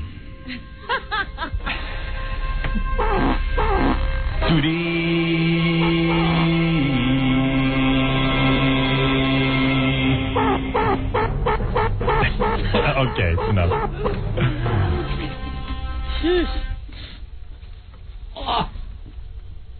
All right. You're always talking about those small planes and how you think they're dangerous. Well, yeah. One came down on Long Island in somebody's yard. Yeah, what was it, like a Cessna, though? Yesterday. A single-engine plane bound for a Long Island airport apparently ran out of gas yesterday and crash-landed in a front lawn in Holtzville. The pilot who survived the crash, along with 2 passengers, had warned the control tower at Long Island's MacArthur Airport in Islip that he was out of fuel and was trying to make it to a nearby soccer field. Missed the soccer field, though. Instead, he plowed the 4-seat Piper Cherokee into the front lawn of a 2-story frame house on 5 Jewel Drive. You know, Jackie flew back from Amsterdam, one of those little one-engine planes, because they get under the radar. Just some guy flapping his arms. You know, one-engine plane sounds kind of dangerous. One engine. You know what I mean? It's a plane. Get 2 engines. The owners left just 20 minutes before this plane landed in their yard to go visit some relatives, so they weren't at home. The plane was destroyed. The house escaped with barely a scratch, but the 3 people inside the plane are in critical condition. Wow. So, what are you going to do? No Sky King there. Sky King used to be in a little Cessna. Remember that? Yeah, well, this is a Piper Cherokee. It's not a Cessna. So let's not just blame Cessna for this. No, Piper Cherokee. Blame the Indians. Once again, they're at it on the West Bank. Tensions between Where's that, Israel? Jersey? Oh, Israel, right. West Bank. Oh, that's, I know. West Bank is Israel. Oh, you. And the tensions between the Jews and the Palestinians in Israel is already high. Oh, yeah, they don't like each other? There's been a string of suicide bombings, and an Islamic militant group is warning that there are going to be more attacks on the way. Great. The leaflet signed by the Islamic Jihad vows to target Jewish settlers. Jihad. Jihad. The warning comes after a pair of shootings in the West Bank involving settlers. An Israeli motorist opened fire on a crowd in a town after his car was stoned. You think it's time for the Jews to start to do one of their 6-day war things to get everyone back in line? Well, who are you going to war with this time? Whatever. 2 Palestinians were wounded. Blow up a couple of, countries and stuff. In another incident, a settler fired shots into the air after Palestinians hurled stones at him near the tomb of the patriarchs. Like children. Meanwhile, Yasser Arafat says that Israel has declared war on the Palestinians and the peace process because they're saying that they're going to go ahead with certain settlements that the Palestinians are opposed to, and so they're not interested in peace as far as he's concerned, and so now everything's up in the air again. Supposedly, President Clinton is going to come down hard on the Israeli Prime Minister about getting back into these talks. Let's face it, that's never going to end. Till all the Jews leave, and then that thing becomes a desert again, and there's 12 Arabs living on it who can't even make ends meet. They should all leave. Did you see the big news? I read this in one of the tabloids. I'm telling you, the tabloids are beating all other news agencies to certain stories. Especially the John Bonet case. The John Bonet case is one. O.J. was another. Right. And now they were the first to come out with the story that Magic Johnson has reduced the level of the AIDS virus in his bloodstream to undetectable levels. Get out of here. No, I will not. This is Come on, leave. Can't make up a story like that. I'm not leaving. You made up a whole story. I can make up one. Wow, no I'm kidding. not making up this one. There was a story in the tabloids a couple of he never had it, I think. weeks ago. Yeah. Attributed to his wife. She was saying that Jesus or God or whoever they pray to had cured Magic Johnson of AIDS. Wow. And then a couple of days later, I saw in the newspaper, well, actually it was a couple of days ago, I saw in the newspaper in one of the, on one of the sports pages that doctors are saying, yes, Magic Johnson has reduced the level of AIDS virus in his bloodstream to the point that it cannot be detected. Wow. They do not call it a cure. But they say that he's been very diligent about taking his medication and doing whatever the doctors have told him to do, and that's been reflected in his good health. I told you the best is healthier than I am. You can outlive me. What is it? No, this is the same drug. Remember I told you about that guy I know? It's the same drug that he's taking the same drug. Yeah. Who? What? A guy I know is taking the same drug as Magic Johnson, and if you want, he would come on the air and tell you all about it. Well, you just told me about it. Funny when you tell me about it. What's the drug? I don't know the exact. I mean, he can tell you all about it if you care. AZT?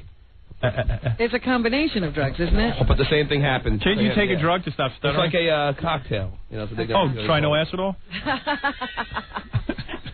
I knew I shouldn't have came. I knew I shouldn't have came in. I know. Great grammar.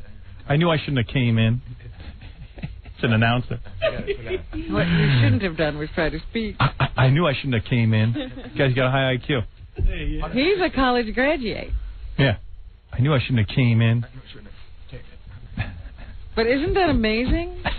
Magic Johnson. A few years ago, people were more amazing. How does John grow up in like the New York City, the New York school system and everything? I mean, it's a decent education. And I knew I shouldn't have came in here. He's not even an inner city kid. Yeah, I know. I mean, seriously, have you ever heard? Yeah, you hear the right way all the time. Yeah, I mean, all the time. It has no effect on him. I know I shouldn't have come in here. I knew I shouldn't have come in. But yeah, I know, but how does it get? It happens when you get in here. You suddenly get nervous. Oh, come on! I'm telling you. I heard you off the air go. I knew I shouldn't have came in. And we've heard here. other nervous people in here, and they say it right. Right. In your sleep, you should get that. We all make grammatical errors. Not like that. I've heard all of us say things. But that's a real obvious one, John. I knew I shouldn't have came in here. Dude, I was struggling for any word. Thanks.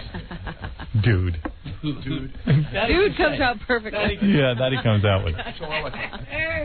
I knew I shouldn't have came in here. Dude. Baba Booey? Is that what he said? Yeah. John getting fatter and fatter. Well, that hair all over his face isn't helping. No. Making him look fatter. Shave. Yeah, a good shave. Shave a few pounds off that face. Hey, he's married. Doesn't matter how he looks. Go ahead, Rob. What's happening with the stock market? You want to make any predictions there? No. It's been down. But it'll, my prediction on the stock market, if I have any, is that it seems to me that the stock market takes these wild dips every once in a while, but overall it always just seems to go up and up and up. If you look over the years, if people just stay in. Right, like those old ladies they keep bringing out on the news these days. Right, they eventually go up, so it's like you can't panic and sell everything off because that's the losers. At least I hope that's the loser because I didn't sell anything off.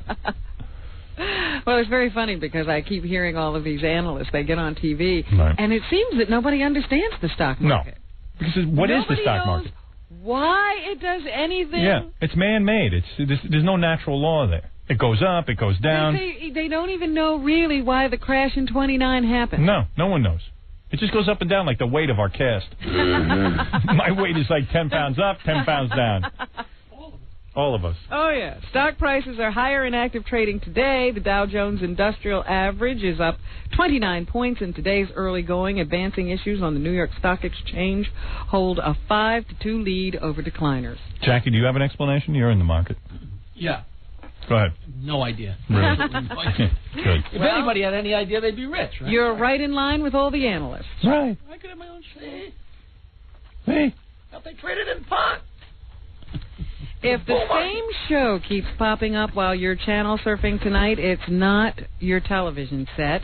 21 cable channels will show a special town hall meeting on family-oriented programming. Oh, my God. Now, there's an important thing. The program begins a week of special family shows on cable called Tune In to Kids and Family Week. Oh, don't they get it? We don't want that. It's moderated by Linda Ellerby. Oh, the world's biggest bore. The cable industry is, I guess, making an effort in an attempt to deflect criticism over sex and violence on the tube, but the man behind the idea says it's also a way to show there's a lot of family-oriented material already on TV. But Linda Ellerby had cancer. How come she's still alive? She beat it. Her and Magic Johnson.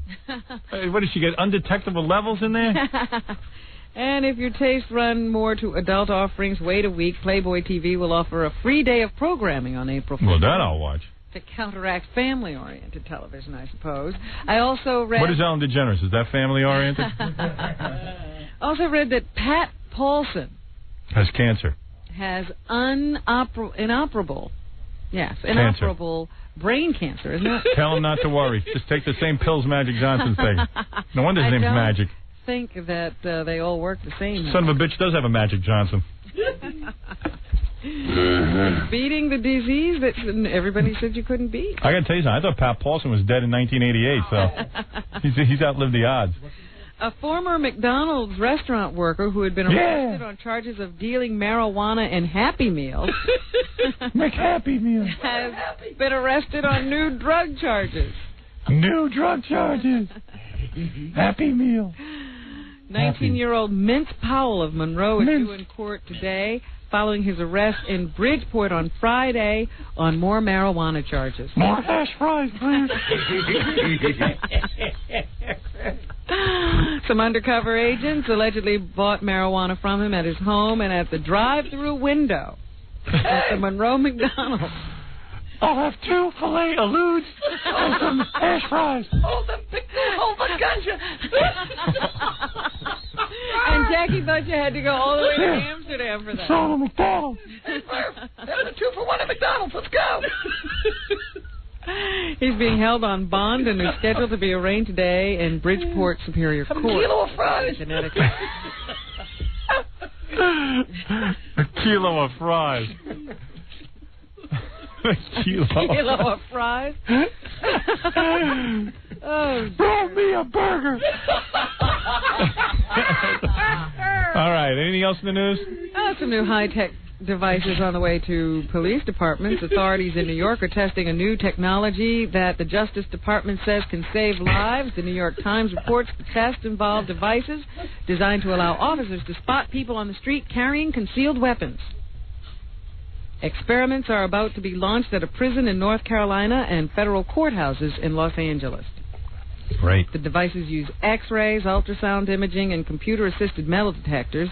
Besides their use on the street, they could improve security at building entrances. So we're getting more high-tech to catch all these people running around with guns. Wow.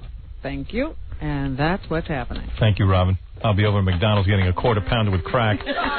But let me just congratulate Jackie Pennock's Joke Page Martling. I know you want to congratulate him on his Sergeant Pecker and the Joke Man, both 78 minutes. Most comedians can't even come up with a half hour. Selling very well. Non-stop filthy jokes, only $12 plus $4 shipping and handling. CD or cassette, buy two, get one free. Call 1-800-323-KING. Everyone's a big Jackie fan. Saturday night, May 17th, a rare live appearance. 2 shows at Historic Club in A. Evidently, tickets are almost sold out. Hurry up in Sayreville, New Jersey. For information and brand new jokes, visit JackieJokeman.com. Congratulations, Jackie. I appreciate it. Very few comedians can fill the club twice. Club Benet. We'll see. Yeah. In fact, I think you're one of them. Keep talking. All right, Jackie the Joke Man, and go see Gorillo in Grandma Sylvia's funeral. Evidently, he is lighting up the stage. Oh. His light is bright. Trips the light fantastic. He sure does. In fact, he's even brighter than normal because most of his hair is gone. Yeah, he's very red, actually. Right. Looks like Coach Cheese. And by the way, congratulations to Fred on his 6th movie premiere. There you go. The movie is called what, Fred? It's called The Hotel Mandarin. Try and find it. Fred Norris is in it, and it's playing somewhere in a theater somewhere. Somewhere near you. And we'll see you tomorrow. I'm going to do a couple of commercials here, and then I'm going to come back, and Fred the actor is going to read some plugs and do some wacky crossover conversation. Okay. All right. More to come.